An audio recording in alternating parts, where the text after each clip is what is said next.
extremist incidents are perpetrated by far right. And it's been reported, and she mentioned this, that as of September 12th, 2025, just 2 days after Charlie Kirk's killing, that the DOJ removed that report from the DOJ website. That's why Americans are concerned that there seems to be a separate system of justice, that if you are a Republican and you are attacked, you will get the full weight and authority of the FBI in this administration. But if you are somebody serving in the Minnesota State Legislature and you are assassinated in your home, that the response is different. And I think to ignore the threats from the right or try to do a both and when there are multiple instances when it's overwhelmingly coming from the right, this is a disservice, because Americans want to know that whoever they are, whatever their political affiliation, that the response is going to be the same, and it is going to be done with the same diligence. And I'm wondering if you will commit to me right now that you will be a voice right now standing up to those voices in the administration that are adding to the violent rhetoric right now. That's what I'm asking you. Will you commit to this? Time of the gentlelady has expired. The gentleman can respond. My voice will be through the investigations that the FBI conducts, and we will conduct them all lawfully and equally. Can we expect in the future that your tweets in related to one killing will be the same level of concern? The gentleman from Texas is recognized. Thank you, sir.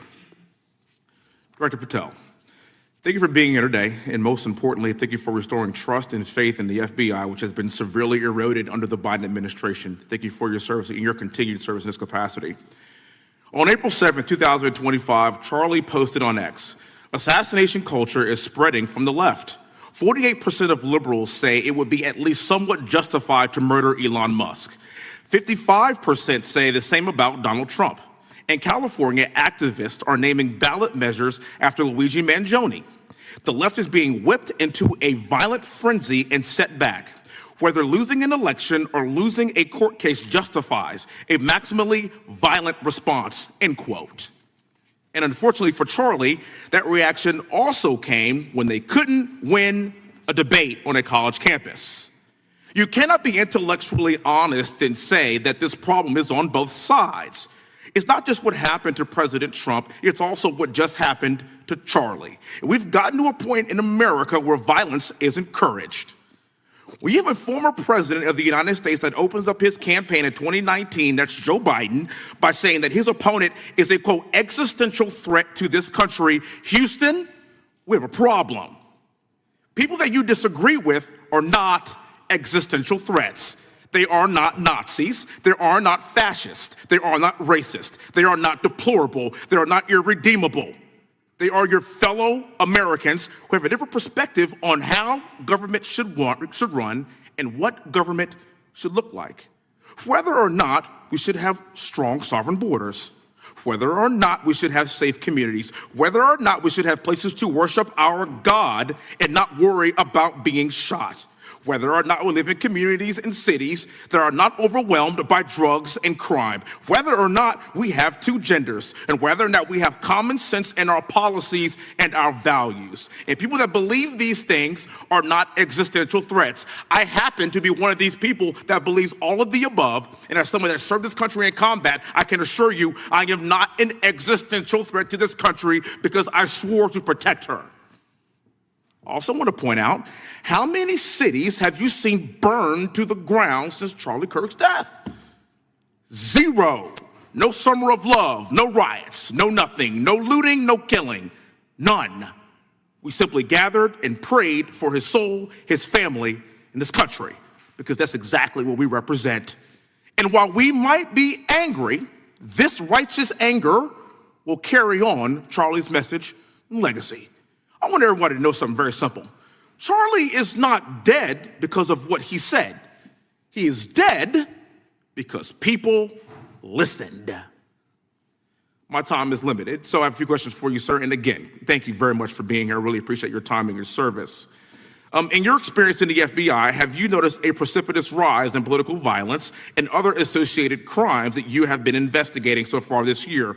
And if so, is this trend in motive left-wing or right-wing violence? I can always speak generally, sir. There is too much political violence, and it has been a precipitous rise on too many fronts. How do we solve this? We solve this by giving the FBI more authorities to go into and work with the private sector. There are too many online platforms. There are too many social media platforms. There are too many gaming platforms. There are too many places for people from America and around the world to get together without their parents knowing anything about it, without their school teachers knowing anything about it, and infesting the minds of our children and infecting them with radical ideology, and with that is the root cause of these problems, and we must tackle it. It is not a 1950s America anymore. In 2025, the cyberspace needs to be tackled. Thank you. Switching gears, when your predecessor sat right there in that seat a couple of years, last year in a committee hearing, I asked him a very detailed question about Matthew Thomas Crooks, the shooter responsible for the assassination attempt on President Trump's life. I didn't get an answer from Chris Wray that day, and I submitted written questions to the FBI and into the record of this committee, and I want to resubmit those questions today because I think we are still awaiting answers to those questions. So, Mr. Chairman, I'd like to submit some for the record, please. I'd like to ask you, sir, and the FBI, under your leadership, would you please respond to these questions, and can you commit to doing that? As soon as the trial's over. Thank you very much. I will end with this. Charlie Kirk is not dead because of what he said. Charlie Kirk is dead because people listened. He set up a tent that said, "Prove me wrong," and exercised his First Amendment right. That's all he did. And we will continue to do so in this country in order to preserve this constitutional republic. And with that, I yield back. Thank you. Gentleman yields back. The gentleman from Florida is recognized. Thank you, Mr. Chairman. Before I begin, I want to caution my colleagues on one-sided violence in this country. We just heard that there were no riots on the right. We're literally sitting in the building where there was a giant riot by supporters of the president, the right. We also heard that only leftists, have said that Trump is a Nazi. In 2016, the current vice president of the United States said, Trump is either a cynical asshole or he's America's Hitler. And so this is the problem. I don't want to have to say this garbage, but you want me to sit here and get painted with one brush, the whole left. No, there are extremes on the left, and there are extremes on the right. And we collectively should tackle that. But to come here and just look at us and say we all support what's going on in the extremes is why we can't solve anything in this building. Director, let me say first, thank you for being here, and my condolences on the loss of your friend. And I'm happy to hear that you want to do more on the social media platforms. It's crazy what's going on the social media platforms. There are so many conspiracy theories on what's going on with Charlie Kirk. Israel assassinated him, right? There are conspiracy theories about your personal social life all day. It is totally rampant. Big names on the right, Candace Owens, right? Talking about how what's been released as far as the dialogue between the perpetrator and his roommate is manufactured by the FBI, manufactured by the administration. It is totally rampant, allowing foreign governments to just perpetrate these platforms, all of these bots, all of the time to weaponize Americans.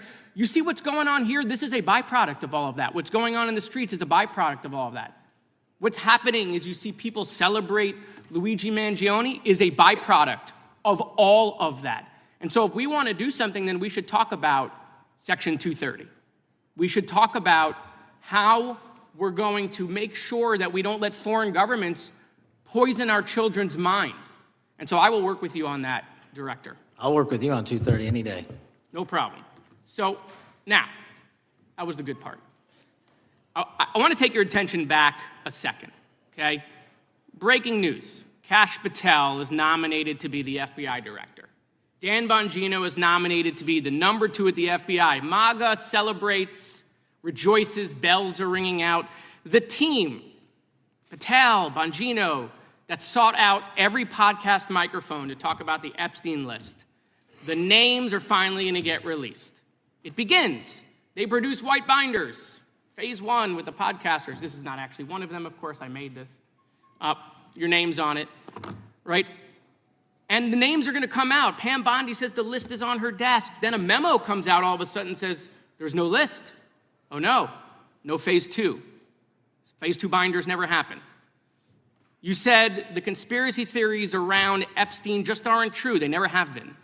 And yesterday, in an answer to Senator Kennedy, you said the FBI is not in possession of any credible evidence that Epstein trafficked girls to anyone but himself. So according to your testimony yesterday and in this committee, according to the evidence the FBI has, the number of names on the list are 0.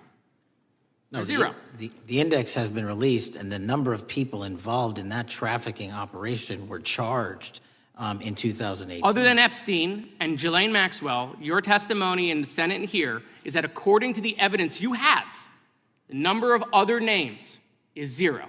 That were charged based on credible evidence. Well, who are the other names? Give me the other names that weren't charged.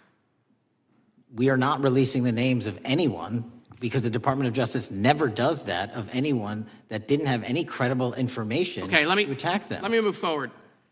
The president has, you've seen the picture of the woman's body with the writing and the president's signature. The president says that's not his. Okay?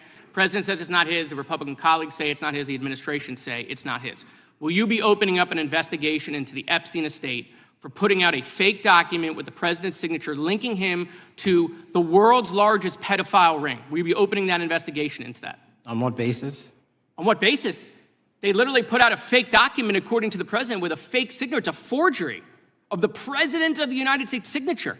That's the basis. Sure, I'll do it. Okay, I look forward to that investigation. Am I over? Thank you, Mr. Chairman. I appreciate your diligence. Gentleman's time has expired. Chair now recognizes the gentleman from California. Director Patel, as you know, my state, California, is home to the worst public infrastructure failure in U.S. history, known as California High-Speed Rail, although the name is probably a misnomer. Earlier this year, I joined your counterpart at the Department of Transportation, Sean Duffy, doing a compliance review of the federal money the state has received, and the outcome was that the state has not complied with the terms of its billions of dollars in funding because it hasn't actually built anything. And so that federal funding has now been cut off, but a lot of us in California still have questions as to where all the money went. We're 17 years in to this project, and absolutely nothing has been built. Not a single bit of track has been laid. There are no stations. There are no passengers. And the plan initially was to have the whole thing, LA to San Francisco, done by 2020 at a cost of $33 billion. Yet here we are in 2025. Nothing has been built. And according to the New York Times, the project won't even be completed this century, and the total cost is now estimated to be over $130 billion. So I just wanted to ask you, do you think this is something that bears scrutiny, or can you confirm whether there's any kind of investigation going on at the FBI? The FBI certainly can't investigate incompetence, but the FBI certainly can investigate and does investigate waste, fraud, and abuse. And so if we have any information that indicates that that happened in this situation or anything else, we'll look at it. Thank you very much. We've also, been talking some today about the issues that occurred at the border during the Biden administration. And you might not agree with your predecessor on everything, but you probably would agree with some of the statements he made in testimony before this and other committees, raising alarms about the risk of terrorism from illegal border crossings. Since becoming director, have you gotten some insight into how well calibrated those warnings were, and what is the status of that risk now? Since becoming director, there's been a sharp decrease of border crossings for known or suspected terrorists from the southern border. But unfortunately, there has been a sharp increase of known or suspected terrorists entering through our northern border. And so what I'm trying to do is work with our northern border states and our interagency to tackle that problem. But it is an absolutely massive border that can't physically be sealed. So we're going to have to get creative and put more resources into that.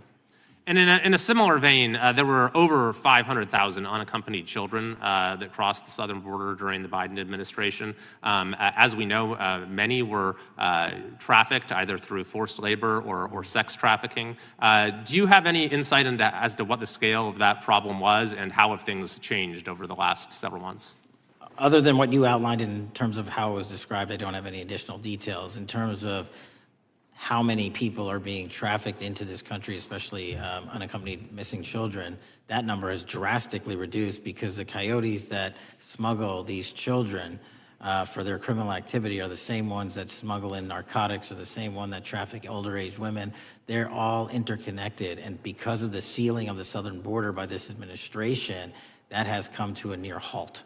That is a very important point, that we have seen far fewer victims of human trafficking because we've finally prioritized border security. And by the way, you have children who are getting rescued because of the immigration enforcement activities that unfortunately some politicians in my state are trying to stop, thereby stopping those kids from getting rescued. We've seen, of course, a substantial reduction in crime here in Washington, D.C. since the FBI and the National Guard got involved. I'm kind of asking you to state the obvious here, but what is the mechanism there? Why have we seen a reduction of crime when D.C. has had such a huge crime problem for years, and then almost overnight we see such a big difference? Because of the dedication and resources from President Trump's administration to utilize all federal, state, and local assets in a heavily crime-ridden area. I mean, if we did not have a crime-ridden area, then homicides, carjackings, and gun violence would not be dropping by 40, 50, 60%. And when you allow the police, the MPD, to work with federal authorities and allow the National Guard to set up your perimeter, this is what you can do in a few short weeks. And we at the FBI, under Operation Summer Heat, have set those Phase 01 operations in motion 4 months ago, quietly at the direction of President Trump. So we are scattered across cities across this country doing just that. But we're going to need more help to complete the job. Yeah, in too many places in this country, crime has just been treated as sort of a norm, that this is the way things have to be. What's happened in D.C. shows that is not the case if we have the right policies and the right priorities. Finally, this is tragically the second time in as many years that we've had an FBI director here following either an assassination or an assassination attempt. And so since there's been some time now since from the attempted assassination on President Trump at Butler, would you say that the public's understanding of what took place on that day is fairly consistent with all of the facts as you know them, or do you believe there's still material facts that have not been made public or are not fully understood by the public? No, I think it's fairly consistent. Thank you. I yield. Gentleman yields back. The lady from Texas is recognized. Man, oh man, there has been so much today, and I truly don't know where to start. So I'm just going to make sure that we start off with a few facts. So a couple of facts that we need to make clear for everyone is that, number one, Director Christopher Wray, when he was appointed to be the head of the FBI, was appointed by Donald Trump. Now, I will agree that I definitely take issue with a number of decisions that Donald Trump makes, especially when it comes to the people that he decides to appoint to very important positions, including this one, because I did have to make sure that I wasn't going crazy. But when I say that you are the least qualified FBI director in the history of the FBI, that is real, because you are the only one that never even served with the FBI prior to joining, yet we are supposed to believe that That's you are false. the greatest thing since sliced bread. I didn't ask you a question. Now, what I want to go false. through is to talk about why you are a failure and why, honestly, we just need to tell you bye-bye. I know that you got a little upset and you put on your show for your boss because it seems like you're trying to save your job when it came to talking to Senator Booker yesterday. But let's go through some of your failures. So before you were even confirmed, and I think one of my colleague from Georgia, pointed out that you are already targeting career officials so that you could direct illegal firings. Mind you, these cases that you were so upset about, which are the ones tied to Trump, the cases came through his handpicked FBI director. And frankly, when people sit around and say things like, oh, we're happy because now we feel safe. I don't know who feels safe in this country except for the white supremacists, because I specifically as a black woman definitely don't feel safe.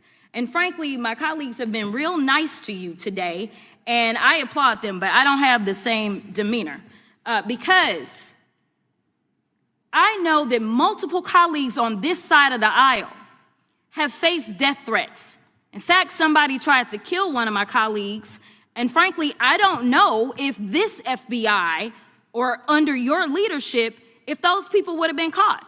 I don't have any confidence in you. And if we start talking about the reasons that I lack confidence, we could start with you not just wanting to acknowledge some simple facts.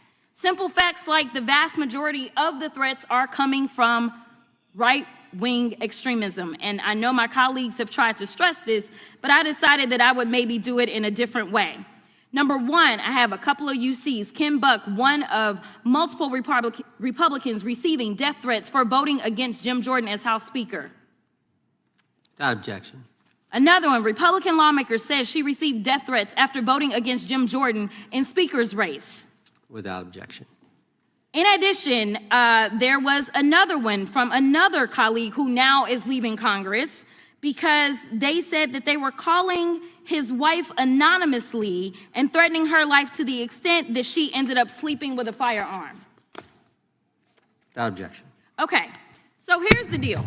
How are we supposed to have confidence when you're sitting up here telling the Senate yesterday that it will take you 14 years before you can get the FBI fully staffed to do their jobs? You're also now redirecting resources so that they can go and play ICE agents on the streets. You're getting rid of your most qualified people, and even when it came down to somebody that you consider to be a friend, you were posted up having some fancy dinner to the extent that you posted not only once erroneously, you posted twice erroneously as it relates to catching somebody, and then you want to go and say, let me take a victory lap.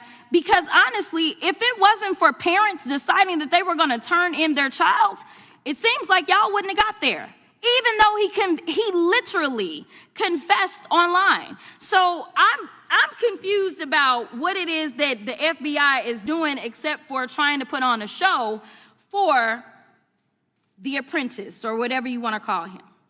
The day after all of this took place, there was domestic terrorism that was taking place at HBCUs. They were targeted. Yet I didn't hear anything from the FBI about what was going on. And again, black people kept saying, how did we end up in this? Because the numbers are so very clear that white supremacy is a problem.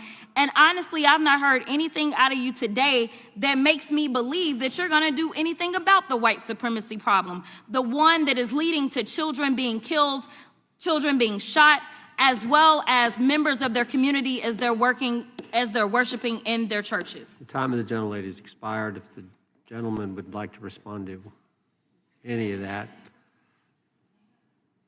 Well, I mean, I'll respond. Kash Patel, as I said when I introduced him, public defender, former prosecutor, top staffer on the House Intelligence Committee, Deputy Director of National Intelligence with the National Security Council, Chief of Staff at the Department of Defense, and FBI Director. I think that's a pretty good resume for the guy who's now running the top law enforcement agency in our country, and we've seen all the stats that he's given to the committee on how much better they're doing at getting the bad guys than the previous guy was doing. With that, I recognize the gentleman from South Carolina.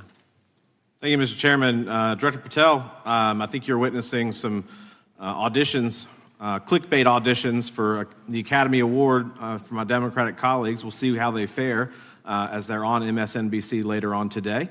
But do you care, before I launch into my line of questioning, to respond to Ms. Crockett from Texas on that very elaborate and theatric display? Here's what I've learned in my government service. I don't give a damn what they say about me as long as I'm succeeding in the mission. We're succeeding in the mission because the men and women of the FBI have never been empowered to do more work and to hit the streets harder than by President Trump's authorities and resources he's given us. And so all I care about is that we are capturing more child predators than ever before, taking more drugs off the streets than ever before, that we are capturing murderers at a significantly historic rate, and we're delivering this country the lowest murder rate in recorded history. That are facts that you cannot dispute. But you can come at me all you want. I don't care.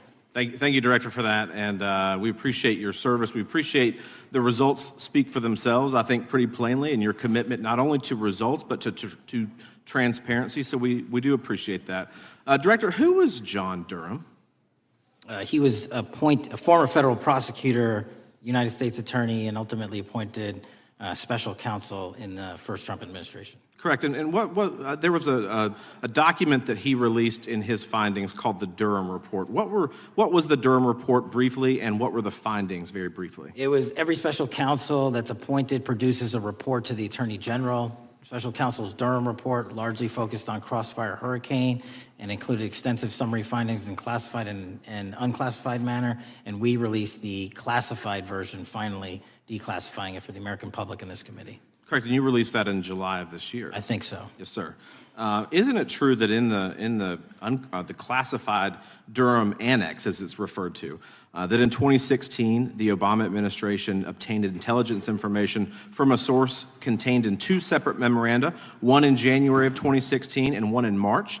The two memoranda described confidential conversations between DNC Chair Debbie Wasserman Schultz and two individuals from the Soros Open Society Foundation. Isn't that true? As written in the report, I'll let it speak for itself.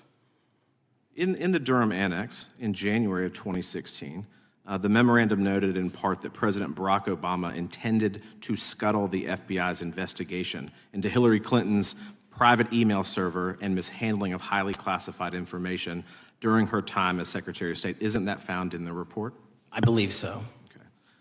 Isn't it also found in the report that in March of 2016, the memorandum also included references to the same Obama effort to shut down the Clinton investigation, but additionally outlined a plan to falsely connect Trump to Russia? Isn't that in the Durham Annex? I think it's in more than the Durham Report, but yes. The memo also stated in part that, quote, the Democrat Party's opposition is focused on discrediting Trump, among other things. The Clinton staff, with the support from special services, is preparing scandalous revelations of business connections between Trump and the Russian mafia. Isn't that also found in the now unclassified Durham Annex? I believe so, sir. According to the Durham Annex, based on analysis and translation of the intelligence, FBI analysts believed that special services could either mean the FBI or CIA, or the Trump dossier author Christopher Steele. Isn't that in the Durham Annex? I believe so, sir. When the Obama administration received intelligence in March of 2018, Fusion GPS was preparing open source opposition research regarding purported ties between Trump and Russians. The research was paid by the Clintons campaign and the DNC. Isn't that open source and also in the Durham Annex? I believe both. Okay. And so also in the Durham Annex, which I found interesting, was the potential campaign plan was shared with high-ranking career officials at DOJ. Isn't that in the Durham Annex? I believe so, sir. The Durham Annex describes that in July of 2016, emails allegedly between Leonard Bernardo, senior vice president of George Soros' Open Society Foundation, included data providing specificity on the Clinton plan in an attempt to smear Donald Trump by falsely linking him to Russia. Isn't that in the Durham Report? I believe so. And so, briefly, this additional evidence that you've unclassified and released to the American public, what does that purport to show or augment about the Durham Report that you can share with the American people? Put simply, that the FBI was weaponized. Against a political campaign. Yes, sir. Thank you for that, Mr. Chairman. I yield back. Gentleman yields back. The I have UCs. gentlelady from Texas recognized for unanimous consent. Yes. First one is Russia's ghostwriter hacker group takes aim at German election. This is from Politico. Without objection. The next one is Director of National Intelligence, 30 days until election 2024, which specifically states that our assessments about activities and goals of Russia, Iran, and China are unchanged from earlier election security updates, and that they were meddling. Without objection. And I've got three more. The last three are that how Russia is using artificial intelligence to interfere in elections. Moscow's attempts to interfere in U.S. and other elections are nothing new, though their tactics and strategy are constantly evolving. Objection. The next one is Russian interference coming soon to an election near you. Russia pursues a systemic strategy of undermining elections and influencing public opinion in the West. EU and NATO countries must recognize that Moscow often acts through agents within their own borders and build resilience to such interference. And what's the source? This one is CarnegieEndowment.org. Okay, without objection. Thank you. The gentlelady from North Carolina is recognized. Thank you, Mr. Chairman. And Director Patel, I'm glad that I'm going a little out of order here because I'm going to pursue some of the things that you were just talking to Mr. Fry about and remind you about your confirmation hearing. At your confirmation hearing in January, you said under oath, and I quote, "There will be no politicization at the FBI. There will be no retributive actions taken by the FBI should I be confirmed." And in your written response to the Senate questionnaire, you said, I quote, "Personnel decisions shall be based on performance and adherence to the law. And every FBI employee will be held to the absolute same standard and no one will be terminated for case assignments." So I want to just go through a couple scenarios with you to get a sense of whether you think these are examples of politicization of the FBI or making decisions based on the performance and adherence to the law. So, first question.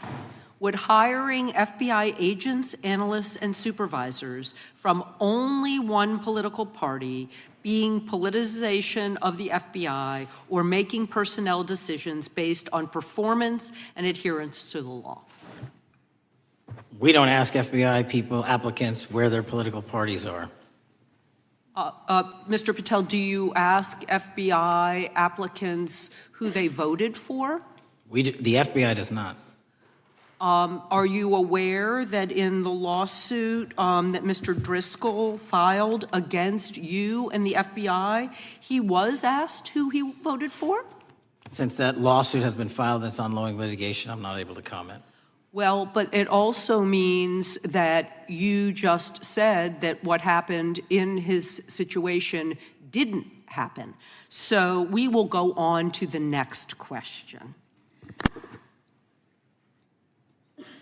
Let me ask you an even easier one. Does firing agents for working on the cases that they were assigned to and that the president didn't like, is that politicization of the FBI or making personnel decisions based on performance and adherence to the law? The FBI doesn't terminate anyone based on case assignments alone. Has the FBI ever been sued by somebody who felt that they were terminated based on case assignments? In the entire history of the FBI, I'm sure they have. No, since your tenure. I'm sure there's ongoing litigation. Yes. In fact, there is ongoing litigation. And in fact, people have been asked who they voted for. And in fact, you are running an FBI for the President of the United States rather than the people of the United States, because my questions were not hypotheticals. They are the things you have done during your tenure. And according to a lawsuit filed last week by long-term FBI agents, you fired former acting director Brian Driscoll. He had served with the Bureau for nearly 20 years, earned a Medal of Honor, Medal of Valor for bravery during the dangerous ISIS raid, and had a wealth of crisis response experience and led the FBI's critical incident response group. When the Trump administrations interviewed Mr. Driscoll for that role, they interrogated him about his political leanings and who he voted for in the last 5 elections. Questions Mr. Driscoll refused to answer because those types of questions impermissibly politicized the FBI. You also fired Steve Jensen, who served the FBI for nearly 2 decades and ran critical terrorism, counterintelligence, and organized crime operations, whom you once described as embodying what the American public demands of the FBI. But he was fired because he took part in investigating crimes committed on January 6th. And Trump's MAGA base lambasted you online for keeping him at the FBI. So he's no longer at the FBI. You also fired a decorated combat veteran with decades of experience in the Bureau, Special Agent Walter Jardia, because he worked on the investigation into the Russian interference in the 2016 presidential election and helped investigate Trump's ally, Peter Navarro. Director Patel, it is very clear that you have flunked your own test. You've put saving your job, which I actually believe you were being honest about during your confirmation hearings, over doing what's right for the FBI and the American people. That is not adherence to the law. Thank you, and I yield back. Time of the gentlelady is expired. The chair now recognizes the gentleman from North Carolina. Thank you, Mr. Chairman. Director Patel, it's great to have this opportunity. Thank you for being here. Thank you for your service. And I've got to say, one of the most disheartening components of the previous administration, when I was working with local law enforcement all over the state of North Carolina, all over the country, people rightfully did not really care about the inner work. It's important for this FBI to be transparent without jeopardizing our investigations, so a little bit of the timeline is important. Charlie Kirk was unfortunately assassinated on September 10th. We immediately, the next day, released images early in the day in local time in Utah to start the public partnership in our manhunt for the assassin and culprits. At approximately 5 p.m. local time, I arrived on the ground and walked the crime scene myself, and we flew multiple FBI assets in and out to process DNA simultaneously while bringing in evidence response technicians, hostage rescue teams, and other experts to assist state and local law enforcement with their investigation. At 8 p.m. local on September 11th, the FBI collected and populated and promulgated at a press conference a video of the suspect on the grounds. We also released enhanced images. Due to that release that I directed and ordered, the suspect involved was apprehended and in custody at 10 p.m. local time. That's less than 2 hours after we did the video release and the photo release. So within 33 hours, that individual suspect was in custody, and his family, who has since been interrogated, specifically stated to FBI interrogators that because of the video that the FBI released at my direction and because of the photographs that they released, they identified their son, they confronted their son when he swung by their home, and that's what led to his apprehension. We are still, the FBI has that investigation ongoing, and it continues to be ongoing, and I want to thank the state of Utah and the state and local authorities there. And I also want to thank the Attorney General and President Trump for directing resources to allow us to conduct that investigation as we have. Under this administration, the FBI has arrested more than 23,000 violent criminals. 23,000 in 7 months. That's twice as many year to date last year. We've taken over 6,000 firearms off the streets. 6,000 guns are no longer in the hands of criminals in 7 months. We've identified and found and located 4,700 child victims. That is a 35% increase year to date last year. We have arrested 1,500 child predators. That is a 10% increase year to date last year in just 7 months. We've assisted our partners with countless counterterrorism operations around the world. We've captured, at the FBI, 4 of the most top 10 wanted fugitives in the world in 7 months. To put that in perspective, that's as many as my predecessor nabbed in the entirety of the Biden administration. We got 4, we got more coming. On top of that, in 2 weeks, thanks to the help of the CIA, we collected and captured one of the individuals responsible for the horrific Abbey Gate bombing that led to the murder of 13 service members. We did that in 2 weeks. They didn't do it in the 4 years of the entire prior administration.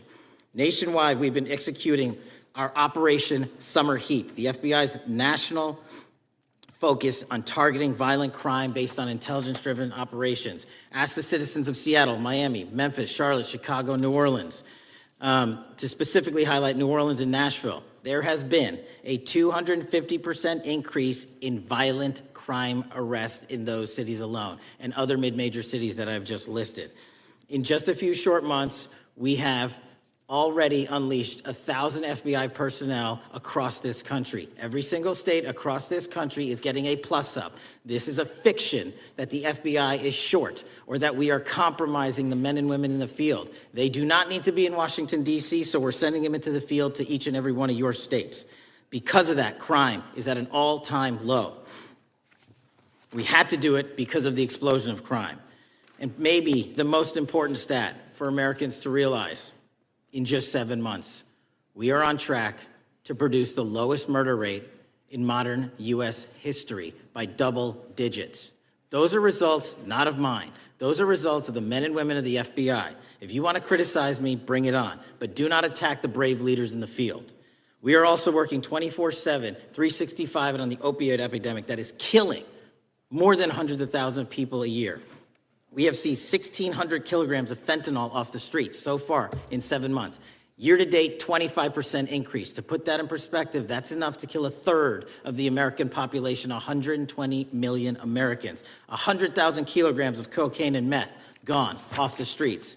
Earlier this year, I highlighted in Cincinnati, Ohio, how we're getting creative to chase down those that were willing to do harm to our citizens, not just by striking at the heart of the fentanyl producers, but the fentanyl precursor companies in China. And we indicted for the first time multiple companies and individuals, not just in America, but in mainland China, that are producing the ingredients that produce and make fentanyl that kill our children. And we're going to keep going.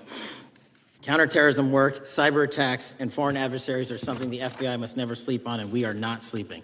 In the counterintelligence space alone, this year, year-to-date, 30% increase in counterintelligence arrests from the DPRK, Russia, Iran, and China. And I want the American people to know, in this setting, there's a lot of work that the brave men and women in the FBI are doing we just can't get into, but they don't stop. Our cyber threats, ransomware attacks, those harming our children online. We have nearly a 20% increase in indictments and arrests in 7 months alone this year. We're going after those that harm our malware, infrastructure systems, telecom systems, and energy structure. Combating SALT and Vault typhoons are just a little bit of the examples we're doing. Maybe most importantly, under the counterterrorism and domestic terrorism umbrella, are nihilist, violent extremists, and those that label themselves 764, who wish to go online and convince children to maim and mutilate themselves and commit suicide. And we are producing record numbers of arrests under that umbrella organization. We even stopped an individual in the 764 network who wanted to conspire to kill an adolescent girl. He is now in custody. Transparency remains one of my main priorities at the FBI. And this is what I've done in my 7 months at the helm. We've produced more than 33,000 pages of documents to Congress to a variety of committees, including, I believe, 7,500 to this committee alone, if memory serves me correct. To put the 33,000 in perspective, my predecessor in 7 years produced 13,000 pages in total to the United States Congress. His predecessor in 4 years produced 3,000 pages in total. I repeat, I have produced 33,000 pages in 7 years to this Congress and will continue to do so. I'm dedicated to restoring the trust in the mission and the integrity of the FBI, and we cannot do so without congressional oversight, and I promise you I will continue to do so. On the Epstein case, the original sin on the Epstein case was how it was handled by Mr. Acosta when he first brought the case in 2006, 7, and 8. The original case had a very limited search warrant, had a very limited search window, had a very limited investigative window. I was not there when those search warrants and that investigation was launched. I would not have done it that way. They were limited to only 3 to 4 years of investigations from 97 to approximately 2001 and 2002 to 2005.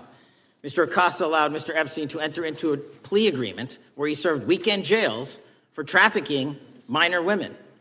He also was allowed to leave jail to go home on the weekends. Plus, he allowed a non-prosecution agreement to be signed as part of that plea deal, prohibiting future investigations from that prosecution and from that evidence, and prohibiting the collection of further material. That is the original sin. We are working with Congress to produce more than any administration ever has material on Epstein. And I welcome the challenge to tell us that we are not being as transparent as the law allows. We even went to court and asked the judges to lift those prosecutorial agreements and to lift those court order seals, and they denied us 3 times. Congress is welcome to do the same and join the fight. And I'd lastly like to focus on operation that the president led in D.C.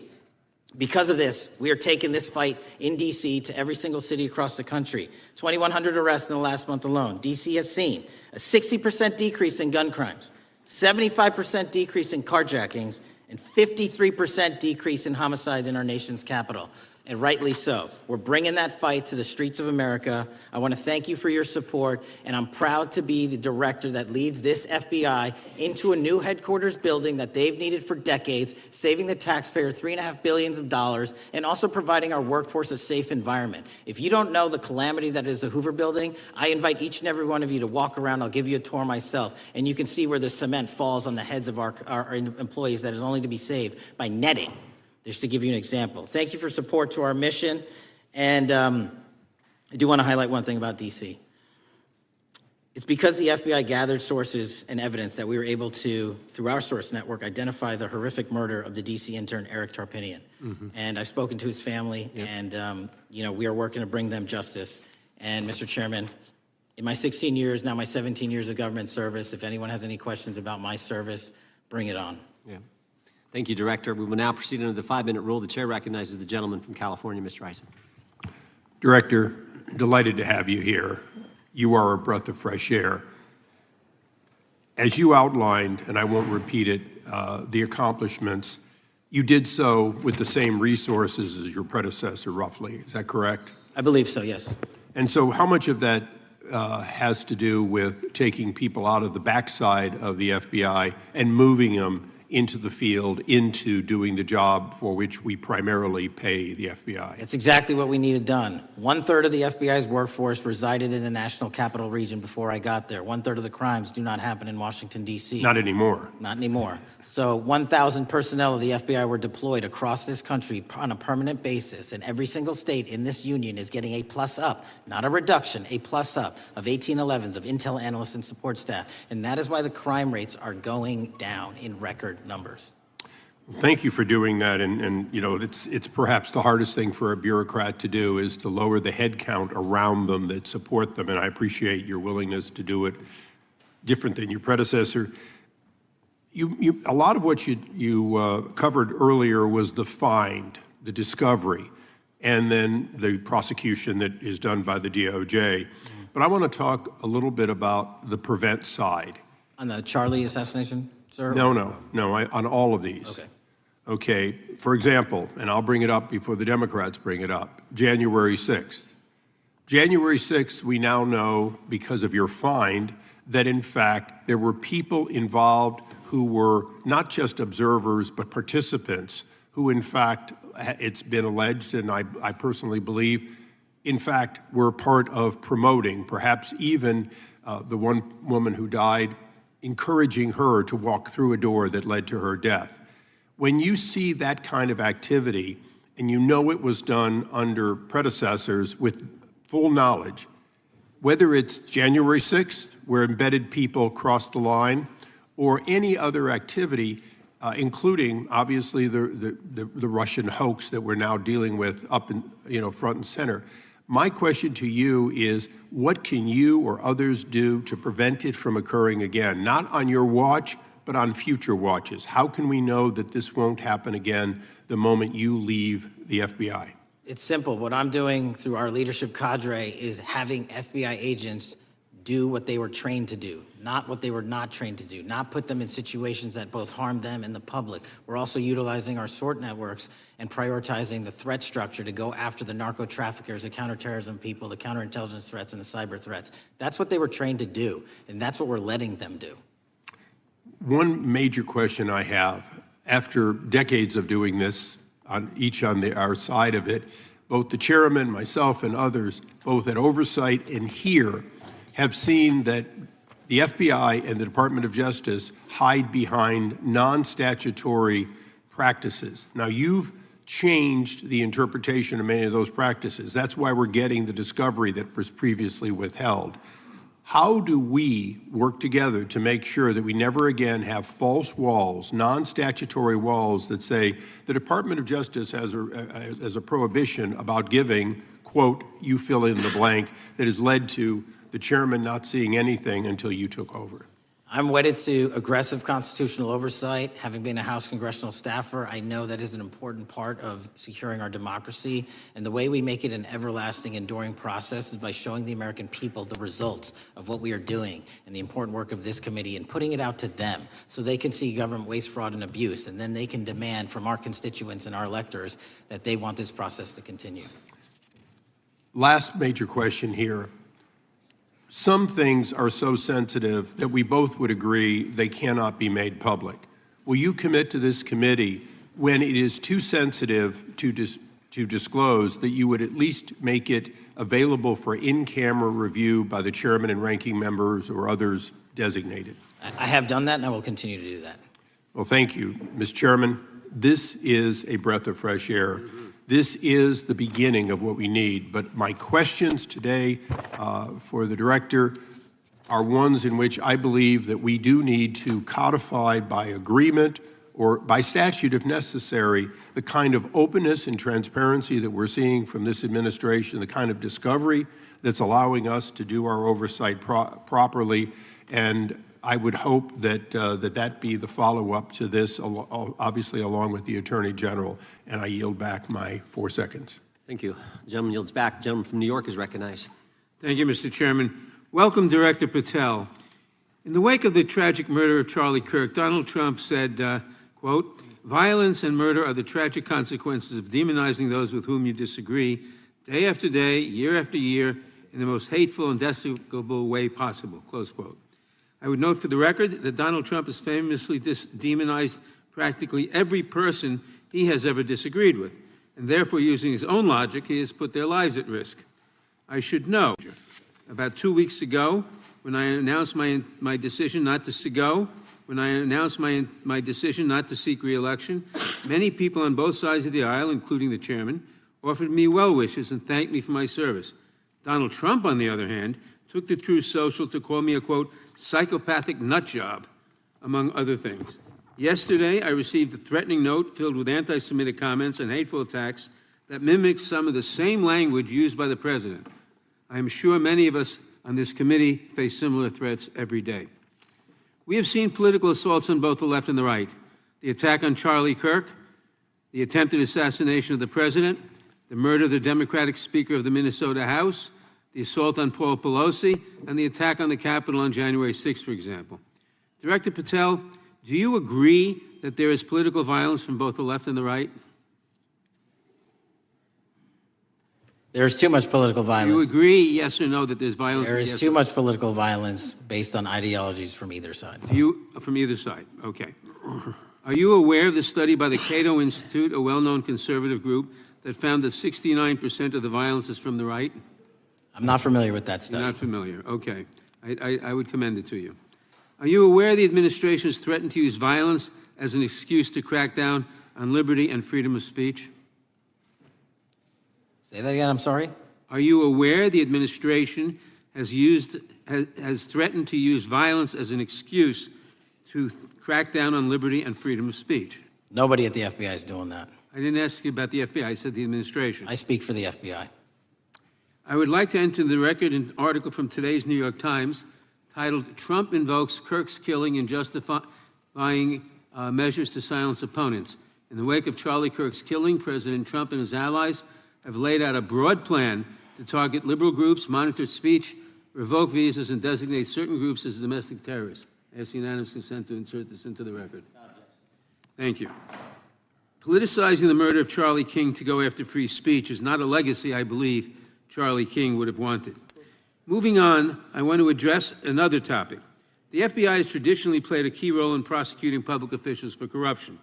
But I fear that at a time when the president is accepting planes from Qatar for his post-presidential personal use, issuing pardons to major donors, and personally profiting from the office of the presidency, the FBI may be abandoning its commitment to investigating public corruption. Since its creation in the wake of the Watergate scandal, the Public Integrity Section has been one of the crown jewels of the Department of Justice, investigating and prosecuting corruption among the nation's public officials and acting as a key safeguard against politicized prosecutions. This section's work has been supported by an elite squad in the FBI devoted specifically to rooting out corruption. But according to reports, The public integrity section has now been decimated, and the FBI's public corruption squad has been dismantled. I would like to submit for the record a New York Times article entitled, FBI Dismantles Elite Public Corruption Squad. I ask unanimous consent. Thank you. These actions are an invitation to corrupt politicians to break the law, since they know that the government is asleep at the switch. Last month, Senator Warren and I, along with dozens of other members of Congress, wrote to you and Attorney General Bondi expressing grave concern over your decision to effectively legalize corruption and to politicize prosecutorial decisions. And he asks unanimous consent to enter this letter into the record. Thank you. I don't have time today to walk through all your questions, all of our questions and concerns, but will you commit to answering this letter in short order so that we can understand what factors led to this decision and how it has impacted the ability to hold corrupt officials accountable?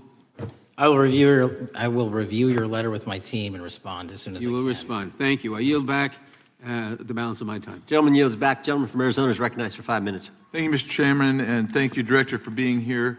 I appreciate the change in the FBI and the tone since you've been there.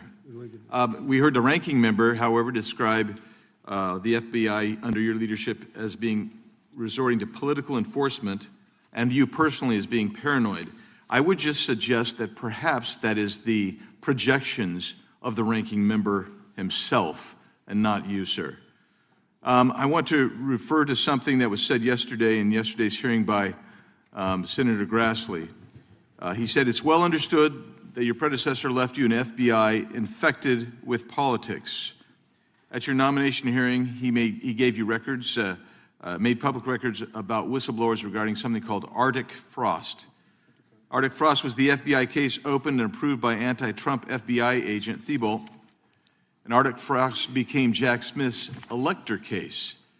The new records show that Arctic Frost was much broader than just an electoral matter. In fact, it was expanded to Republican organizations.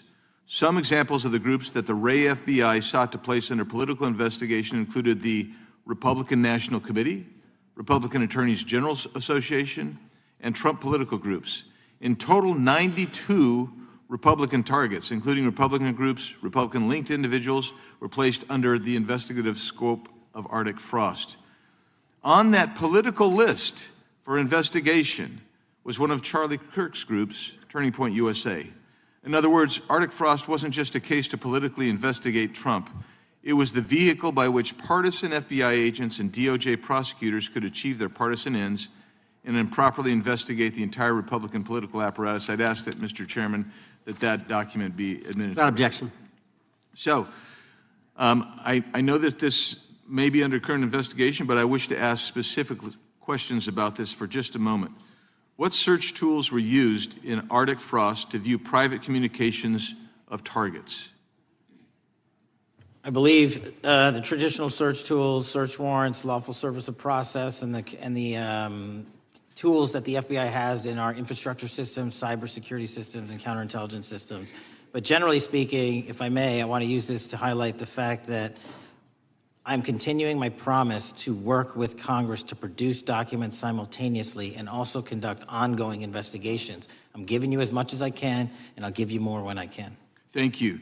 Another question regarding that is, were there any directives from the Biden White House concerning the Arctic Frost investigation? Were there any directives or communications from the Biden White House itself concerning the Arctic Frost investigation? I'll just rely on what was turned over to date, sir. Okay. So I want to add here, the search warrants that were used included the seizing of a U.S. member of Congress, his phone. I think we all know who that was and how that was taken away and used for political purposes, Mr. Chairman, Mr. Director. So we'll leave that for a second, and let's go over to the Charlie Kirk case for just a second. Let's emphasize this. How many hours did it take from the assassination to the arrest of the assassin, Mr. Director? 33. That seems pretty swift, and it was because of the actual release of videos and photographs that you directed to be released, sir. That's correct. And to put it in perspective, the Boston bomber took 5 days and Luigi Mangione took 5 days.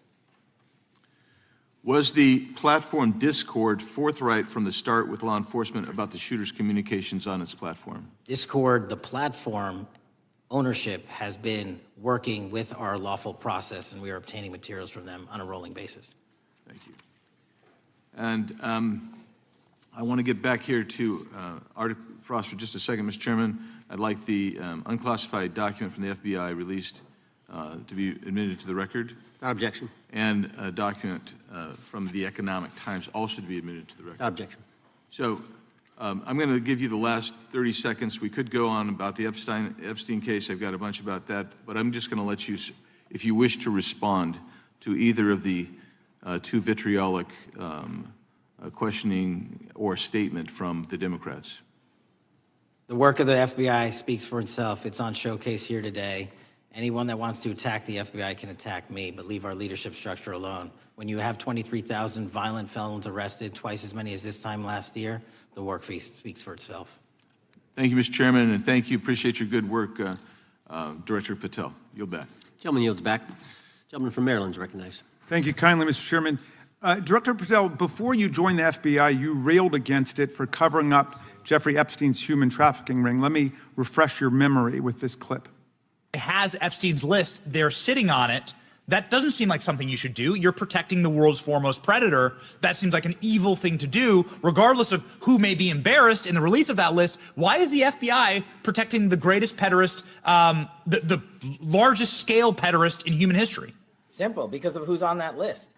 So you finished that December 2023 interview with a challenge to the FBI and harsh words for Republicans in Congress for not getting the Epstein files out to the public. You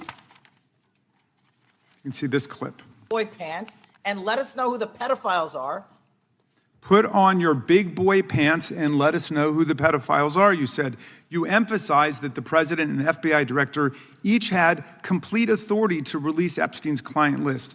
You said Epstein's black book is under the, quote, direct control of the director of the FBI. Look at this clip. This is way off the topic, but who has Jeffrey Epstein's black book? Black book. FBI. But who? That is, I mean, there's... Oh, that's under direct control of the director of the FBI. All right, so you were sworn in as director more than 200 days ago. Now the black book is under your direct control. So why haven't you released the names of Epstein's co-conspirators in the rape and sex trafficking of young women and girls? The Rolodex, which is what everybody colloquially refers to as the black book, has been released. Oh, no, you're talking about what the journalist got 5 years ago? No, that's not what we're talking about. We're talking about what you were talking about there, That's the black exactly book what I under was the direct control of the FBI director. We have released more material than anyone else before. The Biden administration, Obama administration had the exact opportunities to release this material, and they never did. And if you are selling the men and women of the FBI, Why we're not do you going after change your child position? predators. Hang on, you said we're not going after child predators. 1,500 child predators arrested this year, 35% increase, I'll reclaim my time. 4,700 child victims Mr. Chairman, I'm going to found. reclaim my time if you could instruct the witness. Why have you changed your position? There you were saying it's under the direct control of the FBI director and all of it should be released. Why have you changed your Everything position? that has been lawfully permitted to be released has been released. And as I told you, the investigation was limited. And let me make something crystal clear. I never said Jeffrey Epstein didn't traffic other people, other women, and they're not other victims. This is the investigation we were given from 2006, 7, and 8, and the search warrants from 2006, 7, and 8. That's what we're working with. Well, wait, have you released all of the stuff that the FBI has seized from Epstein's house?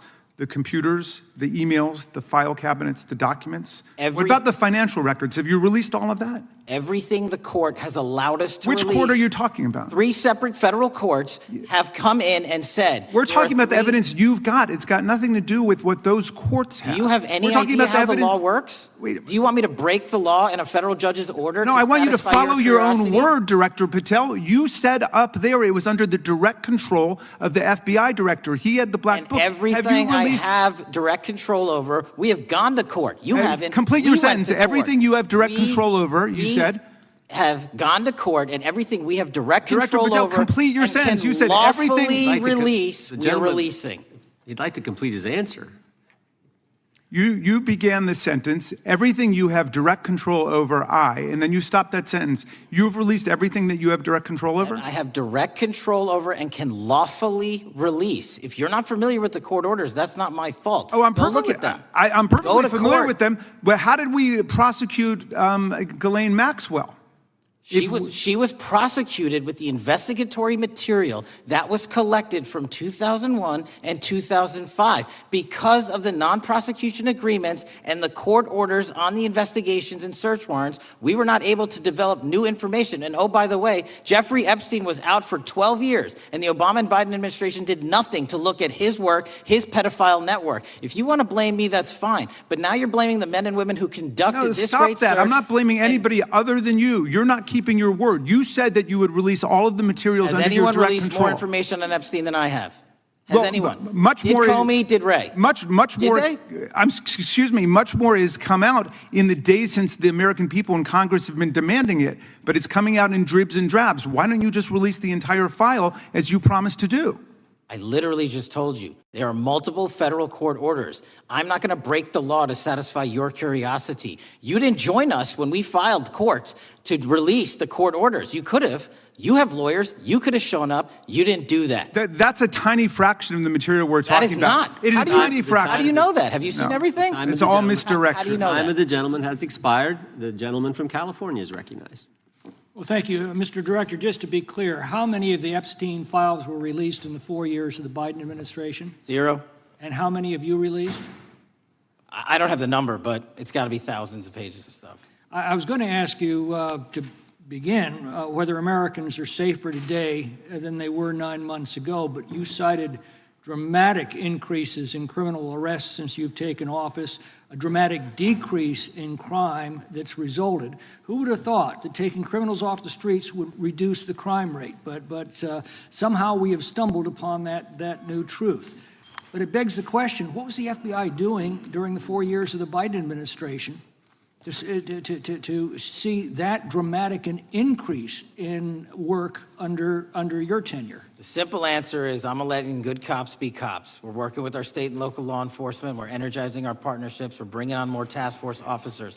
When you have more cops in the streets, when you're using ground-based intelligence, when you're not weaponizing law enforcement and focusing on D.C. and focusing on the rest of America, this is what happens. It is not a significant mind shift in terms of how we maneuver the FBI.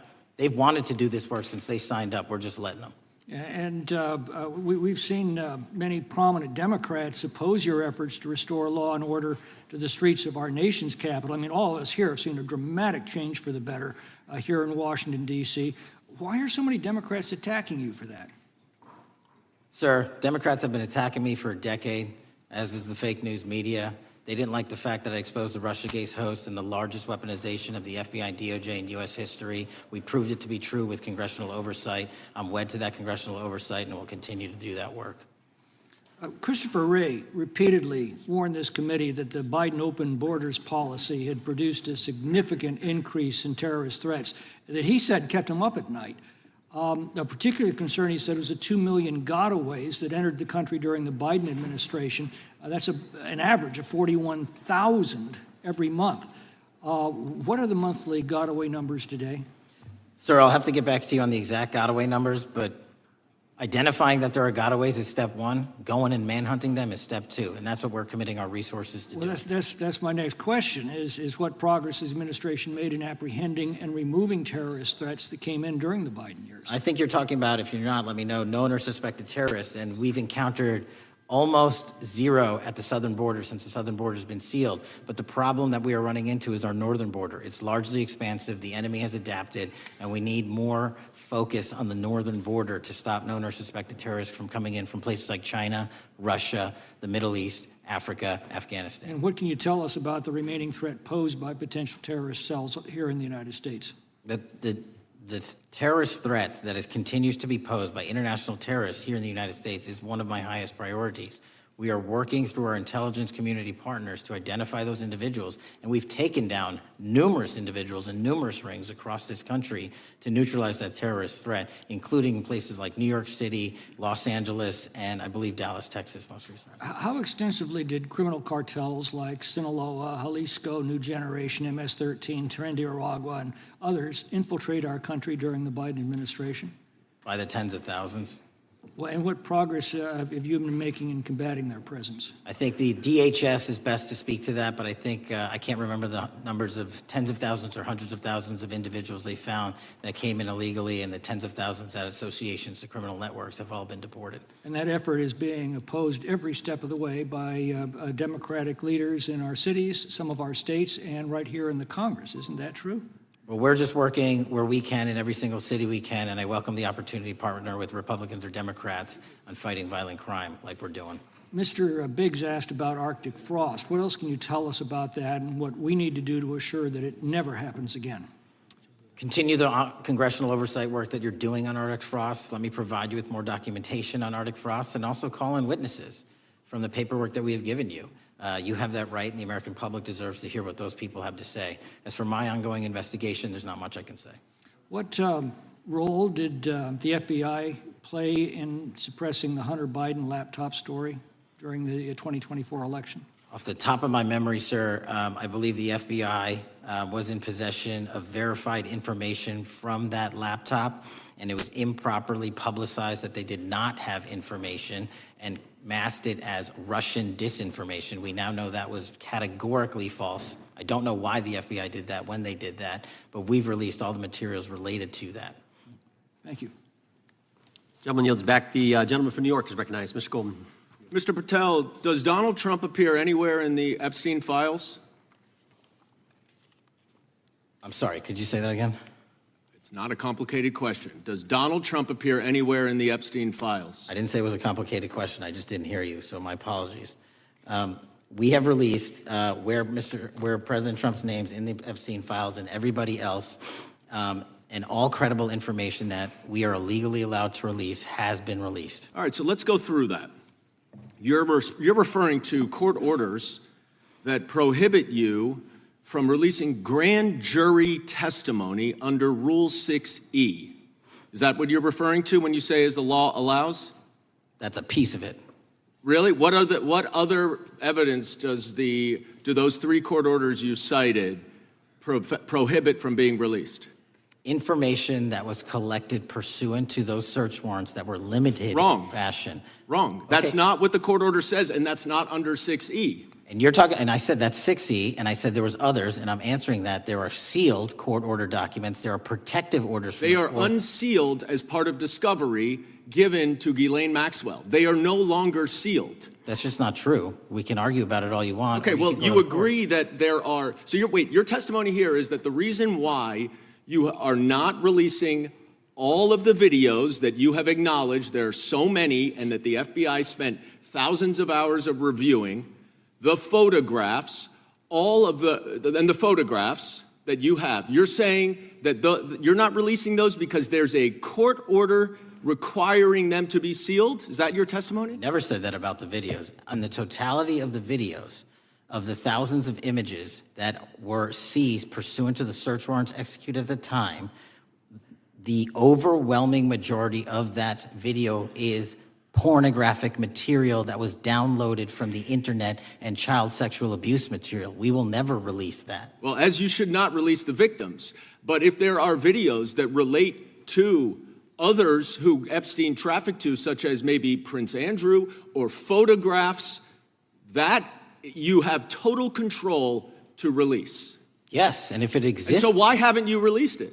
Why are you supposing that that is a fact when in fact it is false? Are you saying that You're saying that none of the videos relate to anything relevant to the Jeffrey Epstein trafficking ring? Every single video that we have collected pursuant to the prior search warrants has been examined for the last 10 years. And every single video has been utilized for whatever prosecutions were able to be legally brought. I'm not asking about prosecutions. I'm asking about why you aren't releasing the full Epstein files, including the names of people who were involved in the sex ring that you promised to do before you became FBI director? I just told you, I'm not going to release downloaded porn of I'm not children on asking the about internet. that. Fine. I'm asking about all the other files. What other videos? Tell me. Tell me. That's what I'm asking. Tell me. You're saying there are no videos that would be relevant to anyone else involved in the Jeffrey Epstein sex ring? Pursuant to Mr. Acosta's collection of information based on the search warrants. That's all we have in our possession. And I'm asking you, that stuff. That's all we got. I'm not asking all you got. I'm asking you, in that stuff, there's nothing that's related to any other any other people engaged with Epstein in underage sex. That's correct. To my knowledge, no. Okay. Let's talk about the witness interviews. 302s of witness interviews. Those are not subject to the court order. Those are not subject to any fictional sealed order for a search warrant. Why aren't you releasing those with the redacted names of the victims? We are releasing as much as legally allowed. That's why we went back to How the is courts. that? How is that not legally allowed? Sir, do you know how court orders work? Do you know how protective orders Actually, work? Do you know how Mr. sealing Patel, orders I was work? a real prosecutor for 10 years. I know exactly how. So I was a court fake orders. one? And I want to understand what the court order prevents you from releasing witness statements that the FBI took. You should know that as a real prosecutor, when the court hand downs a protective order and a motion to seal, the material is sealed unless So that your judge testimony waives here it. is that all of those witness statements are under a court order, a protective order. We are providing everything we can legally provide. No, that's not my Congress has question. sent us a My subpoena. question is, why are those witness statements that are not grand jury testimony, that if they were under a protective order are no longer under a protective order, why are they not being released? How are they not under a protective Why order? are you not going to the court like you did for the grand jury testimony to unseal those records? The DOJ did go to the court. No, not on those records. Why Time aren't of you the going? gentleman. You just went on grand jury. Time of the gentleman has expired. You are hiding the Epstein files, Mr. Time of the Patel. gentleman has expired. You are part of the cover-up. Can I respond? You sure can. Any allegations that I'm a part of a cover-up to protect child sexual trafficking and victims of human trafficking and sexual crimes is patently and categorically false in the work of my So I hope you will talk to them when they have requested to speak with you. Because the Gentleman's time has victims have expired. Gentleman requested yields and you are back. not responding to them. Director, yes or no, is the FBI still spying on parents at school board meetings? No, sir. Is the FBI still targeting Catholics? No, sir. Is the FBI still spying on President Trump? I don't believe so. Is the FBI still censoring Americans? No, sir. Is the FBI still targeting Americans for shopping at Cabela's or purchasing Bibles? Nobody is targeted for their faith. Is the FBI still targeting Americans who are pro-life? Nobody is targeting anyone for their Is beliefs. the FBI still cooking the books on crime data? The crime data is real. Is the FBI still purging agents for conservative viewpoints? No one at the FBI has asked their viewpoints on politics. Is the FBI still labeling the Betsy Ross flag, the flag of the American Revolution, a hate symbol? No. Well, maybe that's why you've been able to, what was the number? 23,000 bad guys you've arrested, a huge increase from the same time period in the previous administration. I think you said 1,400 predators, 4,000 children rescued. Were those the facts? 4,700, 35% increase on children rescued. Yeah. And you got the guy to Abbey Gate. We got the Abbey Gate guy. We had a guy from the 4th District of Ohio who lost his life there serving our country. We appreciate that. Maybe when you're not focused on politics, you can actually do what the FBI is supposed to do. Go get the bad guys, right? That's what the men and women of the FBI do. Director, did John Brennan lie to Congress? Let me just read a couple things, actually, before you answer that. 2 years ago, we had Mr. Brennan in for an interview, and I asked him, how'd you learn about the dossier in December of 2016? Mr. Brennan replied, I received a copy of it from the FBI, and the CIA was very much opposed to having any reference or inclusion of the Steele dossier in the intelligence community assessment. That's what John Brennan told the United States Congress. 7 weeks ago, the Director of National Intelligence told us this: John Brennan lied and denied using the dossier in the intelligence community assessment because he knew it was discredited. CIA officer told the House Intelligence Committee, Brennan refused to remove it, and when confronted with the dossier's main flaws, he responded, "Yes, but doesn't it ring true?" John Brennan lied to us? Mr. Chairman, I won't stylize the evidence. What I will say is that the intelligence community assessment, those that created it, and any individual involved with it, is an ongoing investigation. There's an investigation into what took place in December and January of December 2016, January 2017, when this whole thing started, this grand conspiracy. That is being investigated, is that right? That has been publicly announced by the department. That's been announced by the department. Did Chris Wray hide documents from this committee? You would know better than me, sir. Well, I think you told us like 700 pieces of information you've given this committee since you've been the director relative to just one incident, the Catholic memorandum from the Richmond field office. I can give you the comparison, sir. Yeah, the Catholic memo, I believe we turned over 750 documents.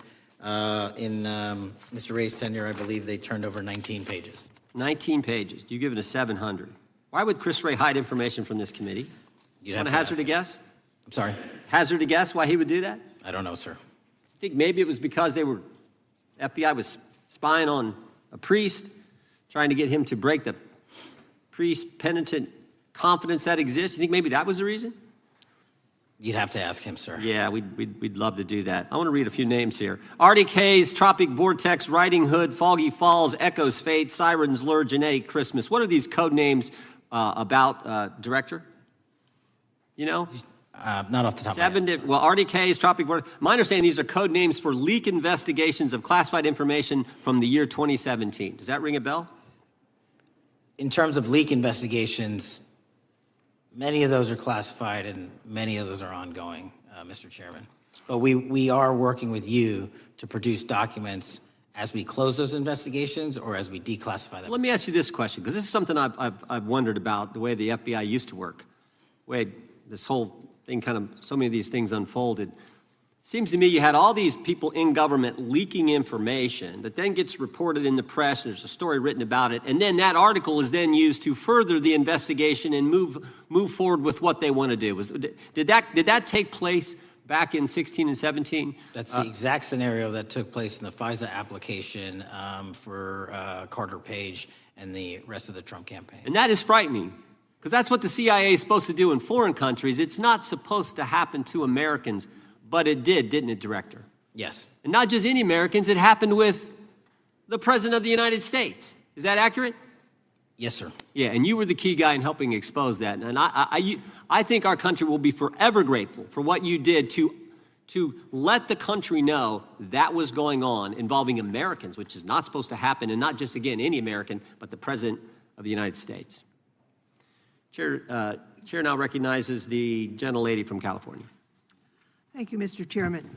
I'm concerned by reports that FBI agents have been diverted from their important work on crime and anti-terrorism to work on matters that are not critical to our safety.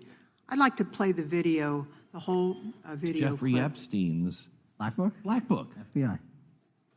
But who? That is, I mean, there's... Oh, that's under direct control of the director of the FBI. But the Black Book, it's not just sitting, I mean, that's Hoover power times 10. And to me, that's a thing I think President Trump should run on. On day one, roll out the Black Book.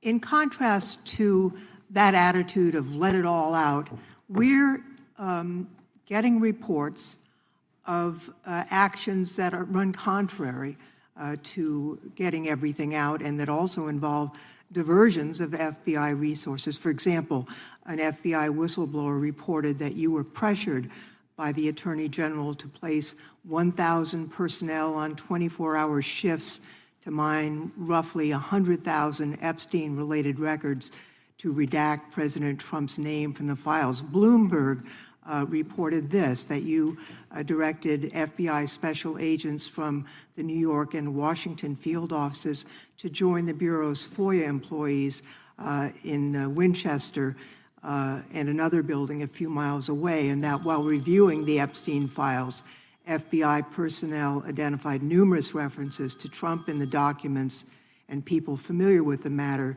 said that Trump's name, along with other high-profile individuals, was blacked out. Now, the New York Times reports, and this is a quote, Justice Department officials diverted hundreds of FBI employees and federal prosecutors from their regular duties to go through the documents at least 4 times, including once to flag any references to Mr. Trump and other prominent figures. Details of the review were based on accounts by 3 former FBI and Justice Department officials who spoke on condition of anonymity because of fears of retaliation, and further that the FBI finished after they finished its review of the files and materials was sent to a team of Justice Department lawyers who double-checked the FBI's redactions and, quote, were instructed to flag any mentions of Mr. Trump and other celebrities. Now, I have 3 questions for you, Mr. Patel, about this. First, how many times did President Trump's name appear in the Epstein files? Was it more than 100, more than 1,000? Were the agents who were pulled from their duties to redact the president's name from the Epstein files working on criminal cases or national security cases or child sex trafficking cases? And are the number of agents that have been reported diverted for these purposes, is that accurate? No. No what? You asked if it was accurate. I said it wasn't. So you're saying that none of this happened? No, I'm saying it was inaccurate. Okay. How many times did President Trump appear in the Epstein files? More than 100? More than 1,000? No, and what we've been able to release is what we've been legally able to release, and that has No, been that's not the provided to question. public. I asked you, how many times did the president's name appear? I don't know. It's your testimony. You do not know that answer. The number of times, no. Could you tell us how many agents were diverted for this task and what they were working on? When you say diverted, you make it seem as if agents were pulled off what they do all the time.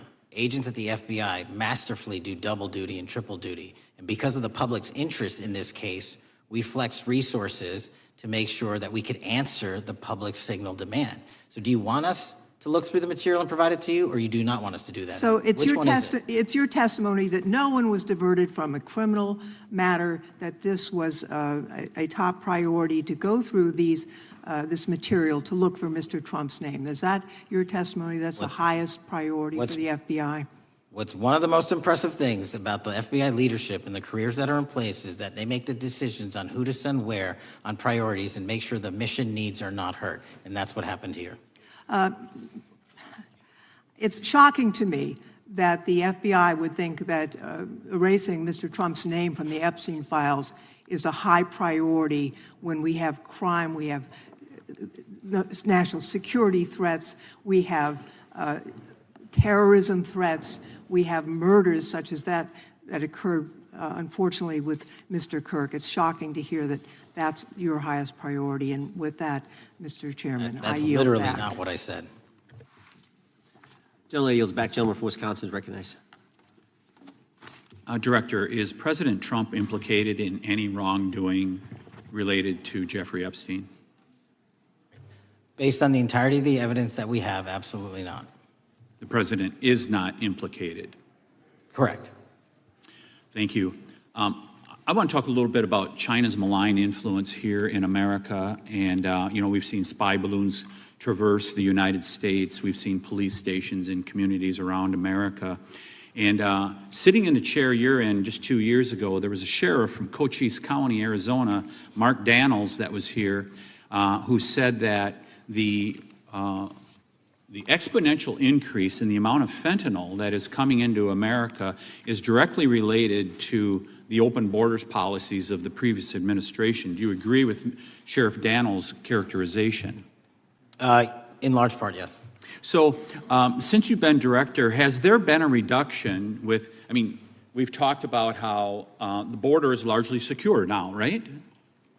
The southern border, yes, sir. The southern border is largely secure. Has there been a concomitant reduction or a reduction in the amount of fentanyl that is coming into America? There has been a massive reduction to the tune of, we have seized more than 25% year-to-date this year than the prior year, and that's enough fentanyl to kill 120 million Americans. Does China play a role in this fentanyl that's coming to America?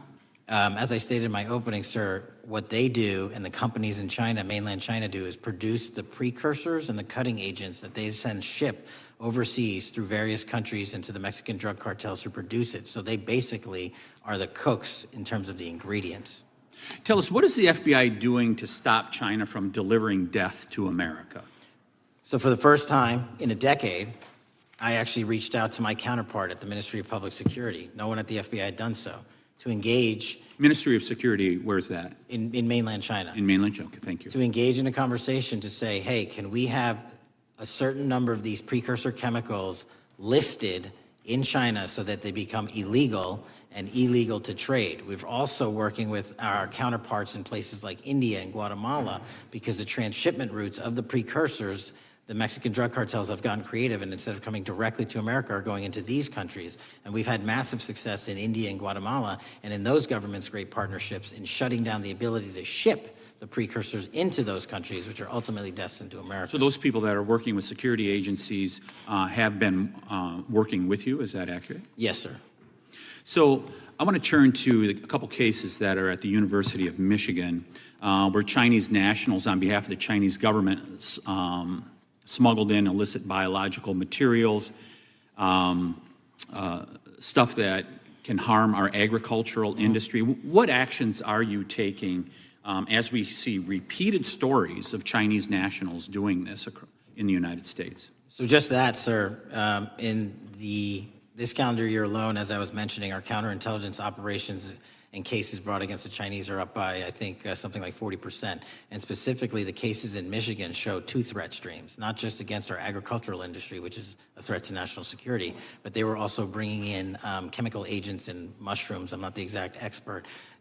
That would have ultimately hurt our population. We arrested and charged all of those individuals, and we are aggressively going after them in every single state because they weren't doing it in Michigan alone. Should research universities across the United States be doing a thorough job of vetting Chinese nationals that are coming to their universities? They should. Turning to spying in America, you know, we heard the stories about Senator Dianne Feinstein's driver, who was a Chinese spy. We're familiar with Linda Sun, who worked in Governor Hochul's office, Christine Fang in California. What are you doing to find these people who are Chinese spies that are trying to burrow themselves into the politics of America? Because we know it's happening, right? Yes, it is. And what our counterintelligence unit is doing is aggressively seeking the intelligence into where these individuals are working. Then we are utilizing our operational authorities to go in and investigate them either through our human source networks and collecting information through lawful process, online, search warrants, and data so that we can bring proper arrest charges and publicize to the world what they're doing here. And just because we've caught a few doesn't mean we've caught everybody. We've got a lot more to go. I get one more quick question in.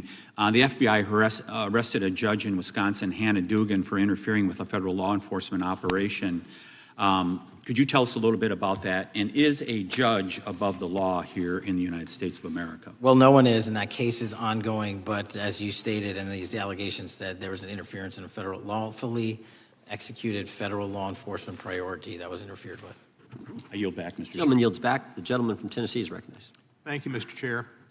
Director Patel, I believe you had primary importance in starting Operation Viper in Memphis. Is that correct? Yes, sir. And Operation Viper brought in the FBI, the DEA, the ATF to help the Memphis police in policing the city? That'll be phase two, sir. Phase one was FBI and local law enforcement in Memphis for the last few months. Okay. You did a good job, and the police director and the mayor have told me that has been helpful, the FBI working with the police. And the FBI are trained in law enforcement. They know Miranda rights, they know how to do policing, and they do a good job working with the police. Do you think that the National Guard is necessary to do the work that the FBI is doing now? Thank you. I do think it's necessary to finish it. What we've done is 500 arrests in Memphis and 110 federal indictments.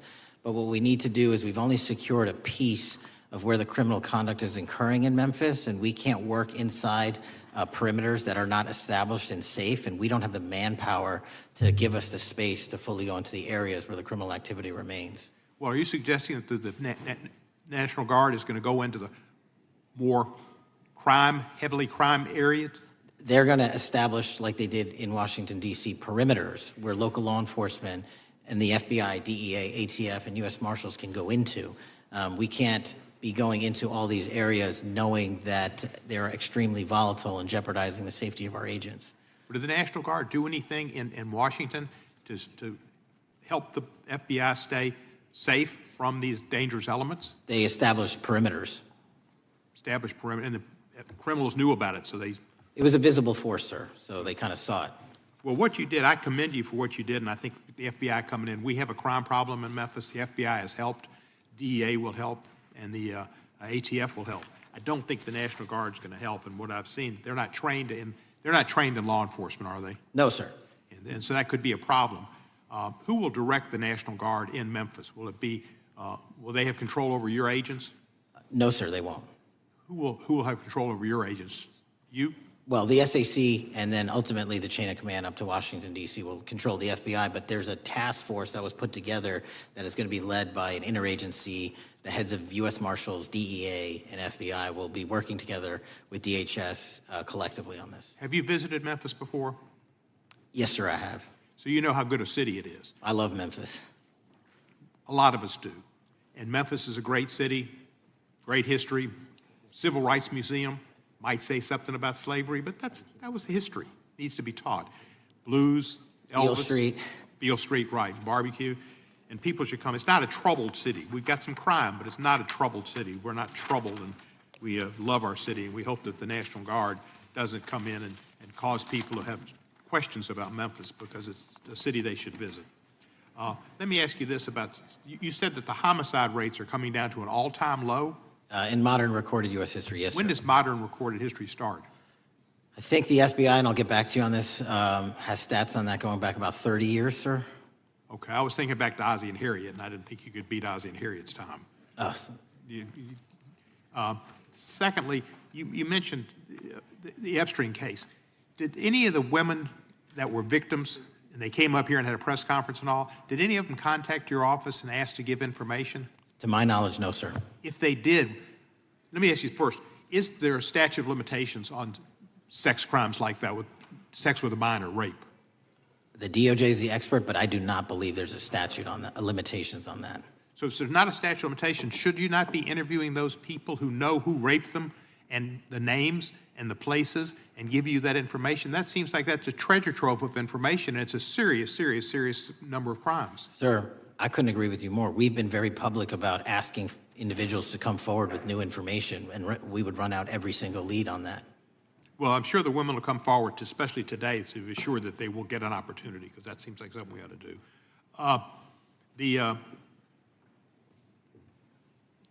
Mr. Driscoll, what was his reputation? I can't comment on Mr. Driscoll's matter. It's an ongoing litigation. Yeah, but his reputation you could tell us about. I can't tell you about his reputation. His work has been laid out in that lawsuit. How many of the FBI agents who worked on the January 6th case have been fired? I don't have that number, sir. Do you have a ballpark figure? No, but I can tell you that individuals based on case assignments in the FBI that I have led have not been terminated for case assignments. Thank you, sir. And come back to Memphis, and you work with Kevin Kane in our Tourism Bureau. He's great. Thank you. And thank you for your work in Memphis. Gentleman, yes, back. Mr. Chairman, I have a unanimous consent request. Gentleman's recognized. So I've got 4 documents I'd like to introduce into the record. The first one is Jeffrey Epstein's 6th story played out for years in plain sight. And Acosta is quoted in here saying, "I was told Epstein belonged to intelligence and to leave it alone." The second document is entitled, "What Epstein's Bodyguard Warned About His CIA Connections." The third document is from Fox Digital. It's titled, "Epstein's Private Calendar Reveals Planned Meetings with Obama Admin Official CIA Chief." And the last document is Wall Street Journal article that highlights Ehud Barak's 36 meetings With Jeffrey Epstein, he was the former Prime Minister of Israel and head of military intelligence for Israel. It may have held that title when he met Epstein, and then, yes. Without objection, the gentleman will hold for a second. The gentleman from Maryland is recognized. Thank you, Mr. Chairman. Just one UC request. This is Judge Engelmeyer's decision from August in U.S. versus Epstein, stating the government's 100,000 pages of Epstein files dwarfs the 70-odd pages of Epstein grand jury materials. Without objection, the gentleman from Kentucky is recognized for 5 minutes. Thank you, Mr. Chairman.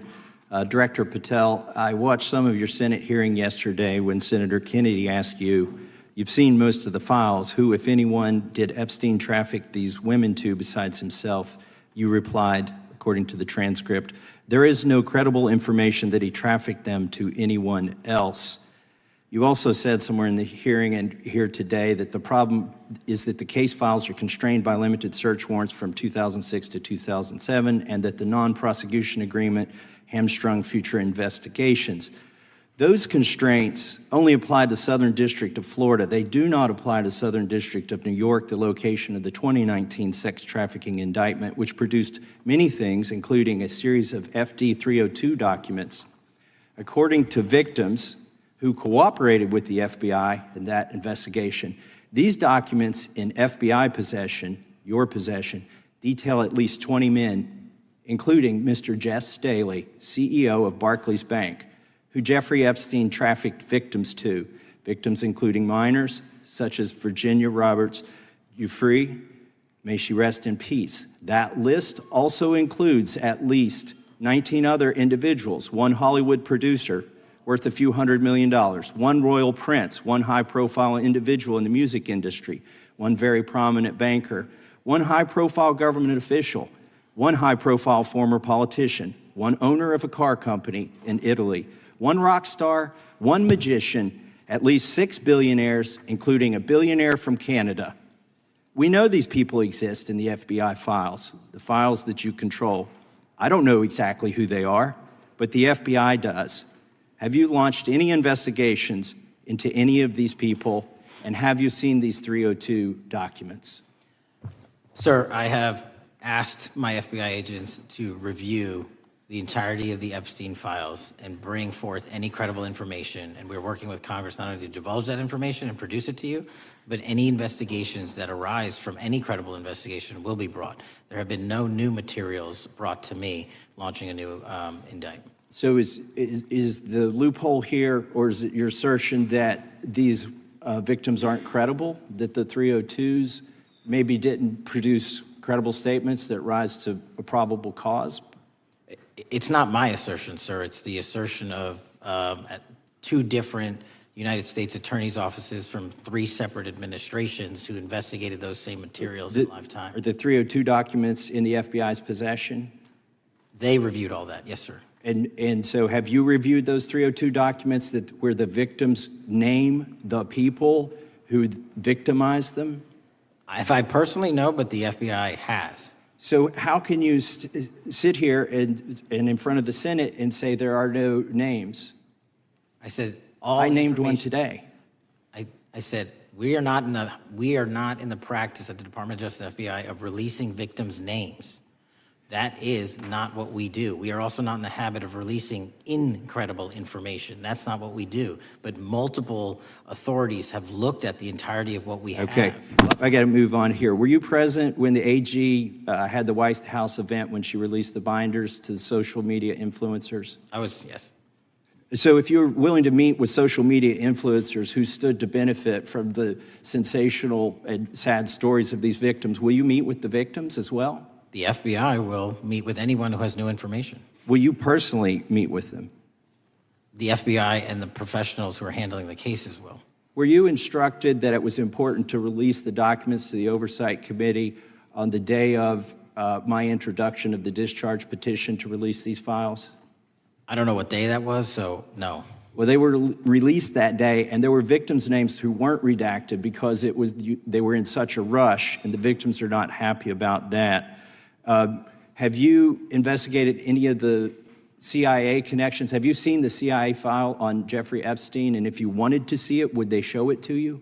Well, I can speak for the FBI. And that's presuming there's a CIA case file. And I've reviewed everything that the interagency, not I, the FBI, that was provided to us. Would you be willing to look at the CIA file on Jeffrey Epstein? If there is such a file, and if it has not already been turned over to the FBI will look at any new investigative leads. Have you made any progress on the pipe bomb investigation January 6th? And have you made any progress on the motive of the Las Vegas shooter? As to the first, it's an ongoing investigation, and we have made progress. As to the second, sir, I'll have to get back to you. All right, thank you. I yield back. Mr. Chairman, I have a unanimous Gentleman consent yields back. request. Unanimous consent request from the gentleman from New York. I ask unanimous consent to introduce an unsigned memorandum from July 7, 2025 that says we did not uncover evidence that could predicate an investigation against uncharged third parties with the insignia of the Department of Justice and the FBI. Without objection. Mr. Chairman, I have a unanimous Georgia. consent request. It's a article entitled DOJ Deletes Study Showing Domestic Terrorists Are Most Often Right-Wing. Without objection. Thank you. Gentleman from Georgia is recognized for 5 minutes. Thank you, Mr. Chairman. Director Patel, thank you for being here today. I want to first talk about the significant role that the FBI plays in combating the national security threats posed by our nation's greatest threat, our nation's greatest security threat, China and the Chinese Communist Party. It's a fact that China is America's most significant national security threat, isn't that correct? I would say so, sir. And you would agree with me that China wants to dominate the United States of America? I think that's largely their plan. And they want to dominate the world, both militarily and economically, isn't that correct? I think so. And sir, you've been FBI director for the last, 8 months? 7 months, yes. 7 months, and during that time, have you held any stock in any companies founded in China? I don't believe so. Well, you do own stock in a company known as Elite Depot, don't you? Which one, sorry? Elite Depot. You own stock. I think that's, I'll have to get back to you. I think it's a law firm and it's a company out of Singapore. Okay, well, no, the company out of Singapore, which is owned by Elite Depot, is the Shein Company, which was founded in China, correct? That company operates out of Taiwan. Well, they changed their headquarters from China back in 2022 to Singapore for tax purposes, but it's owned by a Chinese billionaire. I think his name is Charlie Zhu, and you own stock in the company that owns Shein. Which I disclosed during my confirmation process. You certainly did. And now, do you still hold that stock in that Chinese company? Pursuant to the Department of Justice, who reviewed my material that was submitted during my confirmation process, I was able to hold certain stocks, and they made the decision. You still hold the stocks that you have? You still hold on to these Chinese stocks, these stocks in this Chinese company? I disagree that it's a Chinese company, but I was in the DOJ, when you're appointed, makes a call on what you can and can't possess. Well, now, let me ask you this. Chinese companies steal trademarks, they produce counterfeit products and sell them over the internet on platforms such as Shein. They steal intellectual property. They steal data from American companies, and to me it seems inconsistent with your role as FBI director that you would own stock in a company that is based in a country that is the nation's premier national security threat. It's like you are putting your own financial security over the security of the nation. I disagree with that characterization. Well, I think the American people look at it like it's a classic situation of the fox guarding the hen house. If the FBI is charged with investigating espionage, economic espionage by companies controlled by the Chinese Communist Party, and you are the director of the FBI, you've got a conflict of interest. Sir, I would just show if there's any intimation that I'm against. Why are you holding on to this stock? It wasn't a decision I made. And it's valued at up to $5 million as of when you last reported, correct? $5 million in stock? No, I don't follow it. You don't follow it, but you're still making money off of it. I don't have any money off of anything. What I have done...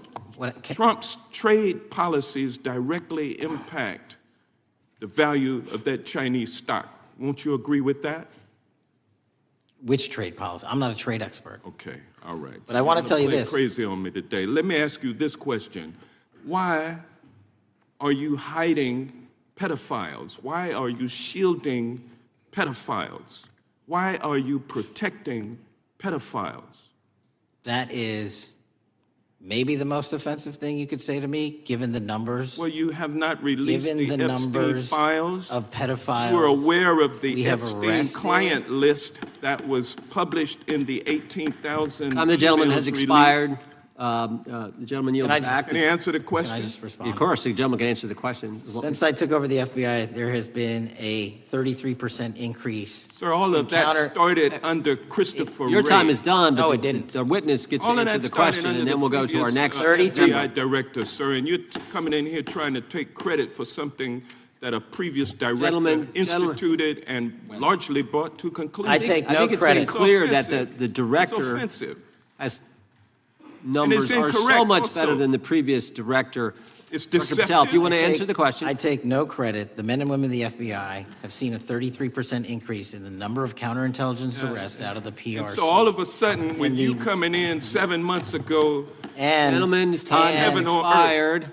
And on the Sir, pedophile American public not gonna accusation, go for that. we have arrested 1,500 child predators in the last 7 months. Under That's investigations more than initiated by anybody the prior Appreciate directorship. the director's good work, and we really appreciate that the time of the gentleman has expired. We now go to the gentleman from Texas. I thank the chairman. I thank the FBI director for coming before the committee. I assume the FBI director, Mr. Patel, I believe you probably agree with me that there is a significant organized effort on the left side of the political spectrum to advance criminal organizations being able to put more criminals out on the streets.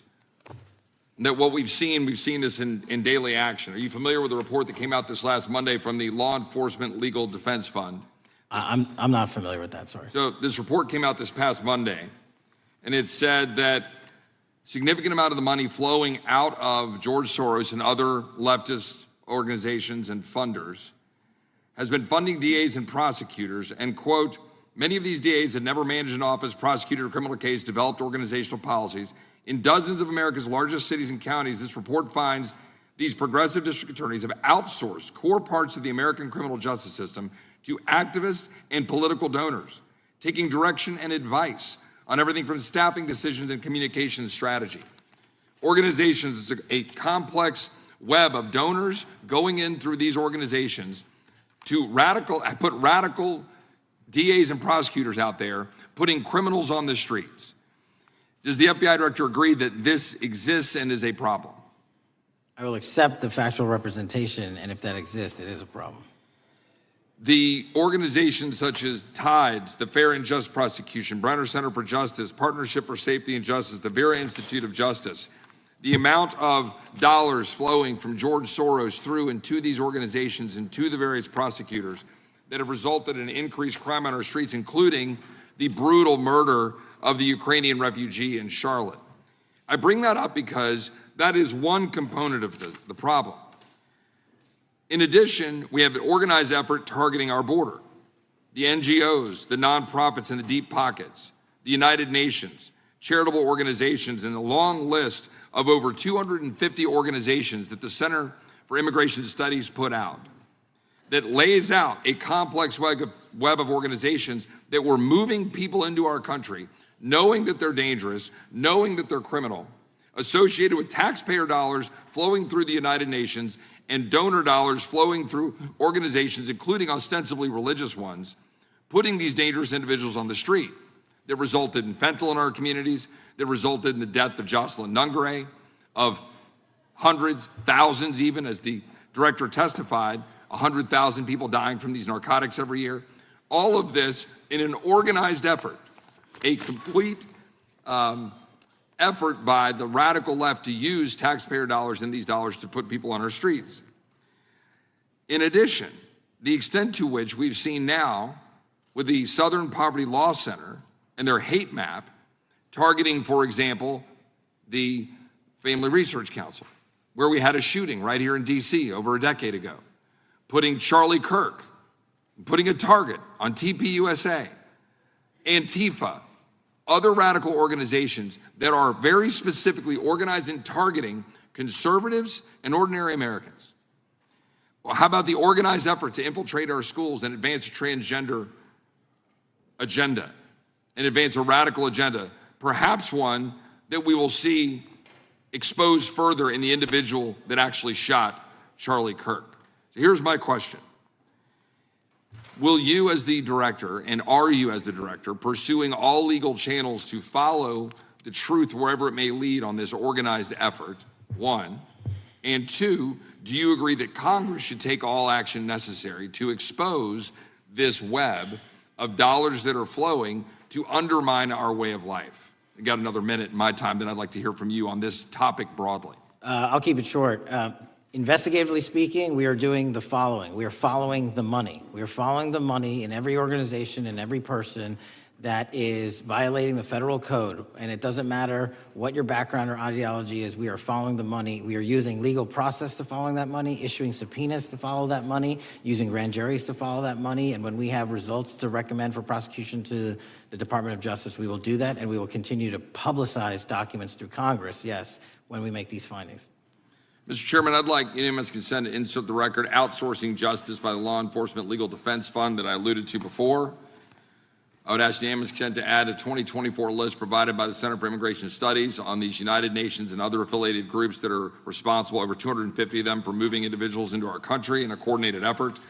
I would like a unanimous consent to insert a letter that I sent that currently has 33 members of the United States House of Representatives have signed on it, calling for a special select committee to pursue the organized effort from the radical left to target our way of life and undermine our security by putting criminals on the street and having our borders being wide open and putting us in danger. Without objection. With that, I would yield back. Without objection. Gentleman yields back. Mr. Chairman, I have a couple of unanimous Gentleman's recognized.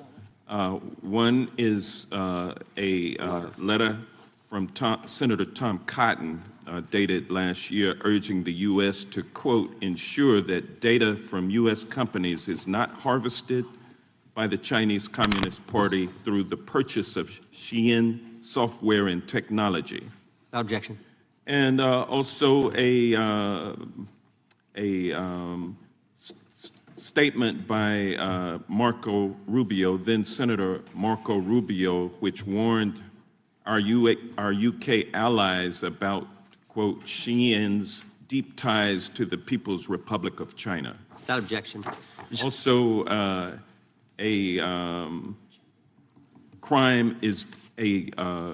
the record crime is down in 2025. Trump doesn't deserve credit, which demonstrates that the crime rates have been decreasing since 2023, which was published by the Vera Institute. Also, a unanimous consent request to enter into the record a NPR report from July of 2024. GOP vows to make America safe again. Statistics contradict their growing crime claims. Without objection. Also, a report out of the American Presidency Project dated January 17, 2025, record low crime during the Biden-Harris administration. Without objection. Also, Joe Biden is correct that violent crime is near a 50-year low, which was a PolitiFact publication of May 2024. And last but not least, a FBI releases 2024 reported crimes in the nation, statistics. These are FBI statistics published on August 5th, 2025, which details decreases in murder, rape, aggravated assault, and robbery in 2024. Without objection. Gentleman from Kentucky is recognized for unanimous consent. Mr. Chairman, I ask unanimous consent to submit two sets of documents. The first is a series of emails from the victims of Jeffrey Epstein. They are making FOIA requests to get their own FBI files and not having any success. So I want to bring attention to that by submitting that to the record. The second document that I want to submit to the record, for the record, I know we don't usually read these. This one's not readable. It's completely redacted for the most part, the first 50 pages. This is actually the search warrant that was served on James O'Keefe for a diary that he had already given to the government 2 months before. And as it turns out, there were no indictments here, yet he still doesn't know why he was raided, and I think he deserves to know. So, Without objection. Thank you. The chair now recognizes the gentleman from California. Director, the first time you saw Donald Trump's name was in the Epstein files. Did you close the files or keep reading? I have reviewed not the entirety of the files, so I have. You haven't reviewed all of the Epstein files? Personally, no. You're the director of the FBI. This is the largest sex trafficking case the FBI has ever been a part of. Buck stops at the top, and your testimony today is you have not reviewed all of the files.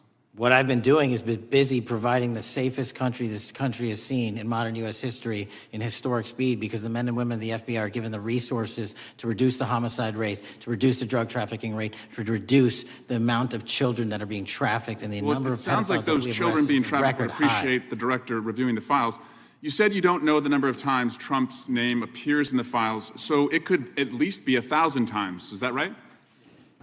The number is a total misleading factor. We have not released anyone's name that we have not released anyone's name in the Epstein files that has not been credible. Director, could it at least be 1,000 times? We have released every piece of legally permissible information. Okay, you can characterize the numbers however you want it. Reclaiming my time, Director. It sounds like if you don't know the number, it could at least be 1,000 times. Which It's not. Means It's not. Is it at least 500 times? No. Is it at least 100 times? No. Then what's the number? I don't know the number, but it's not that. Do you think it might be your job to know the number?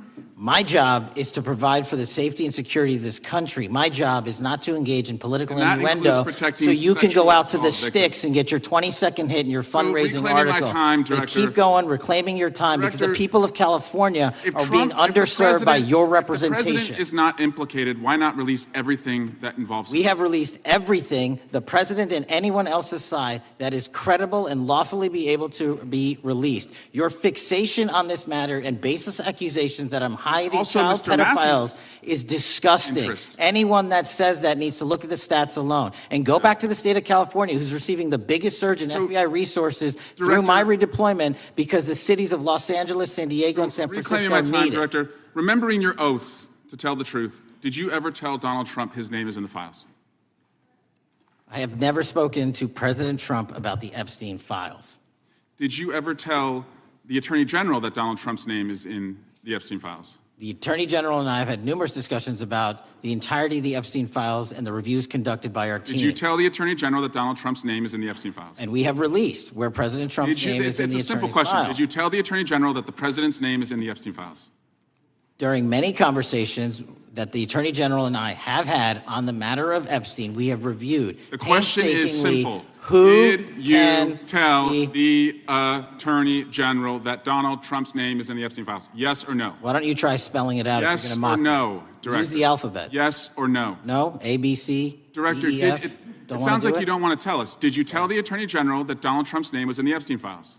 Why don't you try serving your constituency by focusing on reducing violent crime in this country and the number of pedophiles that are legally harbored in your sanctuary cities in California? I'll work with you on that. Regular order, Mr. Chairman. Director, I'm the gentleman from California. Did you tell the Attorney General that Donald Trump's name is in the Epstein files? The question has been asked and answered. You've not answered it, and we will take your evasiveness as a consciousness of guilt. Director, did Donald Trump ever say to you, just find and release the entire truth? Don't worry if I'm in it? The instructions from the administration were to release all credible information, and we have done that. Did Donald Trump ever provide information about Jeffrey Epstein as an informant? Donald Trump has not been, and I can only speak for the FBI, an informant of the FBI. So, Director, you've played this cute shell game where you say you can't release everything because the court has said that it legally is not allowed to be released, but the court calls bullshit. Judge Richard Berman said that when you went to the court, quote, information contained in the Epstein grand jury transcripts pales in comparison to Epstein investigation information and materials in the hands of the Department of Justice. So let's move on, Director. You wrote a book called Government Gangsters. You identified 20 individuals in that book. You put me on that list, at the top of the list. Thank you. My children find it flattering.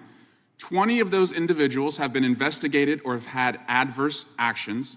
Director, considering that you have identified these people as, quote, government gangsters, will you recuse yourself from making any investigation decisions about these individuals? Anyone that has been terminated at the FBI has been done No, the question they failed again, to meet the muster Director, in their constitutional I will obligation. work on the audio-visual capabilities. I'm of going to the room so borrow that you your can hear me. terminology and call I'm bullshit reclaiming my on your time. entire career in I'm Congress. reclaiming my time, It has been Director. a disgrace to the American Director, people. I'm reclaiming my time. You can reclaim your time all you want. Mr. Chairman, you're going to allow a witness to speak this way? Mr. Chairman, would you give recuse yourself, The gentleman has no time. Mr. Chairman, would you admonish the witness not to insult members? The gentleman has no time. Mr. Chairman, just committee will remember. Quick point of order. Could the gentleman be extended an additional 20 seconds to complete his thoughts, since the witness decided to interrupt him continuously? And the witness will be able to respond if he wants. We'll make sure he has time to do that. My question Gentlemen, is, continue. will you, Director, recuse yourself, yes or no, from investigating or making decisions about the 60 individuals, including myself, that you identified as government gangsters? Yes or no? Time of the gentleman has expired. The witness may respond if he would like. And the answer was no, as I heard. Correct. Okay. The gentleman from Wisconsin, the gentleman yields back. The gentleman from Wisconsin is recognized for 5 minutes. Thank you, Chairman. Thank you, Director Patel, for being here today. I wanted to talk a little bit about the assassination of Charlie Kirk and the FBI's subsequent investigation. I know it's really sensitive, and you know, you can make the call as to whether or not, obviously, it's something that you can respond to, but I think it's still fresh on many people's minds. I want to congratulate you and Utah law enforcement for the work you did in identifying the suspect and apprehending him. According to public reports, and I think this is what maybe it's, I still have questions about, and maybe the public does. According to public reports, the alleged shooter arrives on the Utah Valley University campus nearly 4 hours before the shooting. Was that your understanding? Is that kind of... I'll let the public reports reflect themselves. I don't have the exact timeline. Okay. So we don't have any idea kind of his prep or how he set up or how he utilized that time when he first showed up on campus? All of those are being currently investigated through our cell phone analysis and through our witness interviews. And the state of Utah has now announced charges seeking the death penalty against this suspect. So we're a little limited in what we can continue to say. Sure, I understand. And the suspect, like you referred to, is then captured on security footage jumping off the roof of the alleged shooting location, the Losey Center. Do we have any idea how the suspect got up on the roof in the first place? I think for members of Congress, especially after Butler in Pennsylvania, it's just unimaginable that there could be some type of security breakdown prior to an event of that size where somebody could access a rooftop. So not commenting on the case, but having gone to the crime scene and walked the steps that we believe were taken, the roof was actually readily accessible through an exterior stairwell, so anyone could have gotten on it. Okay, okay. The suspect flees on foot to kind of this wooded area where he drops the rifle, wraps it in a towel, and then proceeds to his staged vehicle and basically drives home. So do we have any idea what the towel was about? Was it used later to identify a place where the firearm was left, or? What we can tell you is the towel, there was a screwdriver found on the rooftop, which DNA was collected off of, and the towel was found wrapped around the firearm in question in a wooded area next to the campus. All have been processed for DNA. And then, according to the suspect's roommate, there were allegedly messages on instant messaging platforms, specifically Discord, suggesting the towel may have been used to identify that weapon's location. So the public reports have suggested that the shooter acted alone. Do we still believe that that's true? Do we have any idea as to whether or not those Discord messages led us to believe that the shooter may have had help in any way or assistance? I can only speak to the FBI's investigation, and our investigation is ongoing, and we are interviewing any of those individuals involved in that chat and other individuals in the area. Very good. And so my suggestion, if there are accomplices, I'm sure this is something that the FBI is going to continue to investigate fully and thoroughly into the future. Yes, sir. The reason I ask that is because I don't know that that was necessarily the case with Butler, Pennsylvania. So thank you so much for your persistence kind of in this matter. There's still a lot of public questions that need to be asked. Let me shift to another topic very quickly. On July 31st, 2025, the DOJ and the CIA declassified the annex to Special Counsel John Durham's 2023 report on Operation Crossfire Hurricane. The 29-page Durham Annex contains previously classified information about, among other things, the investigative referral of the Clinton campaign plan. Why would somebody place documents in a burn bag related to this case? That case is very much ongoing, so I can't comment on the stylization of the evidence we're collecting. Can you comment at all on the Durham Annex as I described it? The Durham Annex, which has been publicly released thanks to the FBI's commitment to transparency, is one of the documents that's being utilized. And in general terms, speaking for a burn bag, sir, a burn bag is what you use to put classified documents into generally, because that is literally how you destroy them. So it appears that efforts were made by the Clinton campaign to reach out to the FBI agents or the Clinton sympathizers in the intelligence community in order to lead more credibility to the Clinton campaign plan. Do you think that's an accurate characterization? Again, I'm not going to characterize that material because it's part of an ongoing investigation. Thanks for being here today. I yield back. Gentleman yields back. Gentleman from California is recognized. Thank you, Director Patel, for being here today. The FBI searched Jeffrey Epstein's Manhattan residence, correct? I believe that happened in 2018. I think there was 2 locations, sir. It's 2019, and in that residence, the FBI found a safe, correct? I don't have the catalog of evidence in front of me. In that residence, the FBI found a safe, correct? I'll accept your representation. Okay. And in that safe, the FBI found topless and lewd photographs of girls, correct? Again, sir, I'll accept your representation. I don't know. Thank you. It was all over the media at the time. There's a New York Times article that says Jeffrey Epstein is indicted on sex charges as discovery of nude photos is disclosed, dated July 8th, 2019. And the Times reports a trove of lewd photographs of girls was discovered in a safe inside financier Jeffrey Epstein's Manhattan mansion. Author Michael Wolff has conducted numerous interviews of Jeffrey Epstein. I'm going to play for you a video clip of what Michael Wolff said Epstein told him was in the safe and what he showed the author was in this safe.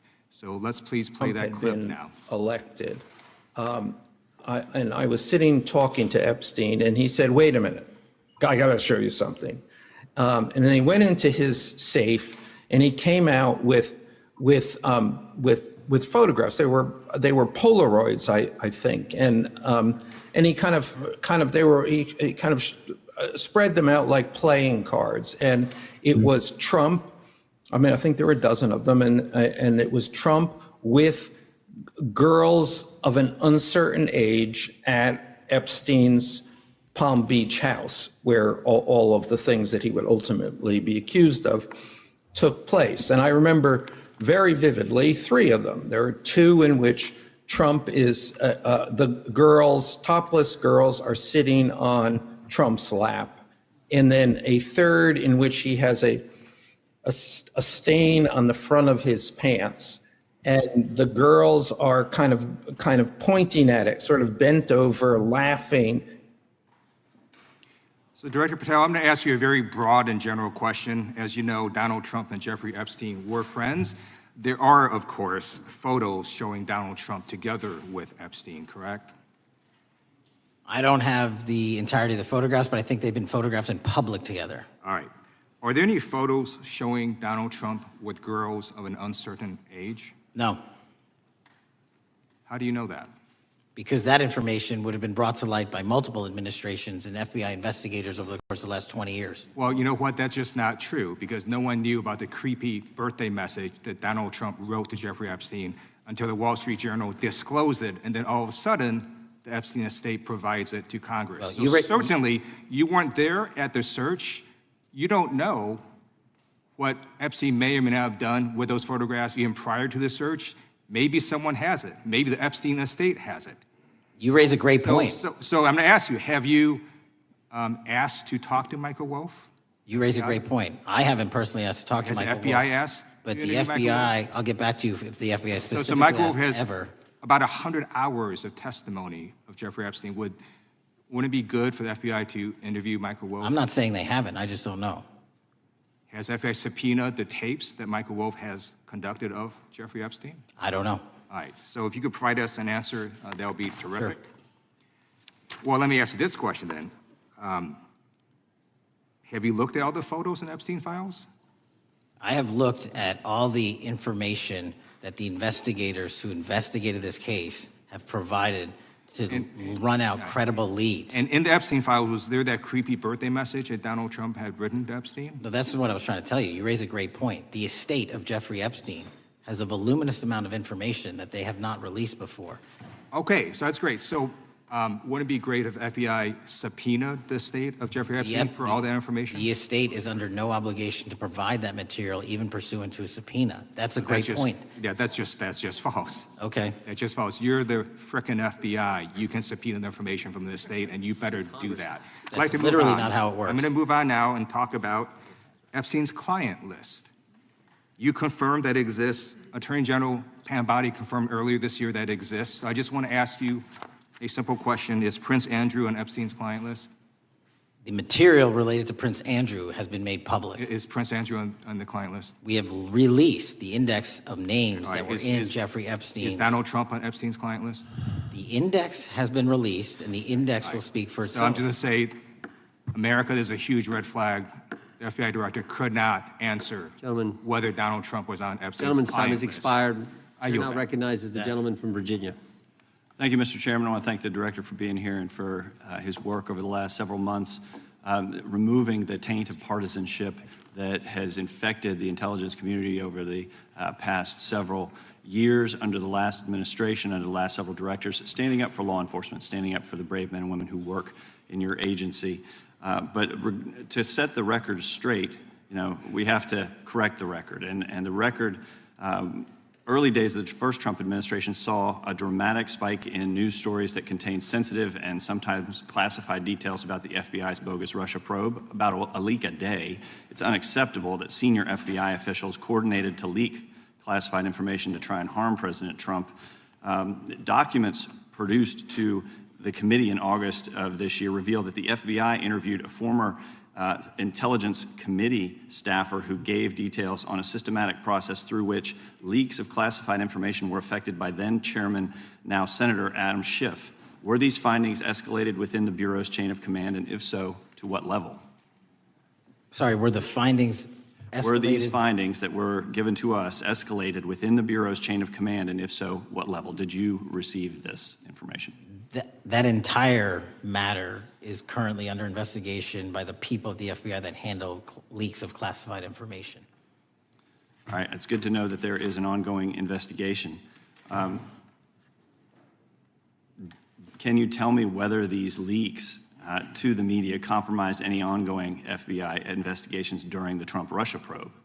I can tell you, generally speaking, the leaks of classified information are detrimental to any work the FBI is doing. Now, former Director James Comey testified before the Senate Judiciary Committee that he had never been an anonymous source, nor authorized anyone to be an anonymous source in news reports about matters relating to the Trump investigation or the Clinton investigation. Was Comey's testimony true? In reference to Director Comey, I I'm very limited in what I can say because of what the current status of those matters are with the FBI and the Department of Justice. When I am able to make those public, I will. Can you tell me if there's an ongoing investigation there? Again, without identifying any individuals related to the information you're generally speaking about, there is an ongoing matter that has been under review by the Department and the FBI for some time. Because we know that the documents that we received last month revealed that former Director Comey used Columbia University law professor as a conduit to leak stories to the media that contained classified information. Let me move on to the way that the FISA process was weaponized by past directors. Prior to your confirmation, you raised concerns about government misuse of FISA, including Section 702, stating that FISA was in need of major reform. Specifically, you highlighted that the Fisk report that the FBI had conducted 278,000 improper searches of the FISA database. Do you remain concerned about governmental abuse of FISA in Section 702? I'm always concerned, but what we've done since I became FBI director is implement new audit systems. We are nearing 100% review of the 702 query system that you are specifically referring to, and we've also eliminated anyone that has ever touched that database that has in any way made a mistake, whether intentional or not. And we have also identified a system in which those going forward who misuse the 702 system, they don't get 2 strikes. They get 1 and you're done.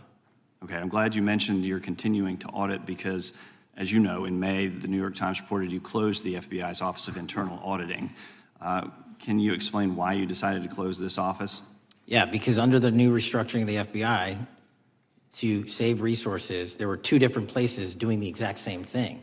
We have a specific division dedicated to audits. I didn't need another audit system doing the audits again. And so we folded some of those folks with their expertise into our specific division and then took the rest of those folks and are moving them out across the country. Under previous FBI leadership, FBI agents were found to have lied to the Fisk. There have been hundreds of thousands of violations of the querying standards. In light of past violations, what action is the FBI taking to ensure that similar abuses do not occur in the future? Exactly what I've outlined. You cannot have access to the 702 query system if you improperly queried that system at all at any time in your career. Okay, at a Senate hearing 2 years ago, your predecessor, Director Wray, testified FBI had previously purchased U.S. phone geolocation data for a specific national security pilot project and further stated that the project had not been active for some time and that the FBI relies on court-authorized process to obtain location data from companies. Does the FBI purchase location data or any other data of Americans from data brokers? I don't believe so, but I'll get back to you. Thank you, that'd be important. I appreciate that. I yield back. Gentleman yields back. Gentleman from Washington's recognized. Thank you, Mr. Chairman. Mr. Patel, before you joined the FBI, you had very strong opinions about what the FBI was hiding regarding Jeffrey Epstein. In a September 2023 interview with Glenn Beck, you said the Black Book is under the, quote, direct control of the director of the FBI. In December 2023, you said, let us know who the pedophiles are. Even for a short time after becoming FBI director, in February of 2025, you tweeted, quote, there will be no cover-ups, no missing documents, no stone left unturned.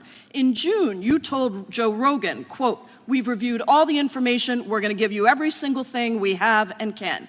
But then suddenly in July, everything changed. You and Attorney General Pam Bondi released one video and said that there was nothing more to see. Your July memo says you uncovered more than 300 gigabytes of data and physical evidence, but that you had decided no further disclosure would be appropriate or warranted. That is a quote. I think what happened, Mr. Patel, is that suddenly you discovered that Donald Trump's name was all over these files, and you started a giant cover-up. So you are under oath, Mr. Patel. You just testified to Mr. Swalwell that you did not speak to the president about the Epstein files. To your knowledge, did Attorney General Pam Bondi speak to the president about what was in the Epstein files?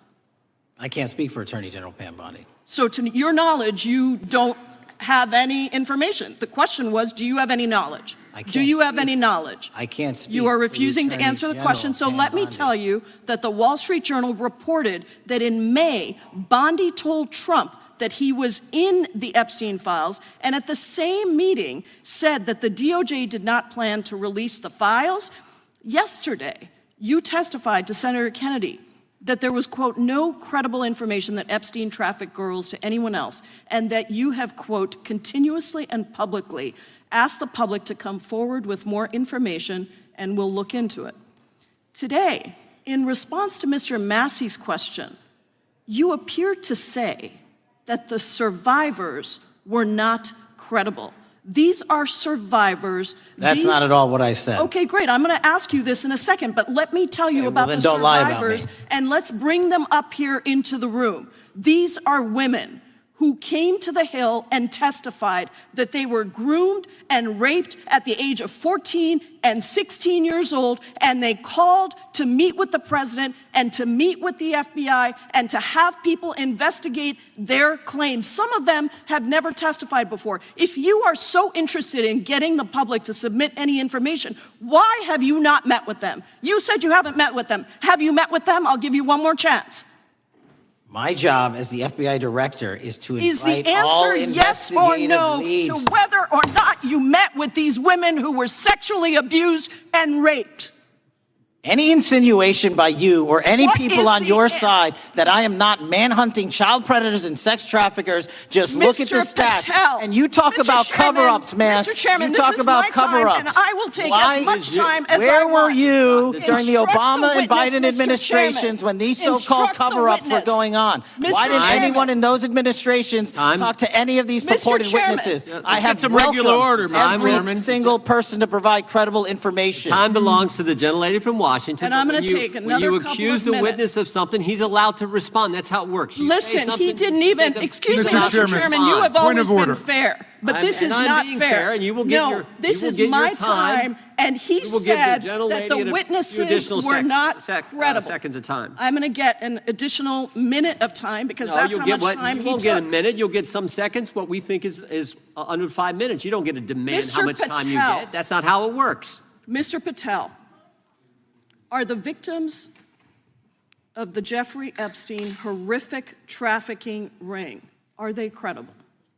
Any person with information about ongoing sexual didn't- trafficking. I'm asking you if they're credible. Ma'am, I'm Are they commenting on the credible? evidence we have. But And we have routinely asked for people to come forward with more evidence, and we will look at it. And the evidence that we have was the same evidence that the Biden and Patel, Obama Justice Departments Mr. had. Patel, And they this is determined, not new. me, they determined that that Chairman, information was not Mr. credible. Chairman, he's not letting me even ask my questions. You This is ask the ridiculous. questions, he gives an answer. You may not like what he says, No, but that I'm doesn't mean you asking, get to he's interrupt not him. answering my question. Mr. Chairman, have could we an- restore the gentlelady 45 seconds so she We can will complete give her her question? additional 30 seconds, which is what I said I'm earlier. going to keep taking my time because you'll take here's the time thing. that you get. You get are 30 not seconds. answering the question. The question I is, have, you just don't like the these answer. are these women credible? It's a yes or no answer. I have answered the question. Well, and I what is keep the telling answer? you, I'm the only FBI director that has welcomed new information in this case. This You're not- administration is the only one that has welcomed any new information in this Is there case. a yes or no to Present whether the new victims credible are information.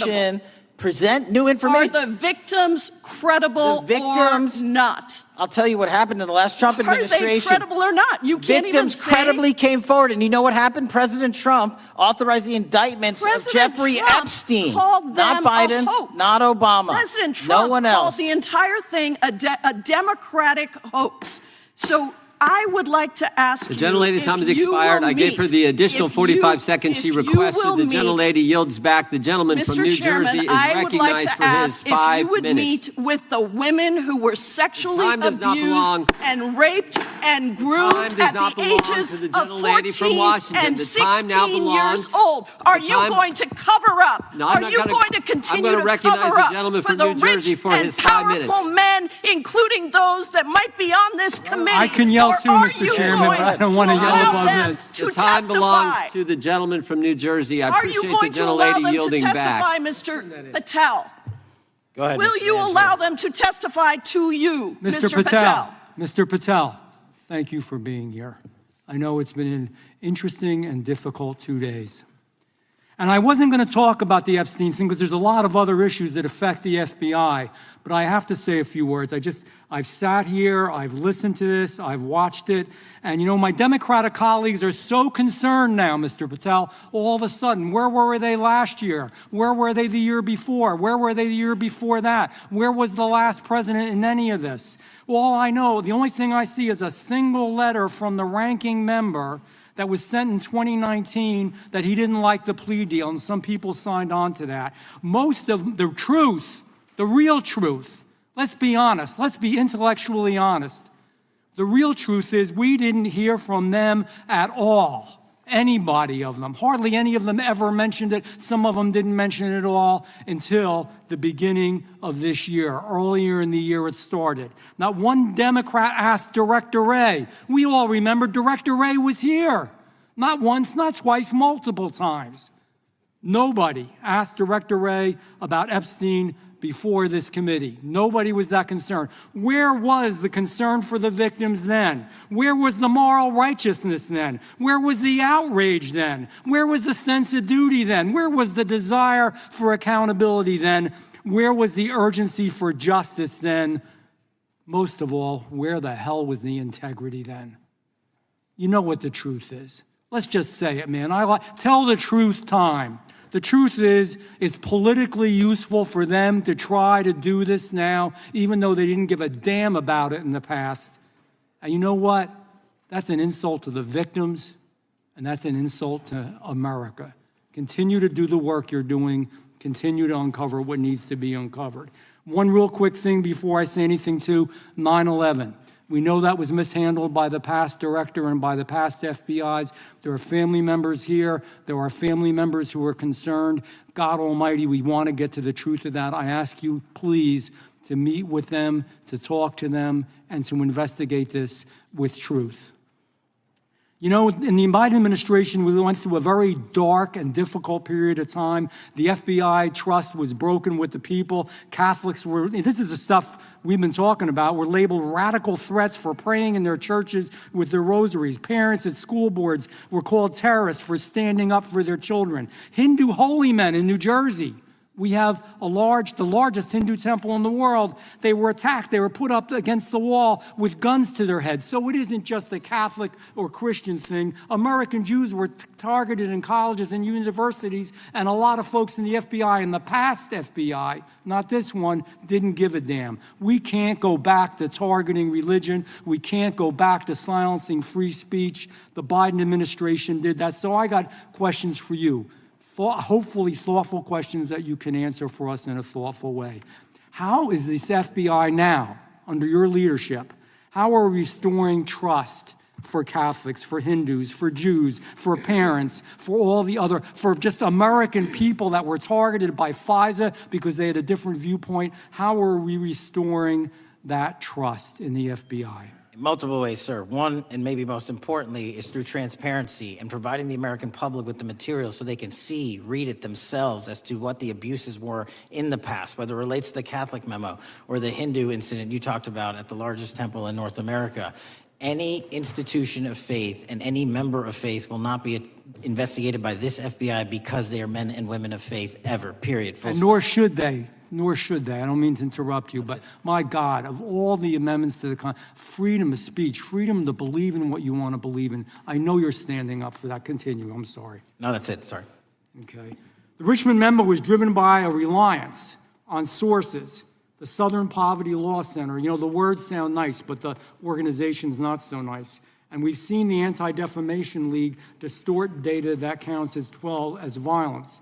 Have you been able to identify and eliminate these kinds of partisan sources? We welcome all sources, but we want objectivity and neutrality and decency in the way we report all this. Have you been able to uncover any information there? How do we make sure our sources are good in the future? We have reviewed the source processes that infiltrate any institutions of faith, and they will no longer be going into institutions of faith. They will be directed towards criminal activity and protecting the homeland, the two most important missions the FBI has, and that's what we're going to continue to do. Good. And I'll say this. There was a lot of bull today, a lot of you know what, and I'm not going to say it because I respect the institution so much going on around here. Continue to do the work of the people. You are here for that reason. The administration is here for that reason. It was weaponized and politicized, the FBI, in the past. I hope to God we never, ever see that again. One of the darkest parts of American history. Thank you, Mr. Patel. I yield back. Mr. Chairman, I have a unanimous consent. Gentleman yields back. The gentleman from New York is recognized for UC. I would like to introduce a CNN article that explains how an alleged top leader of the MS-13 gang was dismissed. His case was dismissed in Brooklyn so that he could be deported back to El Salvador, even though he was charged with murder. Without objection. Mr. Chairman, I have some unanimous consent The lady from requests. Washington is recognized. I ask unanimous consent to enter into the record an article titled "Justice Department Told Trump in May that his name is among many in the Epstein files." Without objection. I have another one that is a July 2025 article by the New York Times entitled "How a Frantic Scouring of the Epstein Files Consumed the Justice Department," stating that DOJ and FBI employees reviewing the Epstein files were instructed to flag any mentions of Trump and other celebrities. Without objection. And I have another unanimous consent request to enter into the record an August 2025 article by The Guardian entitled "Ghislaine Maxwell Hinted at Epstein's Ties to Trump Officials.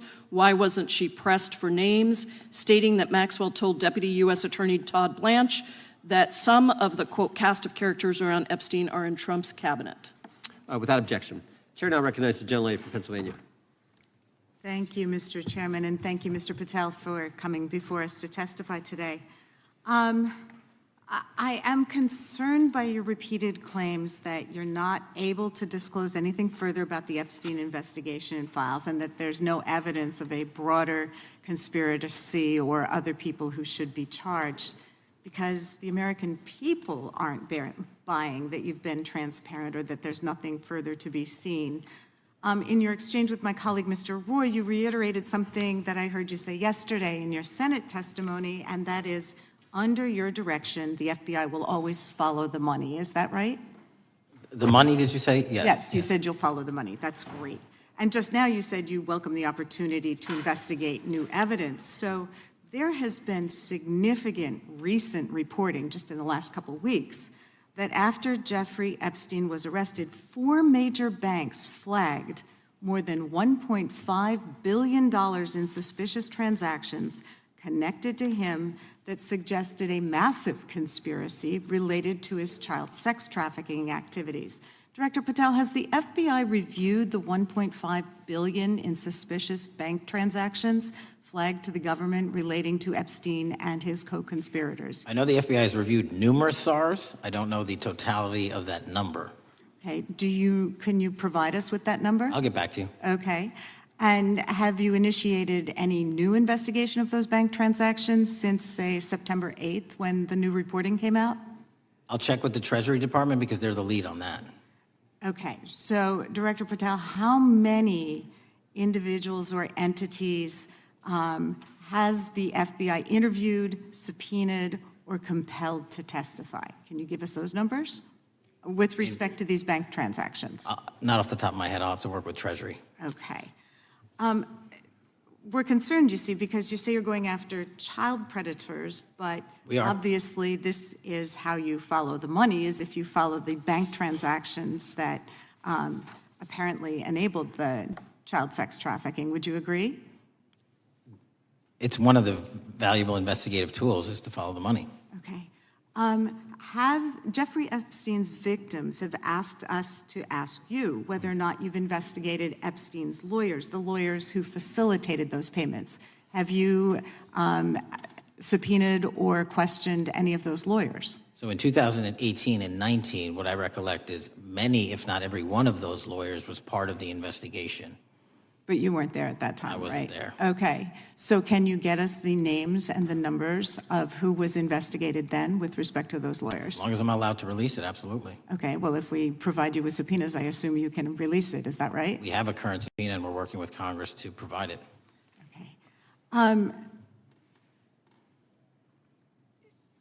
You've said that the Acosta investigation had an original sin. Mm-hmm. What do you mean by that? Basically, if you're looking at an actual pedophile ring, what you should not do is limit the time frame in which you're legally able to collect information. So search warrants that Mr. Acosta utilized in 2006 and 7 leading to the 2008 plea agreement had a very specific narrow window of years, I think 3 or 4 years. And so information pursuant to legal process wasn't collected for 10 years or 15 years or 20 years. It also, subpoenas were not sent out to hundreds of witnesses at the time, hundreds of victims at the time. None of that was done. None of these people were put in grand juries. And so the totality of information from the jump, instead of being this big, was like this. And that, in my opinion, is not how you run an investigation if you're trying to break a sex trafficking ring. So you're now in charge of the FBI. Why haven't you done that investigation? Great question, and here's the answer. Simply because I am not able to go back 20 years and collect information that the courts had decided was already subject to search warrants. They have said, this was in the investigation, there's a non-prosecution agreement out of that plea, and when the case was reopened, and this is where it comes into play, when the case was reopened in 2018 and 2019, the search warrants, again, were limited to the conduct of Jeffrey Epstein. Now, whether that's right or wrong, that's a different discussion, but I'm telling you that's the information we I think reviewed. that is a different discussion, and I think the discussion we'd like to have today is why you aren't following the money with respect to the broader conspiracy that it has been reported in the New York Times and elsewhere, and that if you really want to attack the issue, if you wanted to attack the issue, if you wanted to get to the bottom of it, if you wanted to disclose what really was involved in the Epstein files, the Epstein cover-up, that you would be taking very different actions that you are today. I do want to seek unanimous consent to enter into the record the New York Times September 8th, 2025 article, How J.P. Morgan Enabled the Crimes of Jeffrey Epstein. Objection. And also an article dated July 17th, 2025, in the Epstein case, Follow the Money. Objection. Okay, thank you. Gentlelady yields back. Mr. Chairman. Gentleman from Maryland is recognized. Thank you much. Pursuant to Clause 2K6 of Rule 11, I move that the committee subpoena the CEOs of 4 banks, J.P. Morgan, that's Jamie Dimon, Bank of New York Mellon, Robin Vince, Bank of America, Brian Moynihan, and Deutsche Bank, Christian Sowing, in order to get the suspicious transaction reports. These 4 banks have flagged to the government $1.5 billion in suspicious transactions related to the sex trafficking crimes and conspiracy of Epstein, Maxwell, and all of their collaborators. And as you know, Mr. Chairman, we got the SARS reports for Hunter Biden totaling around $20 million.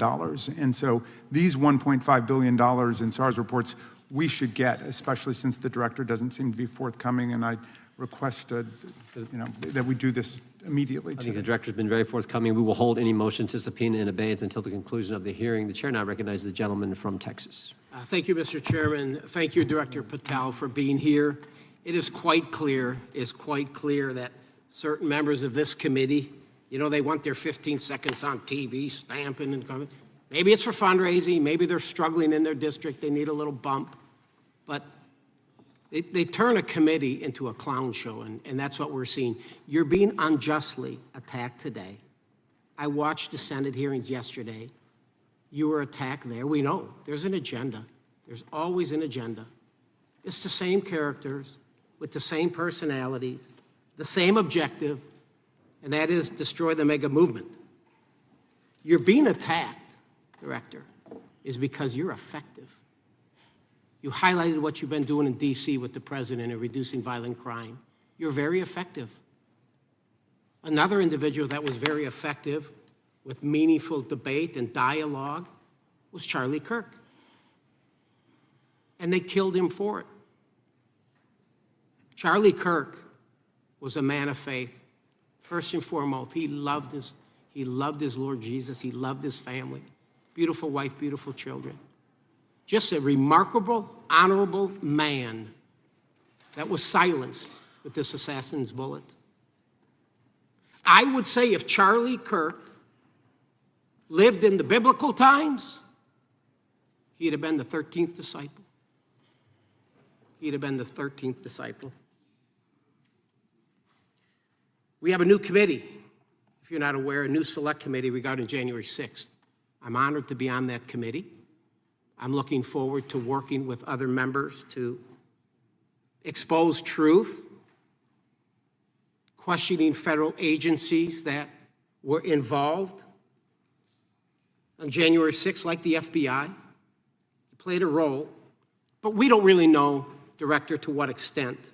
We don't know. The January 6th sham committee was not formed by Nancy Pelosi to seek truth. It was nothing about getting to the truth about January 6th. Their sole mission was to damage Donald J. Trump and end his political career. And everybody knows it. That's what the purpose was. You know what's nice? So I kind of get to ask the question, though, how did that work out for you? Donald J. Trump is back in the White House, and America loves him. I spent 30 years in law enforcement, retired sheriff from a large county in the great state of Texas. I have seen, Director, I have seen more enthusiasm and support for law enforcement today because of what you and Donald Trump have done over the last 8 months to protect the American people. The American people couldn't count on their government to protect them. Crime is rampant.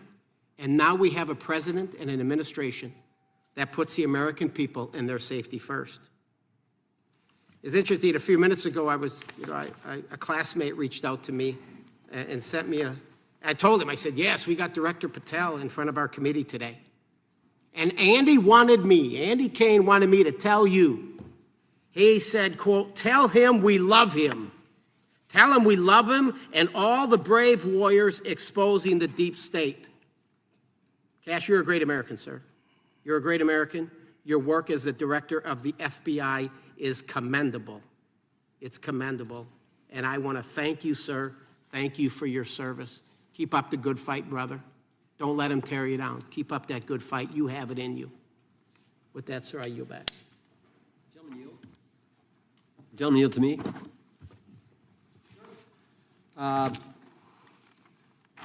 Director Patel, there were 26, the gentleman mentioned the select committee, there were 26 confidential human sources at the Capitol on January 6, 2021. 4 entered the Capitol and thereby broke the law.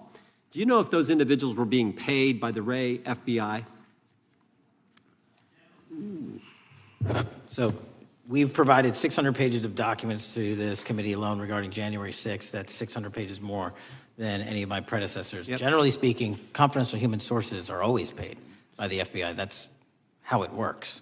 I can't speak to the specifics on each one and how much they make. And we appreciate it. We've reviewed some of that material, and you've given us a lot of material that we didn't get from Director Ray. That specific question, I think, is important to the American people.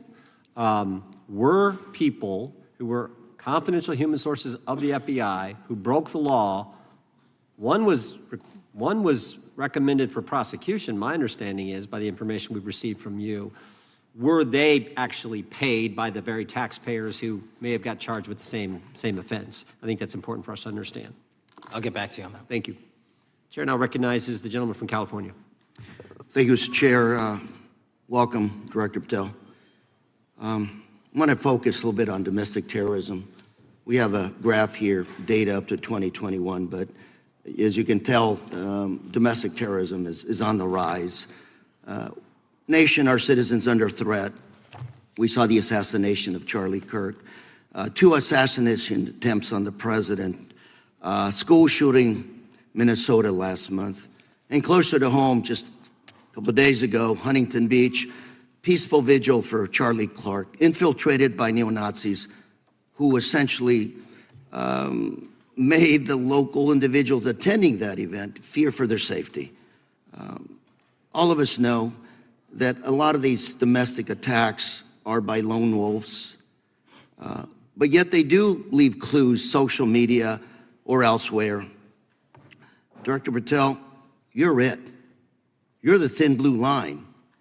The FBI, your job to protect our citizens back home from those that would harm us. You have to find the needle in the haystack. Takes a lot of work, a lot of resources. Talking to my local sheriff this morning who said they're concerned. Federal cuts to local grants that help them do the job. Then, of course, let's not forget about other threats. There are coming before us, like high-tech fraud. Local senior recently was talking to me about a text she had gotten, a demand by the IRS to send a payment immediately, or the IRS agents were on their way to arrest this individual. Pretty gutsy stuff by folks probably from Europe, North Korea, Russia, China, people, okay, going after those precious savings our senior citizens rely on. Yet the president's proposing a budget cut of $500 million or more to your organization, the FBI.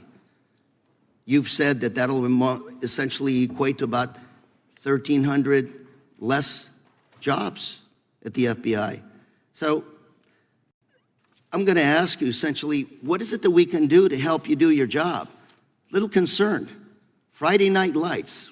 One of the events I love to do on Friday nights, go to the local high school football game. Sit there at the stadium and you always say, what if? What if? You're the thin blue line. Can you do your job cutting $500 million from your budget? Thank you, sir. I think we are doing our job, and the distinction is with the budget that we have, we are flexing more resources to the field. California is receiving the largest FBI plus-up of any state in the union due to that plus-up. They're not getting a reduction. No state is getting a reduction. Every state is getting a plus-up. And so I'm utilizing the money that we have to first plus it up. And the empty vacancies that we have, those haven't been filled in years, not under my leadership. Here's my concern. You're going to do well, you're doing more with less, is what you're saying. Yet we're about to vote on a budget that has $88 million more to protect members of Congress, the executive branch, and the Supreme Court. There's a contradiction here. Back on Main Street, we're saying you can do more with less, you can protect them with less money, yet here in Washington, we're saying we need more money to protect members of Congress. It's a little contradiction here. Or maybe, sir, you ought to talk to leadership about coming in with your management style to protect the Supreme Court, Congress, and the administration. Otherwise, it's essentially a hypocritical situation. We need more protection, yet folks on Main Street can do with less. My concern is folks on Main Street. We also were, I think we received over $300 million in the big, beautiful bill, and we're also receiving pots of money from our interagency, so this sort of $500 million cut isn't entirely accurate. You're still getting cut $200 million plus. You're still moving your agents to do ICE work, so you are leaving a lot of bases uncovered. And I'm not going to be argumentative with you, Director Patel.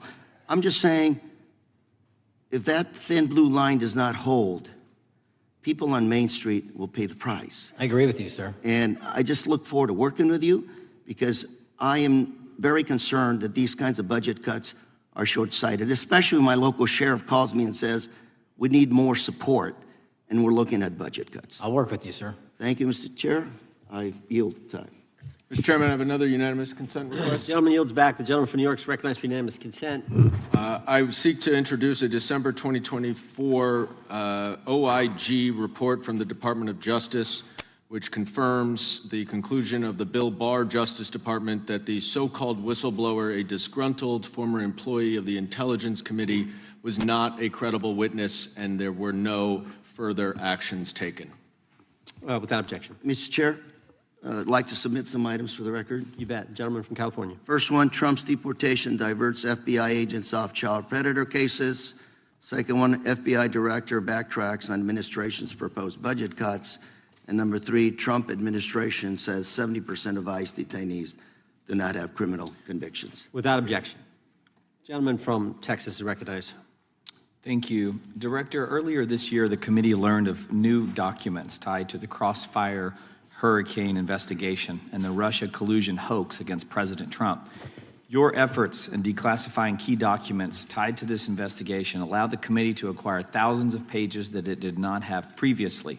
Did any of your predecessors make any effort to declassify these documents? Not to the extent we have. Did any of your predecessors share or leak any details that were classified at the time? There are ongoing leak investigations across the board at the Bureau related to this. I believe one of those is Mr. Comey, and I thank you for continuing that investigation. Among the declassified documents are the Durham Report Annex, the Crossfire Binder, and the Nellie Orr Criminal Referral. Could you summarize for those watching what we know about the Russia collusion hoax so far? Well, sir, I think the record will speak that the Russia collusion matter was perpetrated by a political party to go overseas and obtain information from a foreign intelligence asset, only to have that information, which was demonstrably false, turned over to the FBI, who walked into a federal FISA secret court and asked for a secret surveillance court order and lied to the federal court, and we know that because someone was convicted of it, and only to surveil the political opponent. So that is a massive scandal. We helped expose it. And in terms of the pages of productions, I provided 1,400 pages of production related to Crossfire Hurricane, and my predecessors have provided 0. I appreciate that, and I appreciate your courage and commitment to declassifying these important documents for our review, and hope that you'll continue with this commitment. Can we expect to see more declassification efforts regarding the Crossfire Hurricane and Russia collusion hoax? Yes. Thank you. I yield the remaining balance of my time to Chairman Jordan. Oh, I thank the gentleman for yielding. And Director, that's when it all started, right? The whole Russia, that's when it all began. And then it was Mueller, then it was impeachment, then it was Jack Smith and Fonnie Willis and Alvin Bragg and you name it. But it all started then. And that's why I think the gentleman from Texas wants to make sure we get all the information there. And I want to go back to when it was changed. We talked about this earlier. I just want to read to you what the CIA officer said to the House Permanent Select Committee on Intelligence, quote, Brennan refused to remove the dossier, and when confronted with the dossier's main flaws, he responded, yes, but doesn't it ring true? So that's what he initially said.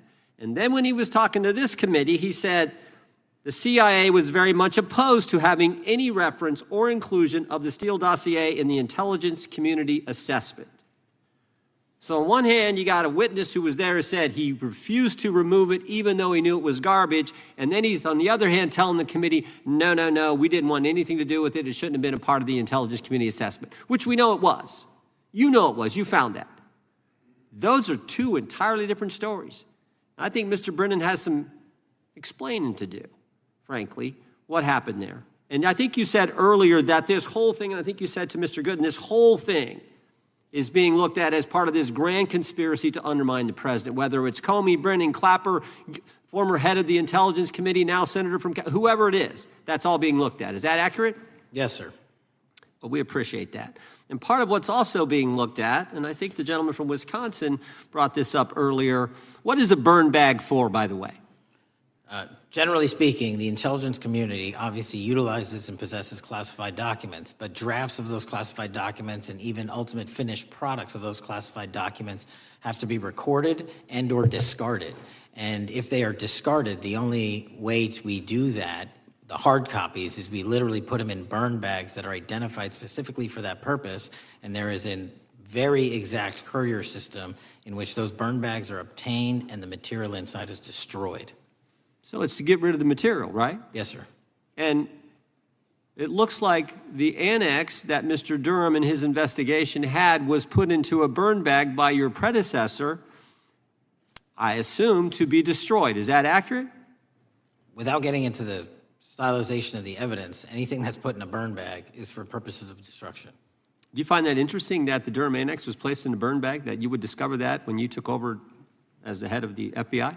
We found a lot of information in a lot of burn bags. Well, we appreciate you finding that. We'd like to know a little bit more about that, and we look forward to that information coming forward. And I appreciate the gentleman yielding. With that, we now recognize the gentleman from Colorado. Thank you, Mr. Chairman, for holding this hearing. Thank you, Director Patel, for being here today. I have a couple of questions regarding a terrible shooting that occurred in Colorado, which is a state, as you may know, that I represent.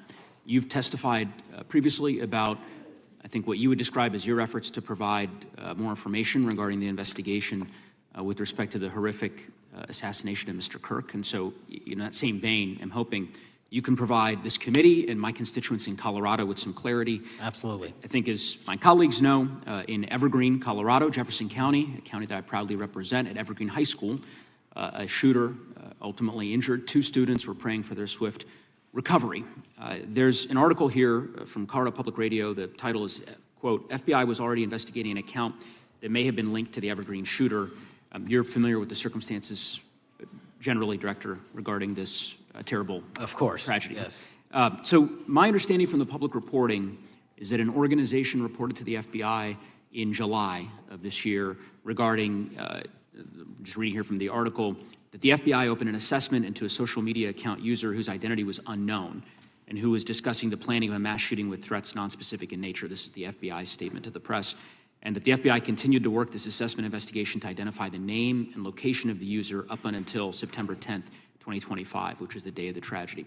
Can you provide us some clarity on what were the impediments to finding, the account user, and maybe describe in greater detail the FBI's work in that regard? Generally speaking, yes, because I know even though the shooter's deceased, the investigation we're not done. Sure. And so the impediments to finding these individuals, and you highlight a great point. We had 2 huge tragedies in the span of days in this country. The school shooting in Evergreen, Colorado being one of them. And proactively going out onto these social media platforms, which are so large, is our biggest impediment. And we need to rely on the service providers. There's actual legislation, I can't remember the name of it, that's up for renewal, which will, and I think at the end of the month, which gives service providers the ability to report that information in from their end without liability. We need that to continue, because while the FBI has so many people and the police are great at doing it, there's just too many platforms to cover down on. Well, I appreciate that, Director Patel, and I think we're certainly, I'm interested in continuing this conversation, because I think the reporting suggests that there's a pattern, and that ultimately we want to make sure that law enforcement is able to prevent this kind of tragedy from happening in the future. I have a question. It's not meant as a gotcha question, so it just frame it there.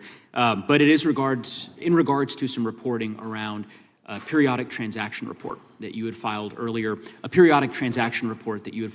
this year. So this is in July, pursuant to the ethical obligations as a senior executive official. You remember filing that in July? Yes. Yeah, so in that report, as best as I can surmise, you disclosed that you divested, $100,000 or more in a variety of different stocks, which I presume was pursuant to the ethics agreement that you negotiated with the Department of Justice. In that same report, there's a disclosure regarding purchases of 2 different transactions. So between $15,000 to $50,000 in a national coffee house chain, and between $50,000 to $100,000 in a semiconductor company on May 9th and May 12th. Are those transactions that you're doing personally, or are these through a stockbroker, or are these transactions that you're handling yourself? So how they happen is I submit proposals under DOJ guidance to say, hey, I would like to trade this or that, and they run their review, and the FBI runs a review, and then they come back and say yes or no, and then I make the transaction. Is there a reason that you decided to make the purchases into those 2 companies? Generally speaking, before I got this job, I was, trading stocks, but not a lot like most people, and I just follow certain industries, and I thought they would be a good investment. So the reason why I ask, right, because you had divested in other companies, and I presume that wasn't because there were actual conflicts. It's just that you wanted to avoid an appearance of impropriety. It was both. Both, but not all of the companies were conflicts. Whatever they make divested from. I don't make the call, they make the call. Sure. Yeah. I guess my point would be, the reason why I ask is, why I said it's not a gotcha question, I have for years led an effort here in Congress to try to ban members of Congress, senior executive officials, from trading stocks. And it's bipartisan in nature. We're working really hard to get that done, Republicans and Democrats. And you can understand, I think, given your role, given the nature of the position that you hold as the leader of the largest law enforcement agency in our country, that divesting entirely, not doing day trading now, I think would be something that would be in the interest of the American people. So I just would hope you would consider that, and that moving forward, that perhaps not purchasing stocks in individual companies, I would think would be something that would be worth pursuing. Gentleman's time is... I'm happy to give the witness an opportunity to... Sure. No, thank you. I'll work with you on it. Gentleman from Alabama is recognized. Thank you, Mr. Chairman. Thank you, Director Patel, for being here today. Newly declassified documents confirm that the intelligence community under President Barack Obama knowingly relied on unverified and fraudulent evidence to manufacture a false claim that Russia, in fact, meddled in the 2016 election. Is there more to be done to uncover the depths and origins of the Russian collusion hoax? There is, and we're doing it. Why should Americans still care about that, Director Patel? Everybody wants to talk about a weaponized bureaucracy. And when we put out the facts about a weaponized bureaucracy, not because I said so, but because we found the FISA documents, because we found the 302s and the 1023s, then it becomes a political football. My job is to continue to put out that information and let the American public read it for themselves when I'm lawfully able to do so. And that's been my commitment on any subject, Russiagate or otherwise. Wherever the law allows me to do it, I will do it. You know, when I first came in 2020, the number one concern as I was doing town halls was the weaponization of the government against the American citizen. And so are there things that you're doing, structural reforms that implementing so that the FBI cannot be weaponized again, whether it's against President Trump or future elected presidents? It shouldn't be weaponized against anyone. And the structural reform is simple. If you're going to go after a political individual or someone seeking political office, there has to be a grounded basis in law and fact to open up a criminal investigation. And if there's not, the investigation isn't even opened. And I've also gone back and reviewed other cases that were opened in prior administrations related to public officials. And we've closed a number of them because we felt that some of these actions were weaponized on either side of the aisle. I felt it wholly inappropriate for the FBI to be playing umpire and referee amongst these decision makers when there was no factual or legal basis to continue those investigations, so I shut them down. And I think that's so desperately needed because we need to restore trust in law enforcement and certainly in the DOJ and the FBI so that the American people don't fear the very government that's supposed to protect them. And so thank you for doing that. On August 11th, you released to the committee documents concerning leak investigations that began in 2017. Do you believe these leaks were accidental or were they intentional in order to influence public opinion against President Trump? When I can publicly make a final decision on that, either through a recommendation of charging that the DOJ makes or findings that I have, I'm able to do so, but they're still not complete. Why did the FBI under Director Comey want to undermine the Trump administration? I don't know. You'll have to ask him. Think it might have been political? How will Director Comey be held accountable for his leaks and classified information concerning the Russian collusion hoax? Well, anyone. Doesn't matter what you did before or what seat you were in. If you leak classified information, that's illegal. And we will investigate it fully. And if we can bring enough evidence to recommend charges to the Department of Justice, we will. But as you know, in these leak investigations, it's very difficult to produce the information necessary. We know leaks happen. They literally happen every week. It's one of the most destructive things to this country. Media receives classified information beneficial to one side or the other. I'm a fan of none of it, and I want to shut all of it down. And we need to bring some real cases to deter individuals from doing that, and that's my focus. What was Comey's role in creating the ICA? You know, speaking from my memory, as the head of the FBI, he was charged under then Director Brennan, and Director Clapper and the other IC elements to come in with the NSA, CIA, FBI, and ODNI and put together a collection of information on how the information sort of surrounding Russiagate came together. So he represented the FBI in that. Was former Director of CIA, John Brennan, he's denied that the Steele dossier was used in creating the ICA. Is that true? Well, it's, without commenting on him, the FISA has been released, and the dossier was in the FISA. It was in 4 FISAs. So I'll let the public decide. Well, former Director Brennan actually denied repeatedly that he pushed for the Steele dossier to be included in the ICA. Is that true? Denied. I'll let his testimony speak for itself, but then Deputy Director Andy McCabe also testified to the House Intelligence Committee, which has now been declassified, that were there no Steele dossier, there would have been no FISA. Well, my time's getting close, but let me tell you this, sir, and well, my colleague from Texas said, thank you for the job you're doing. You're making the American people safe. you're restoring trust in these agencies that so many of us had lost trust in. So thank you for the work you're doing. That thin blue line, you're doing a fine job, and we want to let you know we appreciate it. Thank you. God bless you. Lady from California is recognized.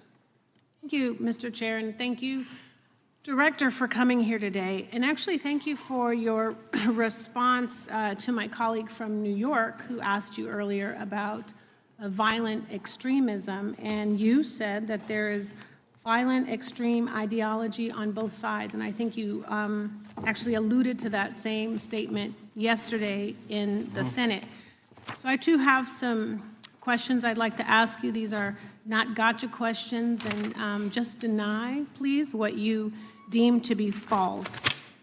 So Dylan Roof, who followed white supremacist propaganda, murdered 9 black parishioners in Charleston in 2015. Do you deny this? I'm sorry. Dylan Ruth? Roof? Roof, can you give me some more information? You're head of the FBI, you probably know this. If you don't know, that's fine. You can give me a reminder. I've got a lot in front of me. It was national news. Robert Bowers murdered 11 Jewish worshipers in Pittsburgh in 2018. I do remember that. And it was the deadliest anti-Semitic attack. So do you admit that that happened? I'm not saying the other thing didn't happen. I'm just asking for a little information. Patrick Cruces, who posted a manifesto about a Hispanic invasion, walked into a Walmart in El Paso, Texas in 2019 and began firing. He murdered 23 people that day, and the youngest was 15. Do you admit or deny that that happened? I'll take your presentation as accurate. All right, well, I have to say all of these cases have been adjudicated. As I said, they are not gotcha questions. These incidents were national news. And as director of the FBI, you have access to all of this information. So in 2022, Peyton Grendon walked into a supermarket in a black neighborhood in Buffalo, New York, and started shooting. He murdered 10 people that day. And on September 10th, your friend Charlie Kirk was assassinated. Tyler Robinson has been taken into custody and charged, but also on that day, Desmond Holley, a 16-year-old white male, shot and injured 2 students at a high school in Colorado before killing himself. And according to the Anti-Defamation League, he had a fascination with mass shootings and white supremacy. So do you admit to, deny these facts? Those happened. Okay. Your predecessor, former FBI Director Christopher Wray, said that one of the most dangerous concerns is that racially motivated violent extremism, especially white supremacists, has been the biggest chunk of our domestic terrorism cases and is responsible for the most lethal attacks over the last decade. Do you admit or deny, A, that he said this? I'll let the record reflect that. Whatever he said was what he said. All right, and do you agree?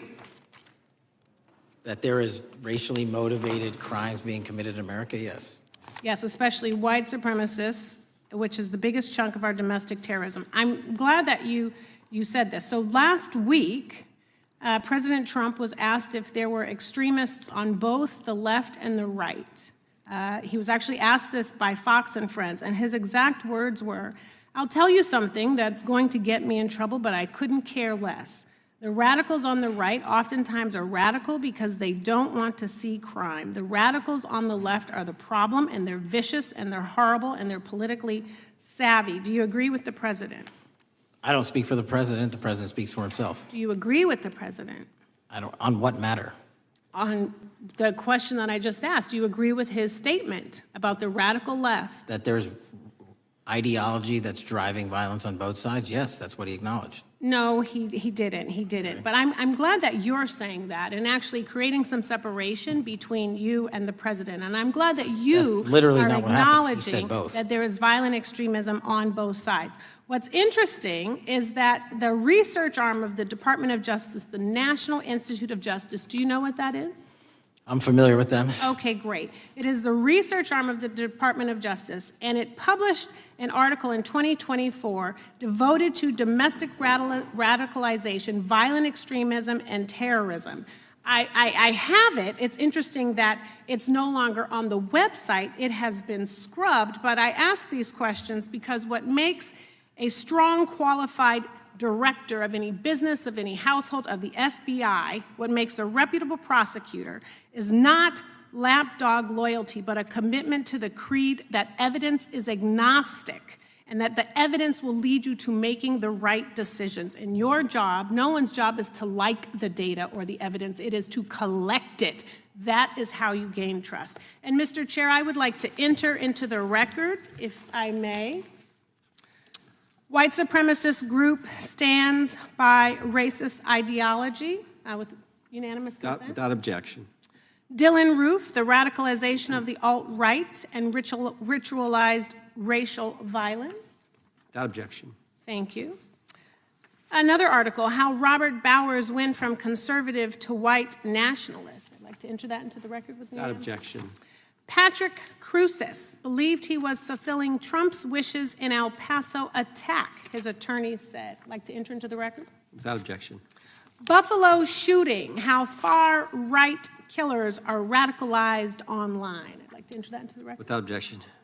Evergreen High School shooters' online activity reveals fascination with mass shootings, white supremacy. I'd like to enter that into the record. Without objection. Murder and extremism in the United States in 2024, a report by the Anti-Defamation League. I'd like to enter that into Without the record. objection. And the article, the report that was scrubbed from the DOJ just recently, the National Institute of Justice Journal focusing on domestic radicalization, violent extremism, and terrorism. I'd like to enter that into the record. Without objection. And lastly, the libertarian think tank Cato and their analysis on violent extremism and the right rising in extremist acts. I'd like to enter that into the record. Without objection. Thank you, and I yield back. Gentlelady yields back. Gentlelady from Wyoming is recognized. Just very quickly, Director Patel, thank you for being here, for your service to this country, and for the transparency that you have brought to the FBI and for the American people. Transparency that was absolutely non-existent in the Biden administration and FBI. I believe that you might have been asked earlier about whether you had had an opportunity to visit with any of Epstein's legal counsel. Were you asked that question earlier? I think so. Okay. One of the legal counsels or legal fixers for Mr. Epstein was Stacey Plaskett, the Democrat delegate to Congress from the Virgin Islands. So perhaps for those on the other side who are interested in talking to Jeffrey Epstein's attorneys, they could sure visit with one of their own colleagues. I want to focus on something that I think is very important that has not been addressed enough today, and that is related to the consequences of the Biden open border. One consequence of the Biden border crisis is the impact that it continues to have on our tribal communities, with the cartels taking advantage of our open borders, the Mexican drug cartels, by infiltrating our reservations and bringing violence, drugs, murder, trafficking, and more. Last year, when I questioned the Attorney General Garland about what the DOJ was doing to protect these communities, he simply deflected responsibility and said that Congress had not appropriated sufficient resources for them to be able to protect our tribal communities. Mr. Patel, what is the Trump FBI doing to counter the drug cartel infiltration and other violent crime targeting our Native American communities? Thank you. It only took more than half of this proceeding to talk about one of the priorities that the FBI has, which is crimes on tribal lands. Every single crime that we have been talking about, whether it's child predators, human trafficking, narco traffickers, murder, they all happen on tribal lands as well. And I've said since the beginning, it is a priority, which is why we launched Operation Not Forgotten on tribal lands. And I'm the first FBI director to meet with the staff and tribal leaders here in Washington, D.C. and elsewhere, and invited them into my office and headquarters to see them, because I need engagement with tribal leadership, and I need our police and FBI agents to be engaging with tribal leadership. Otherwise, we're not going to break through. We have 1,900 Indian country cases open right now. We've got 600 indictments this year alone. We cannot forget tribal lands. Every single one of those people lives in the United States of America, and it is an absolute priority to protect them and their children just as it is anyone else. So I think it's fair to say that what Mary Garland testified to, that the FBI and DOJ did not have the resources to address that. I think that that was an absolutely false statement. Would you agree with me? It's a decision by him not to do so. That's not my decision. At the end of August, the U.S. Attorney and FBI announced that nearly 100 personnel representing members of the Safe Trails Task Force operated near Wyoming's Wind River Reservation to assist with reducing drug trafficking and illegal guns. Director Patel, you have routinely stated that it is your mission to partner with and strengthen local and state law enforcement partners. How does the task force and other FBI efforts bring tribal law enforcement into this process? The major problem with tribal lands is the sheer tyranny of geography and the amount of coverage that they have on land versus the personnel they have to do it. So what we've done is constantly surge resources to tribal lands across this country on a 30, 60, 90-day rotating basis, reporting back to us saying who needs more. And what we found is that most of these lands can be assisted by our counter-UAS program, our drone capabilities, and we're going to do it because what's happening is the Mexican drug cartels are literally flying overhead, dropping their cargo, their narcotics onto this land where no one's looking, and then it's being disseminated to children, to youth, to adults on that land, and killing them. And we got to stop it before it gets dropped off. Well, and your testimony proves that the Biden administration did not lack the resources to address drug and violent crime in tribal communities or around the United States. It instead expended and wasted these resources investigating parents, Catholics, we now find out Turning Point USA, the RNC, and Republican organizations, rather than protecting our Native Americans by closing the border. Is that fair? I think so. Wonderful, thank you. And I do appreciate the work that you've done in this regard. I was previously the chairman of the subcommittee on Indian and Insular Affairs with the Natural Resources Committee, and safety and security on our reservations and for our tribal members has been one of our priorities, one of my priorities, and I very much appreciate the work that the FBI has done. Let me know if there's anything else I can do to help you, and with that, I yield back. I will, ma'am. Gentlelady yields back. The gentlelady from Georgia is recognized. Thank you, Chairman, and thank you for coming in today, Mr. Patel. In the past few months, the country has experienced a string of horrific, high-profile attacks that have been motivated by racial hatred or political ideology. A shooter attacked the CDC headquarters, firing hundreds of rounds and killing a police officer. An arsonist set fire to the Pennsylvania governor, Josh Shapiro's residence, with the governor and his family actually inside. Minnesota House Speaker Melissa Hortman and her husband were assassinated earlier this year. Clark and Charlie Kirk was murdered last week. Bomb threats have been made against HBCUs and the DNC, and just the list goes on and on. I only have just a few minutes today, so I don't want to take a lot of time to go into all the countless and devastating violent crimes and incidents that have happened at our schools or on our streets and in our communities that have just been happening all year long. Mr. Patel, just yes or no, is this type of political violence ever acceptable in your eyes? No. I'm glad that we agree that these heinous acts designed to instill fear and division in our nation are never, ever acceptable, yet each of these incidents has recently taken place under your watch. The FBI's website states that protecting the United States from terrorist acts is the FBI's #1 priority, including from domestic terrorists. Is this still your #1 priority? Domestic terrorism? Preventing domestic terrorism. Our #1 priorities are protecting the homeland and international terrorism and crushing violent crime, and domestic terrorism sort of interlays between both of those. Okay, so, well, then I'm glad that you're giving us the right answer, but unfortunately, your actions kind of tell a different story. Earlier this year, you granted the ranks of the FBI's Domestic Terrorism Operations Section. This is the section of the FBI that is most directly responsible for addressing political violence in our country by preventing attacks from occurring and effectively responding to them if they do.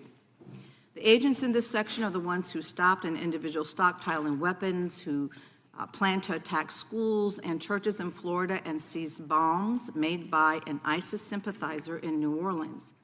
And instead of ensuring that this section has all the resources that it needs at a time when its mission is critical, you fired its decorated veteran FBI agents who have served their country proudly under Republican and both Democratic presidents, and you scrapped the tools that they developed to fight domestic terrorism, including the National Domestic Terrorism Incident Database.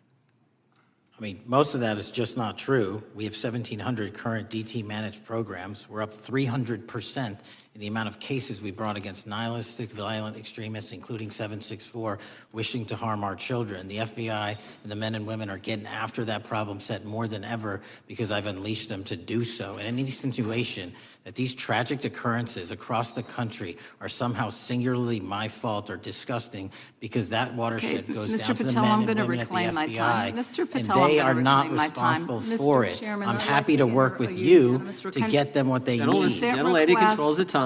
Unanimous consent request. You'll state a request. Thank you very much. Into the record, an article from Reuters titled FBI Scales Back Staffing, Tracking of Domestic Terrorism, Probes Sources Say. Thank you very much. Without objection. I appreciate that. So, Mr. Patel, and it isn't just the domestic terrorism operations section. Under your watch, agents are fully diverting their attention to these anti-immigrant and city takeover operations, leaving our children vulnerable to dangerous networks of online predators, both domestic and international. You pulled more than 120 FBI agents from their normal duties to operate sobriety checks and conduct traffic stops, exposing the FBI's fleet of unmarked cars and thereby making it harder for the FBI to combat violent criminal gangs, foreign intelligence services, and drug traffickers in the process. That's simply not true. If we were not able to do two things at one time, how would we be Patel, I seizing reclaim record my amounts of time. I reclaim my fentanyl? time. 23,000 Chairman, I'd like to violent enter felons have into been the arrested. Time belongs to the More gentlelady. than twice as many as Consent last Time belongs year. to the gentlelady from Georgia. Thank you very much. And this request basically is, it is an article from Reuters, which quotes law enforcement officers familiar with agents who once covered child exploitation cases, but now focus on immigration child exclusive. Thousands of agents diverted to Trump immigration track down. Mr. Patel, in the short time I have left, your tenure as director of FBI has been somewhat problematic.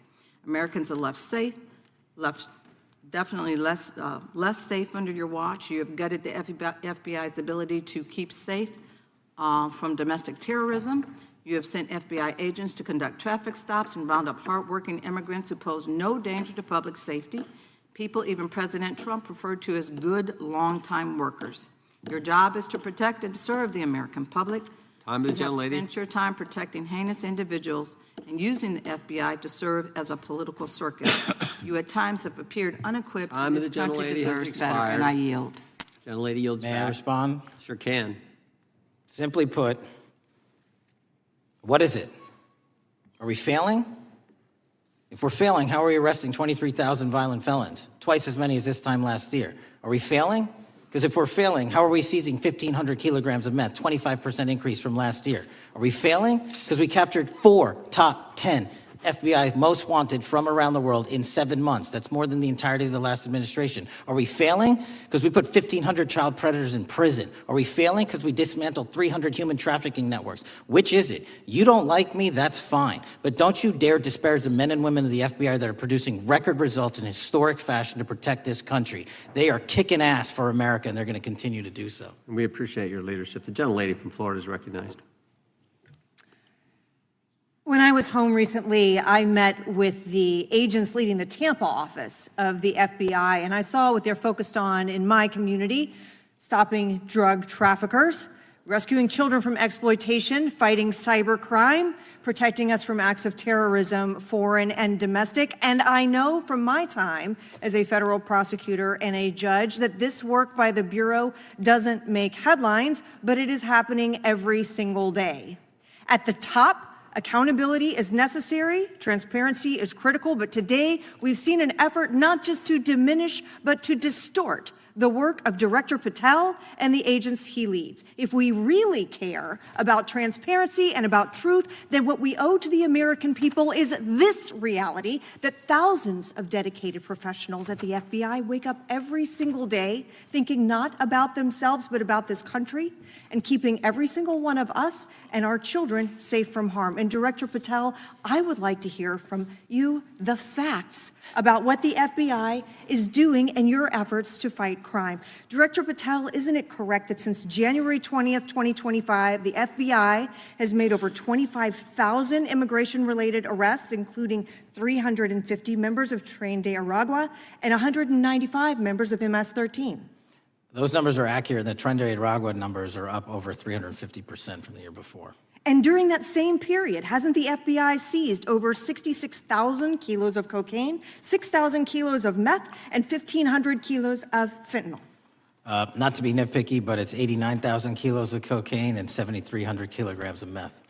And isn't it also true that the FBI Tampa Division's Panama Express Strike Force specifically seized nearly 67,000 kilos of cocaine valued at more than $1.6 billion from illicit maritime vessels? One of our best operations out of the Port of Tampa, and I was down there in South Florida when Panex did their work.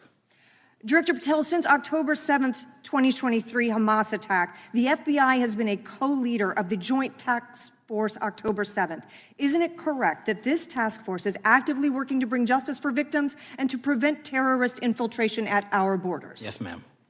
Since January 20th, hasn't the FBI arrested 59 foreign intelligence operatives for spying or smuggling dangerous material into the United States?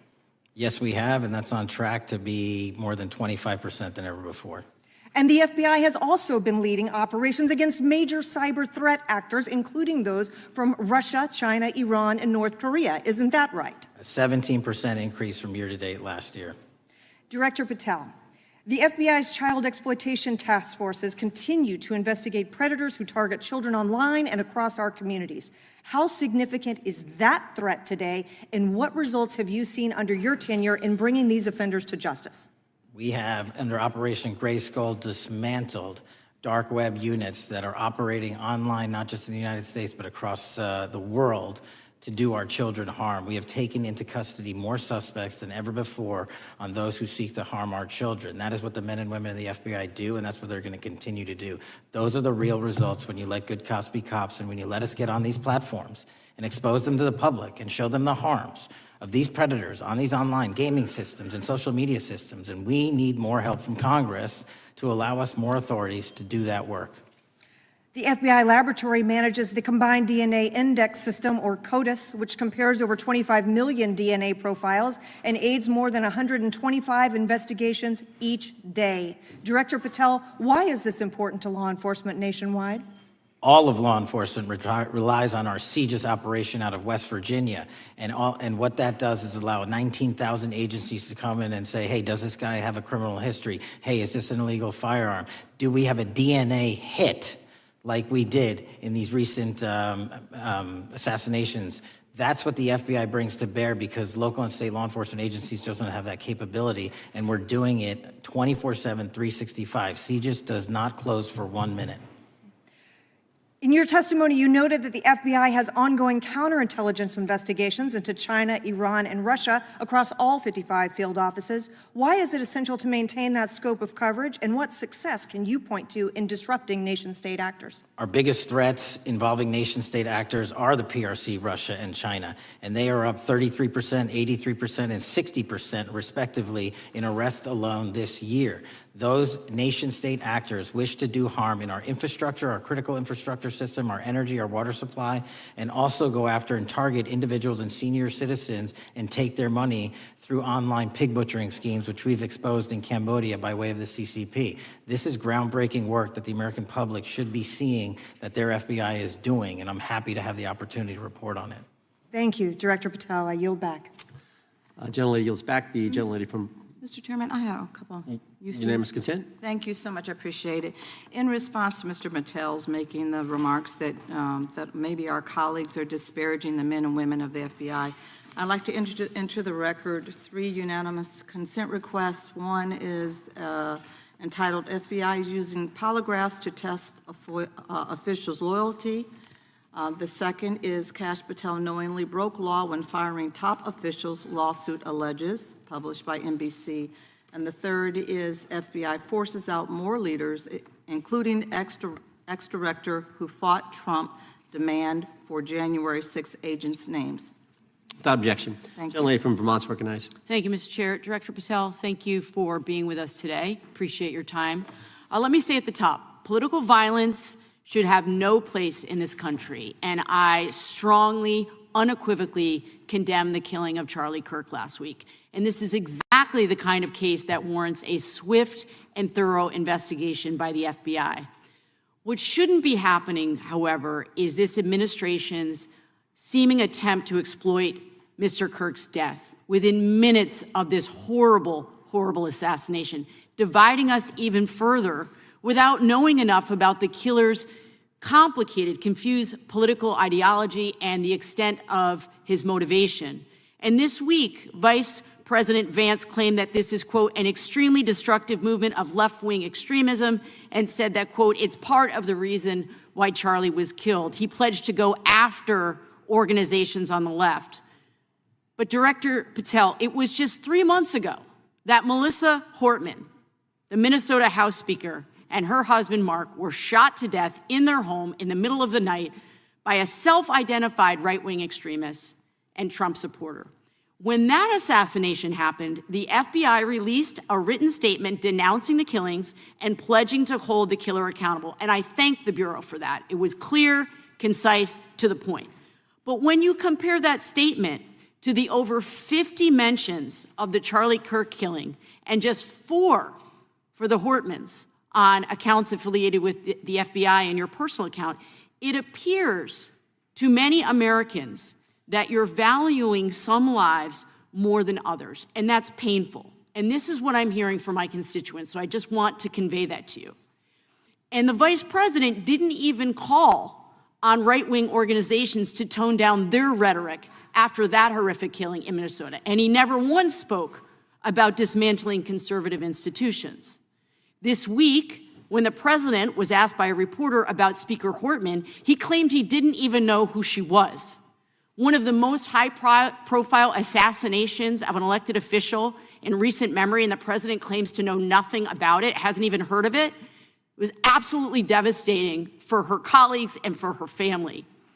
And I think we all can agree in this room that we have to stop this political violence. So my first question to you is, Director Patel, what is your plan as director of the FBI to turn down the temperature, especially in light of the fact that it seems like members of the administration are reacting to political violence based on party affiliation?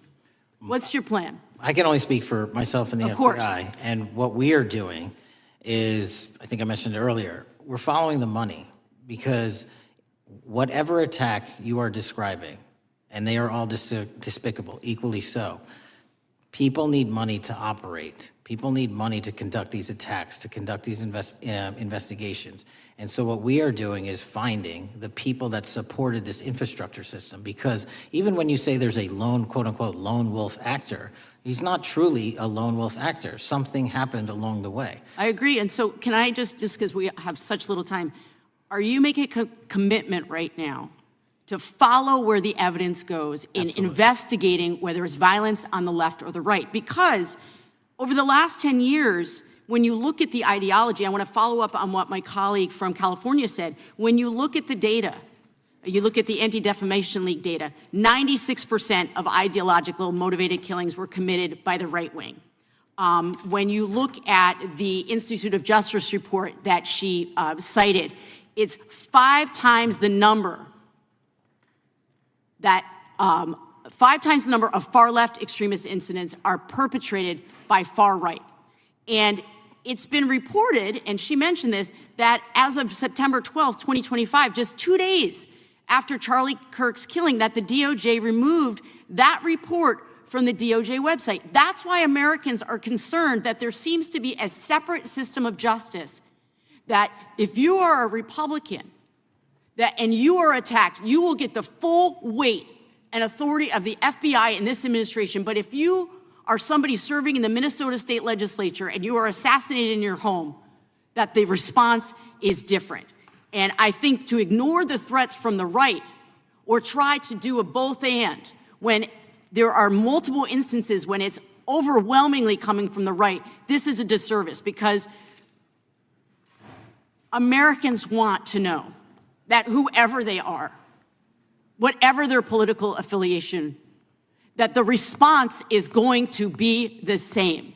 and it is going to be done with the same diligence. And I'm wondering if you will commit to me right now that you will be a voice right now standing up to those voices in the administration that are adding to the violent rhetoric right now. That's what I'm asking you. Will you commit to this? Time of the gentlelady's expired. The gentleman can respond.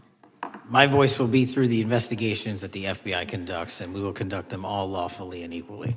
Can we expect in the future that your tweets in related to one killing will be the same level of concern?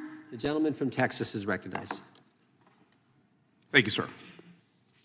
Director Patel, thank you for being here today, and most importantly, thank you for restoring trust and faith in the FBI, which has been severely eroded under the Biden administration. Thank you for your service and your continued service in this capacity. On April 7th, 2025, Charlie posted on X, "Assassination culture is spreading from the left. 48% of liberals say it would be at least somewhat justified to murder Elon Musk.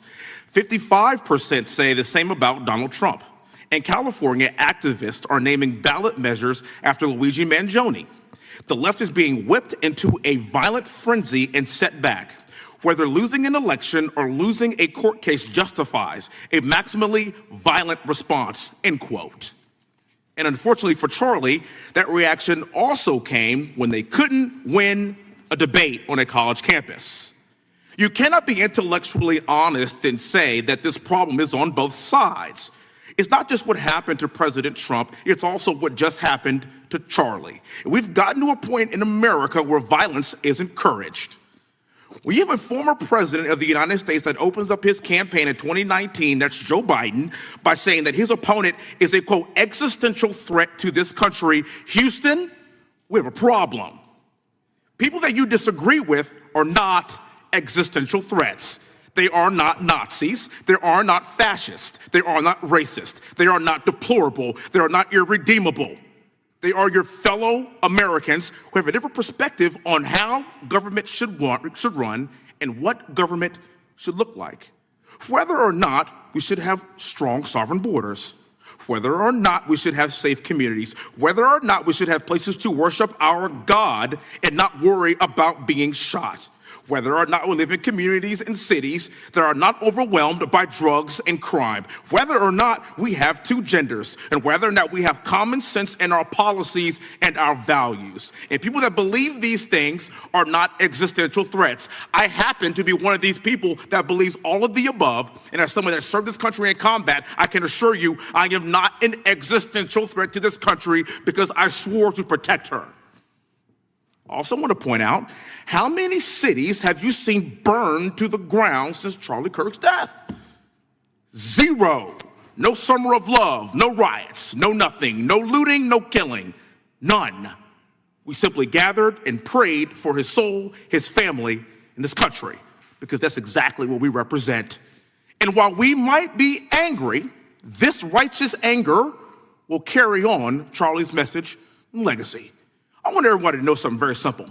Charlie is not dead because of what he said. He is dead because people listened. My time is limited, so I have a few questions for you, sir. And again, thank you very much for being here. I really appreciate your time and your service.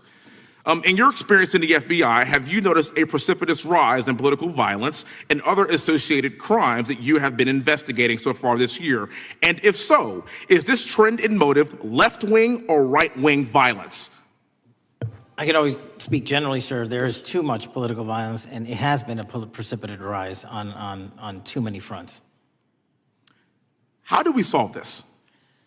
We solve this by giving the FBI more authorities to go into and work with the private sector. There are too many online platforms. There are too many social media platforms. There are too many gaming platforms. There are too many places for people from America and around the world to get together without their parents knowing anything about it, without their school teachers knowing anything about it, and infesting the minds of our children and infecting them with radical ideology, and that is the root cause of these problems, and we must tackle it. It is not a 1950s America anymore. In 2025, the cyberspace needs to be tackled. Thank you.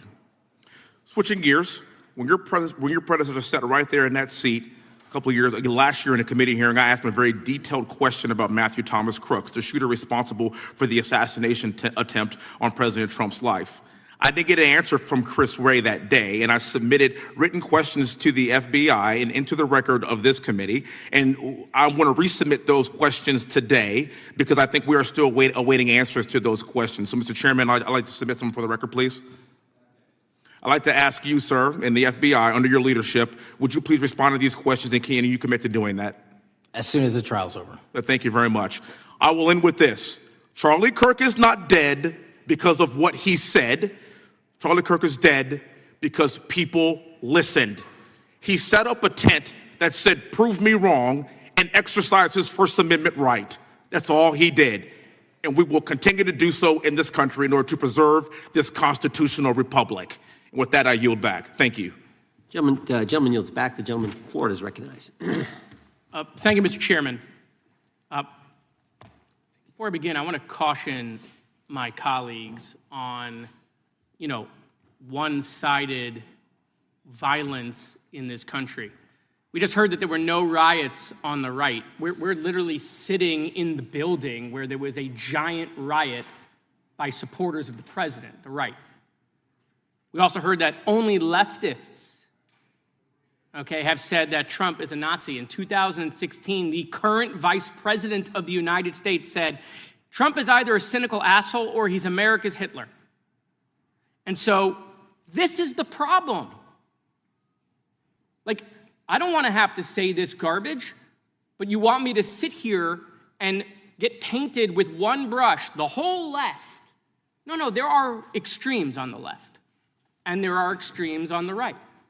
And we collectively should tackle that. But to come here and just look at us and say we all support what's going on in the extremes is why we can't solve anything in this building. Director, let me say first, thank you for being here, and my condolences on the loss of your friend. And I'm happy to hear that you want to do more on the social media platforms. It's crazy what's going on the social media platforms. There are so many conspiracy theories on what's going on with Charlie Kirk. Israel assassinated him, right? There are conspiracy theories about your personal social life all day. It is totally rampant. Big names on the right, Candace Owens, right? Talking about how what's been released as far as the dialogue between the perpetrator and his roommate is manufactured by the FBI, manufactured by the administration. It is totally rampant, allowing foreign governments to just perpetrate these platforms, all of these bots, all of the time to weaponize Americans. You see what's going on here? This is a byproduct of all of that. What's going on in the streets is a byproduct of all of that. What's happening is you see people celebrate Luigi Mangione is a byproduct of all of that. And so if we want to do something, then we should talk about Section 230. We should talk about how we're going to make sure that we don't let foreign governments poison our children's mind. And so I will work with you on that, Director. I'll work with you on 230 any day. No problem. So now, that was the good part. I want to take your attention back a second, okay? Breaking news. Kash Patel is nominated to be the FBI Director. Dan Bongino is nominated to be the number 2 at the FBI. MAGA celebrates, rejoices, bells are ringing out. The team, Patel, Bongino, that sought out every podcast microphone to talk about the Epstein list. The names are finally going to get released. It begins. They produce white binders. Phase 1 with the podcasters. This is not actually one of them, of course. I made this. Your name's on it, right? And the names are going to come out. Pam Bondi says the list is on her desk. Then a memo comes out all of a sudden and says, there's no list. Oh, no phase 2. Phase 2 binders never happen. You said the conspiracy theories around Epstein just aren't true. They never have been. And yesterday, in an answer to Senator Kennedy, you said the FBI is not in possession of any credible evidence that Epstein trafficked girls to anyone but himself. So according to your testimony yesterday and in this committee, according to the evidence the FBI has, The number of names on the list are zero. No, Zero. The index has been released, and the number of people involved in that trafficking operation were charged in 2018. Other than Epstein and Ghislaine Maxwell, your testimony in the Senate and here is that according to the evidence you have, the number of other names is zero. That were charged based on credible evidence. Well, who are the other names? Give me the other names that weren't charged. We are not releasing the names of anyone because the Department of Justice never does that of anyone that didn't have any credible information to attack them. Let me move forward. The president has, you've seen the picture of the woman's body with the writing and the president's signature. The president says that's not his.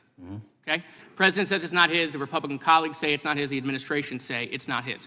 Will you be opening up an investigation into the Epstein estate for putting out a fake document with the president's signature linking him to the world's largest pedophile ring? Will you be opening that investigation into that? On what basis? On what basis? They literally put out a fake document, according to the president, with a fake signature. It's a forgery of the president of the United States signature. That's the basis. Sure, I'll do it. Okay, I look forward to that investigation. Am I over? Thank you, Mr. Chairman. I appreciate your diligence. Gentleman's time has expired. Chair now recognizes the gentleman from California. Director Patel, as you know, my state, California, is home to the worst public infrastructure failure in U.S. history, known as California High-Speed Rail, although the name is probably a misnomer. Earlier this year, I joined your counterpart at the Department of Transportation, Sean Duffy, doing a compliance review of the federal money the state has received, and the outcome was that the state has not complied with the terms of its billions of dollars in funding because it hasn't actually built anything. And so that federal funding has now been cut off, but a lot of us in California still have questions as to where all the money went. We're 17 years in to this project, and absolutely nothing has been built. Not a single bit of track has been laid. There are no stations. There are no passengers. And the plan initially was to have the whole thing, LA to San Francisco, done by 2020 at a cost of $33 billion. Yet here we are in 2025, nothing has been built. And according to the New York Times, the project won't even be completed this century, and the total cost is now estimated to be over $130 billion. So I just wanted to ask you, do you think this is something that bears scrutiny, or can you confirm whether there's any kind of investigation going on at the FBI? The FBI certainly can't investigate incompetence, but the FBI certainly can investigate and does investigate waste, fraud, and abuse. And so if we have any information that indicates that that happened in this situation or anything else, we'll look at it. Thank you very much. We've also, been talking some today about the issues that occurred at the border during the Biden administration. And you might not agree with your predecessor on everything, but you probably would agree with some of the statements he made in testimony before this and other committees, raising alarms about the risk of terrorism from illegal border crossings. Since becoming director, have you gotten some insight into how well calibrated those warnings were, and what is the status of that risk now? Since becoming director, there's been a sharp decrease of border crossings for known or suspected terrorists from the southern border. But unfortunately, there has been a sharp increase of known or suspected terrorists entering through our northern border. And so what I'm trying to do is work with our northern border states and our interagency to tackle that problem. But it is an absolutely massive border that can't physically be sealed. So we're going to have to get creative and put more resources into that. And in a similar vein, there were over 500,000 unaccompanied children that crossed the southern border during the Biden administration. As we know, many were trafficked either through forced labor or sex trafficking. Do you have any insight as to what the scale of that problem was and how have things changed over the last several months? Other than what you outlined in terms of how it was described, I don't have any additional details. In terms of how many people are being trafficked into this country, especially unaccompanied missing children, that number has drastically reduced because the coyotes that smuggle these children for their criminal activity are the same ones that smuggle in narcotics, or the same one that traffic older age women. They're all interconnected, and because of the sealing of the southern border by this administration, that has come to a near halt. That is a very important point, that we have seen far fewer victims of human trafficking because we finally prioritized border security. And by the way, you have children who are getting rescued because of the immigration enforcement activities that unfortunately some politicians in my state are trying to stop, thereby stopping those kids from getting rescued. We've seen, of course, a substantial reduction in crime here in Washington, D.C. since the FBI and the National Guard got involved. I'm kind of asking you to state the obvious here, but what is the mechanism there? Why have we seen a reduction of crime when D.C. has had such a huge crime problem for years, and then almost overnight we see such a big difference? Because of the dedication and resources from President Trump's administration to utilize all federal, state, and local assets in a heavily crime-ridden area. I mean, if we did not have a crime-ridden area, then homicides, carjackings, and gun violence would not be dropping by 40, 50, 60%. And when you allow the police, the MPD, to work with federal authorities and allow the National Guard to set up your perimeter, this is what you can do in a few short weeks. And we at the FBI, under Operation Summer Heat, have set those Phase 01 operations in motion 4 months ago, quietly at the direction of President Trump. So we are scattered across cities across this country doing just that. But we're going to need more help to complete the job. Yeah, in too many places in this country, crime has just been treated as sort of a norm, that this is the way things have to be. What's happened in D.C. shows that is not the case if we have the right policies and the right priorities. Finally, this is tragically the second time in as many years that we've had an FBI director here following either an assassination or an assassination attempt. And so since there's been some time now since from the attempted assassination on President Trump at Butler, would you say that the public's understanding of what took place on that day is fairly consistent with all of the facts as you know them, or do you believe there's still material facts that have not been made public or are not fully understood by the public? No, I think it's fairly consistent. Thank you. I yield. Gentleman yields back to the lady from Texas, recognized. Man, oh man, there has been so much today, and I truly don't know where to start. So I'm just going to make sure that we start off with a few facts. So a couple of facts that we need to make clear for everyone is that, number one, Director Christopher Wray, when he was appointed to be the head of the FBI, was appointed by Donald Trump. Now, I will agree that I definitely take issue with a number of decisions that Donald Trump makes, especially when it comes to the people that he decides to appoint to very important positions, including this one, because I did have to make sure that I wasn't going crazy. But when I say that you are the least qualified FBI director in the history of the FBI, that is real, because you are the only one that never even served with the FBI prior to joining, yet we are supposed to believe that That's you are false. the greatest thing since sliced bread. I didn't ask you a question. Now, what I Still want to go false. through is to talk about why you are a failure and why, honestly, we just need to tell you bye-bye. I know that you got a little upset and you put on your show for your boss because it seems like you're trying to save your job when it came to talking to Senator Booker yesterday. But let's go through some of your failures. So before you were even confirmed, and I think one of my colleague from Georgia, pointed out that you are already targeting career officials so that you could direct illegal firings. Mind you, these cases that you were so upset about, which are the ones tied to Trump, the cases came through his handpicked FBI director. And frankly, when people sit around and say things like, oh, we're happy because now we feel safe. I don't know who feels safe in this country except for the white supremacists, because I specifically as a black woman definitely don't feel safe. And frankly, my colleagues have been real nice to you today, and I applaud them, but I don't have the same demeanor because I know that multiple colleagues on this side of the aisle have faced death threats. In fact, somebody tried to kill one of my colleagues. And frankly, I don't know if this FBI or under your leadership, if those people would have been caught. I don't have any confidence in you. And if we start talking about the reasons that I lack confidence, we could start with you not just wanting to acknowledge some simple facts. Simple facts like the vast majority of the threats are coming from right-wing extremism. And I know my colleagues have tried to stress this, but I decided that I would maybe do it in a different way. Number one, I have a couple of UCs. Ken Buck, one of multiple Republicans receiving death threats for voting against Jim Jordan as House Speaker. Without objection. Another one, Republican lawmaker says she received death threats after voting against Jim Jordan in Speaker's race. Without objection. In addition, there was another one from another colleague who now is leaving Congress because they said that they were calling his wife anonymously and threatening her life to the extent that she ended up sleeping with a firearm. Without objection. Okay, so here's the deal.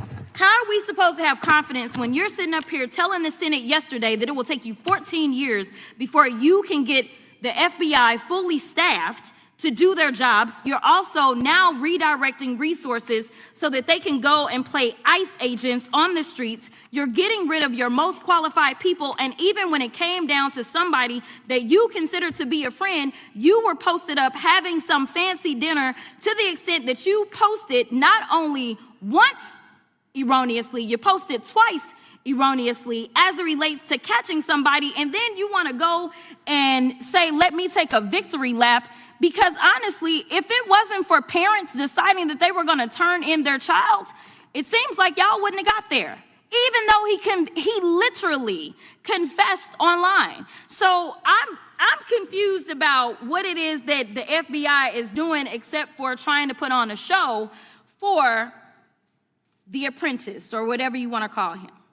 The day after all of this took place, there was domestic terrorism that was taking place at HBCUs. They were targeted. Yet I didn't hear anything from the FBI about what was going on. And again, black people kept saying, how did we end up in this?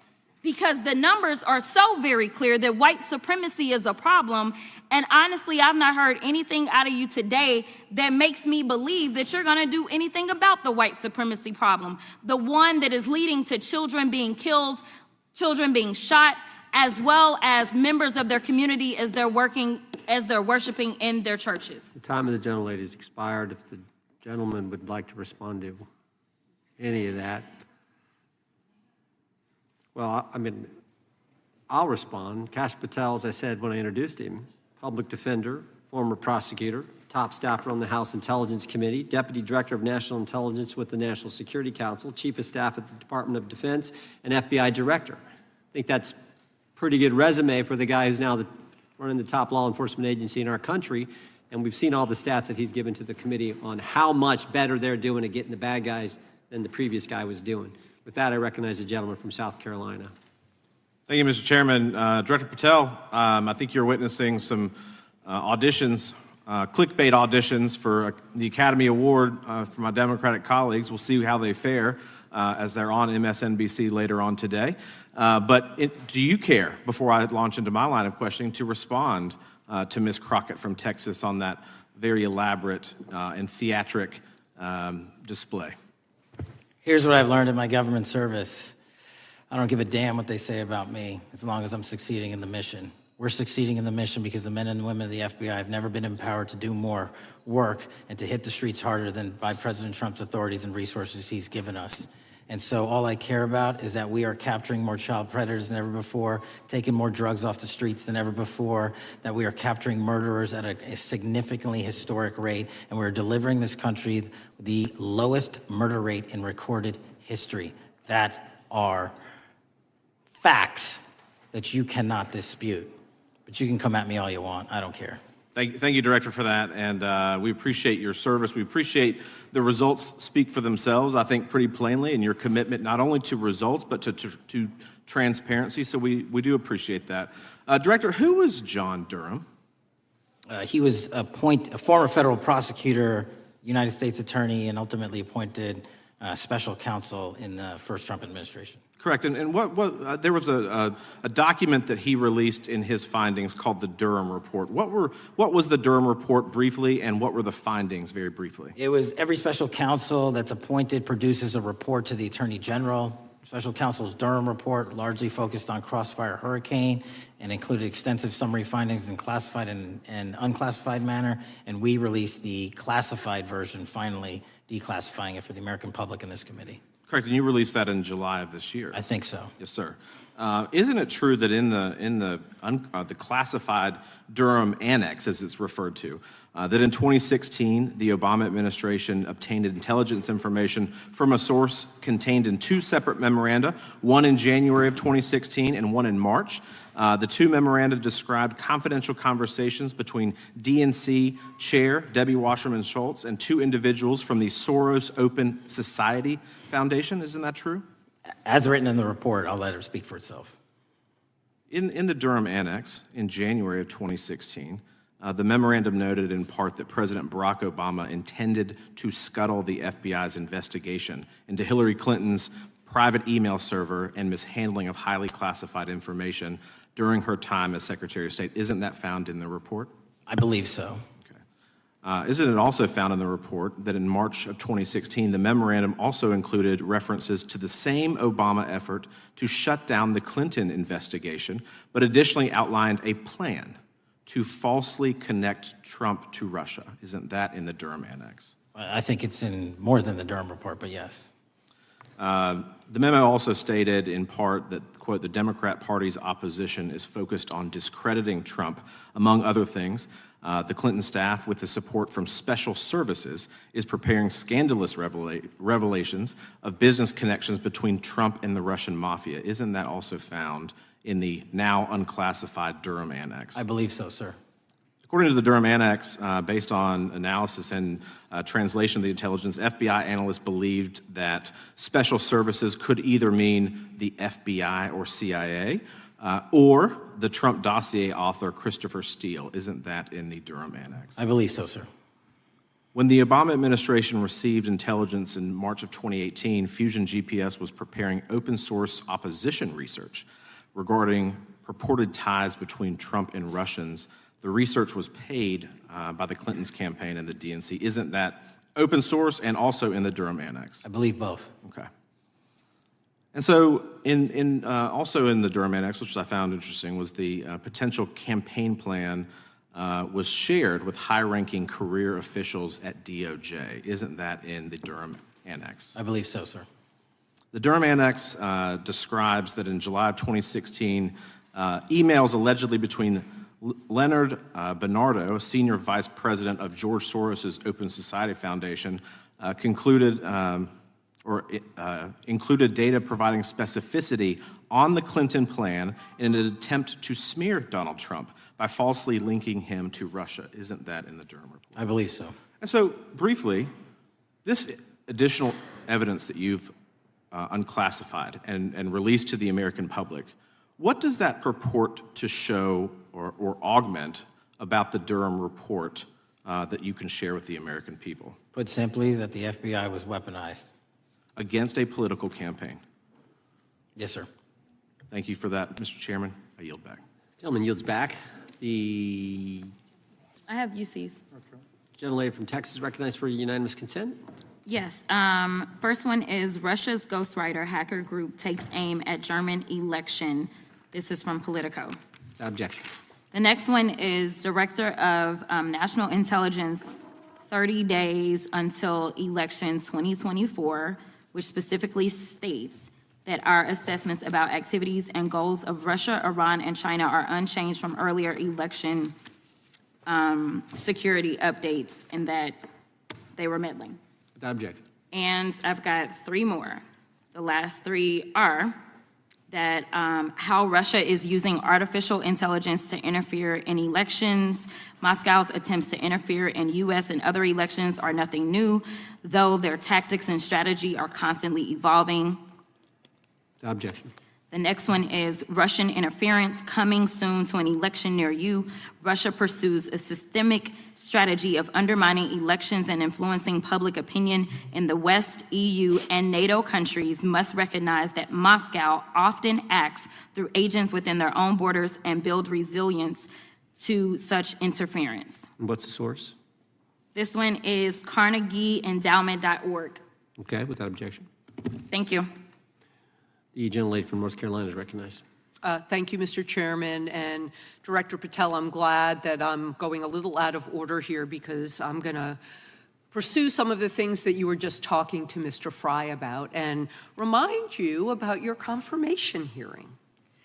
At your confirmation hearing in January, you said under oath, and I quote, "There will be no politicization at the FBI. There will be no retributive actions taken by the FBI should I be confirmed." And in your written response to the Senate questionnaire, you said, I quote, "Personnel decisions shall be based on performance and adherence to the law. And every FBI employee will be held to the absolute same standard, and no one will be terminated for case assignments." So I want to just go through a couple scenarios with you to get a sense of whether you think these are examples of politicization of the FBI or making decisions based on the performance and adherence to the law. So, first question.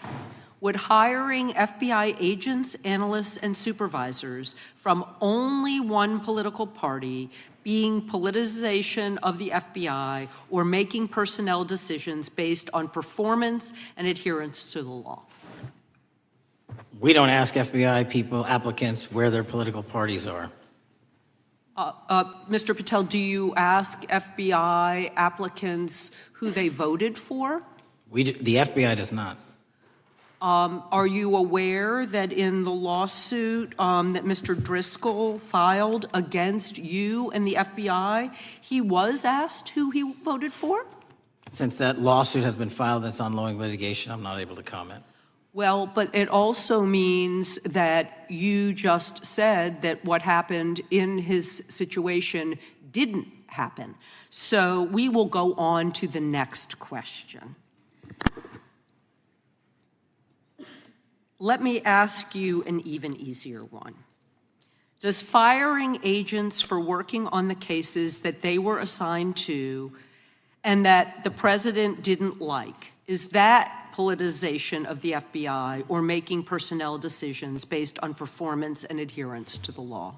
The FBI doesn't terminate anyone based on case assignments alone. Has the FBI ever been sued by somebody who felt that they were terminated based on case assignments? In the entire history of the FBI, I'm sure they have. No, since your tenure. I'm sure there's ongoing litigation. Yes. In fact, there is ongoing litigation.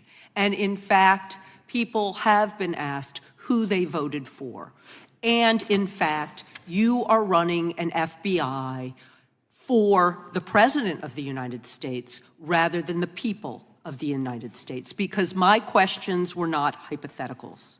They are the things you have done during your tenure. And according to a lawsuit filed last week by long-term FBI agents, you fired former acting director Brian Driscoll. He had served with the Bureau for nearly 20 years, earned a Medal of Honor, Medal of Valor for bravery during the dangerous ISIS raid, and had a wealth of crisis response experience and led the FBI's critical incident response group. When the Trump administrations interviewed Mr. Driscoll for that role, they interrogated him about his political leanings and who he voted for in the last 5 elections. Questions Mr. Driscoll refused to answer because those types of questions impermissibly politicized the FBI. You also fired Steve Jensen, who served the FBI for nearly 2 decades and ran critical terrorism, counterintelligence, and organized crime operations, whom you once described as embodying what the American public demands of the FBI. But he was fired because he took part in investigating crimes committed on January 6th. And Trump's MAGA base lambasted you online for keeping him at the FBI. So he's no longer at the FBI. You also fired a decorated combat veteran with decades of experience in the Bureau, Special Agent Walter Jardia, because he worked on the investigation into the Russian interference in the 2016 presidential election and helped investigate Trump's ally, Peter Navarro. Director Patel, it is very clear that you have flunked your own test. You've put saving your job, which I actually believe you were being honest about during your confirmation hearings, over doing what's right for the FBI and the American people. That is not adherence to the law. Thank you, and I yield back. Time of the gentlelady is expired. The chair now recognizes the gentleman from North Carolina. Thank you, Mr. Chairman. Director Patel, it's great to have this opportunity. Thank you for being here. Thank you for your service. And I've got to say, one of the most disheartening components of the previous administration, when I was working with local law enforcement all over the state of North Carolina, all over the country, people rightfully did not really care about the inner workings. It's important for this FBI to be transparent without jeopardizing our investigation. So a little bit of the timeline is important. Charlie Kirk was unfortunately assassinated on September 10th. We immediately, the next day, released images early in the day in local time in Utah to start the public partnership in our manhunt for the assassin and culprits. At approximately 5 p.m. local time, I arrived on the ground and walked the crime scene myself. And we flew multiple FBI assets in and out to process DNA simultaneously while bringing in evidence response technicians, hostage rescue teams, and other experts to assist state and local law enforcement with their investigation.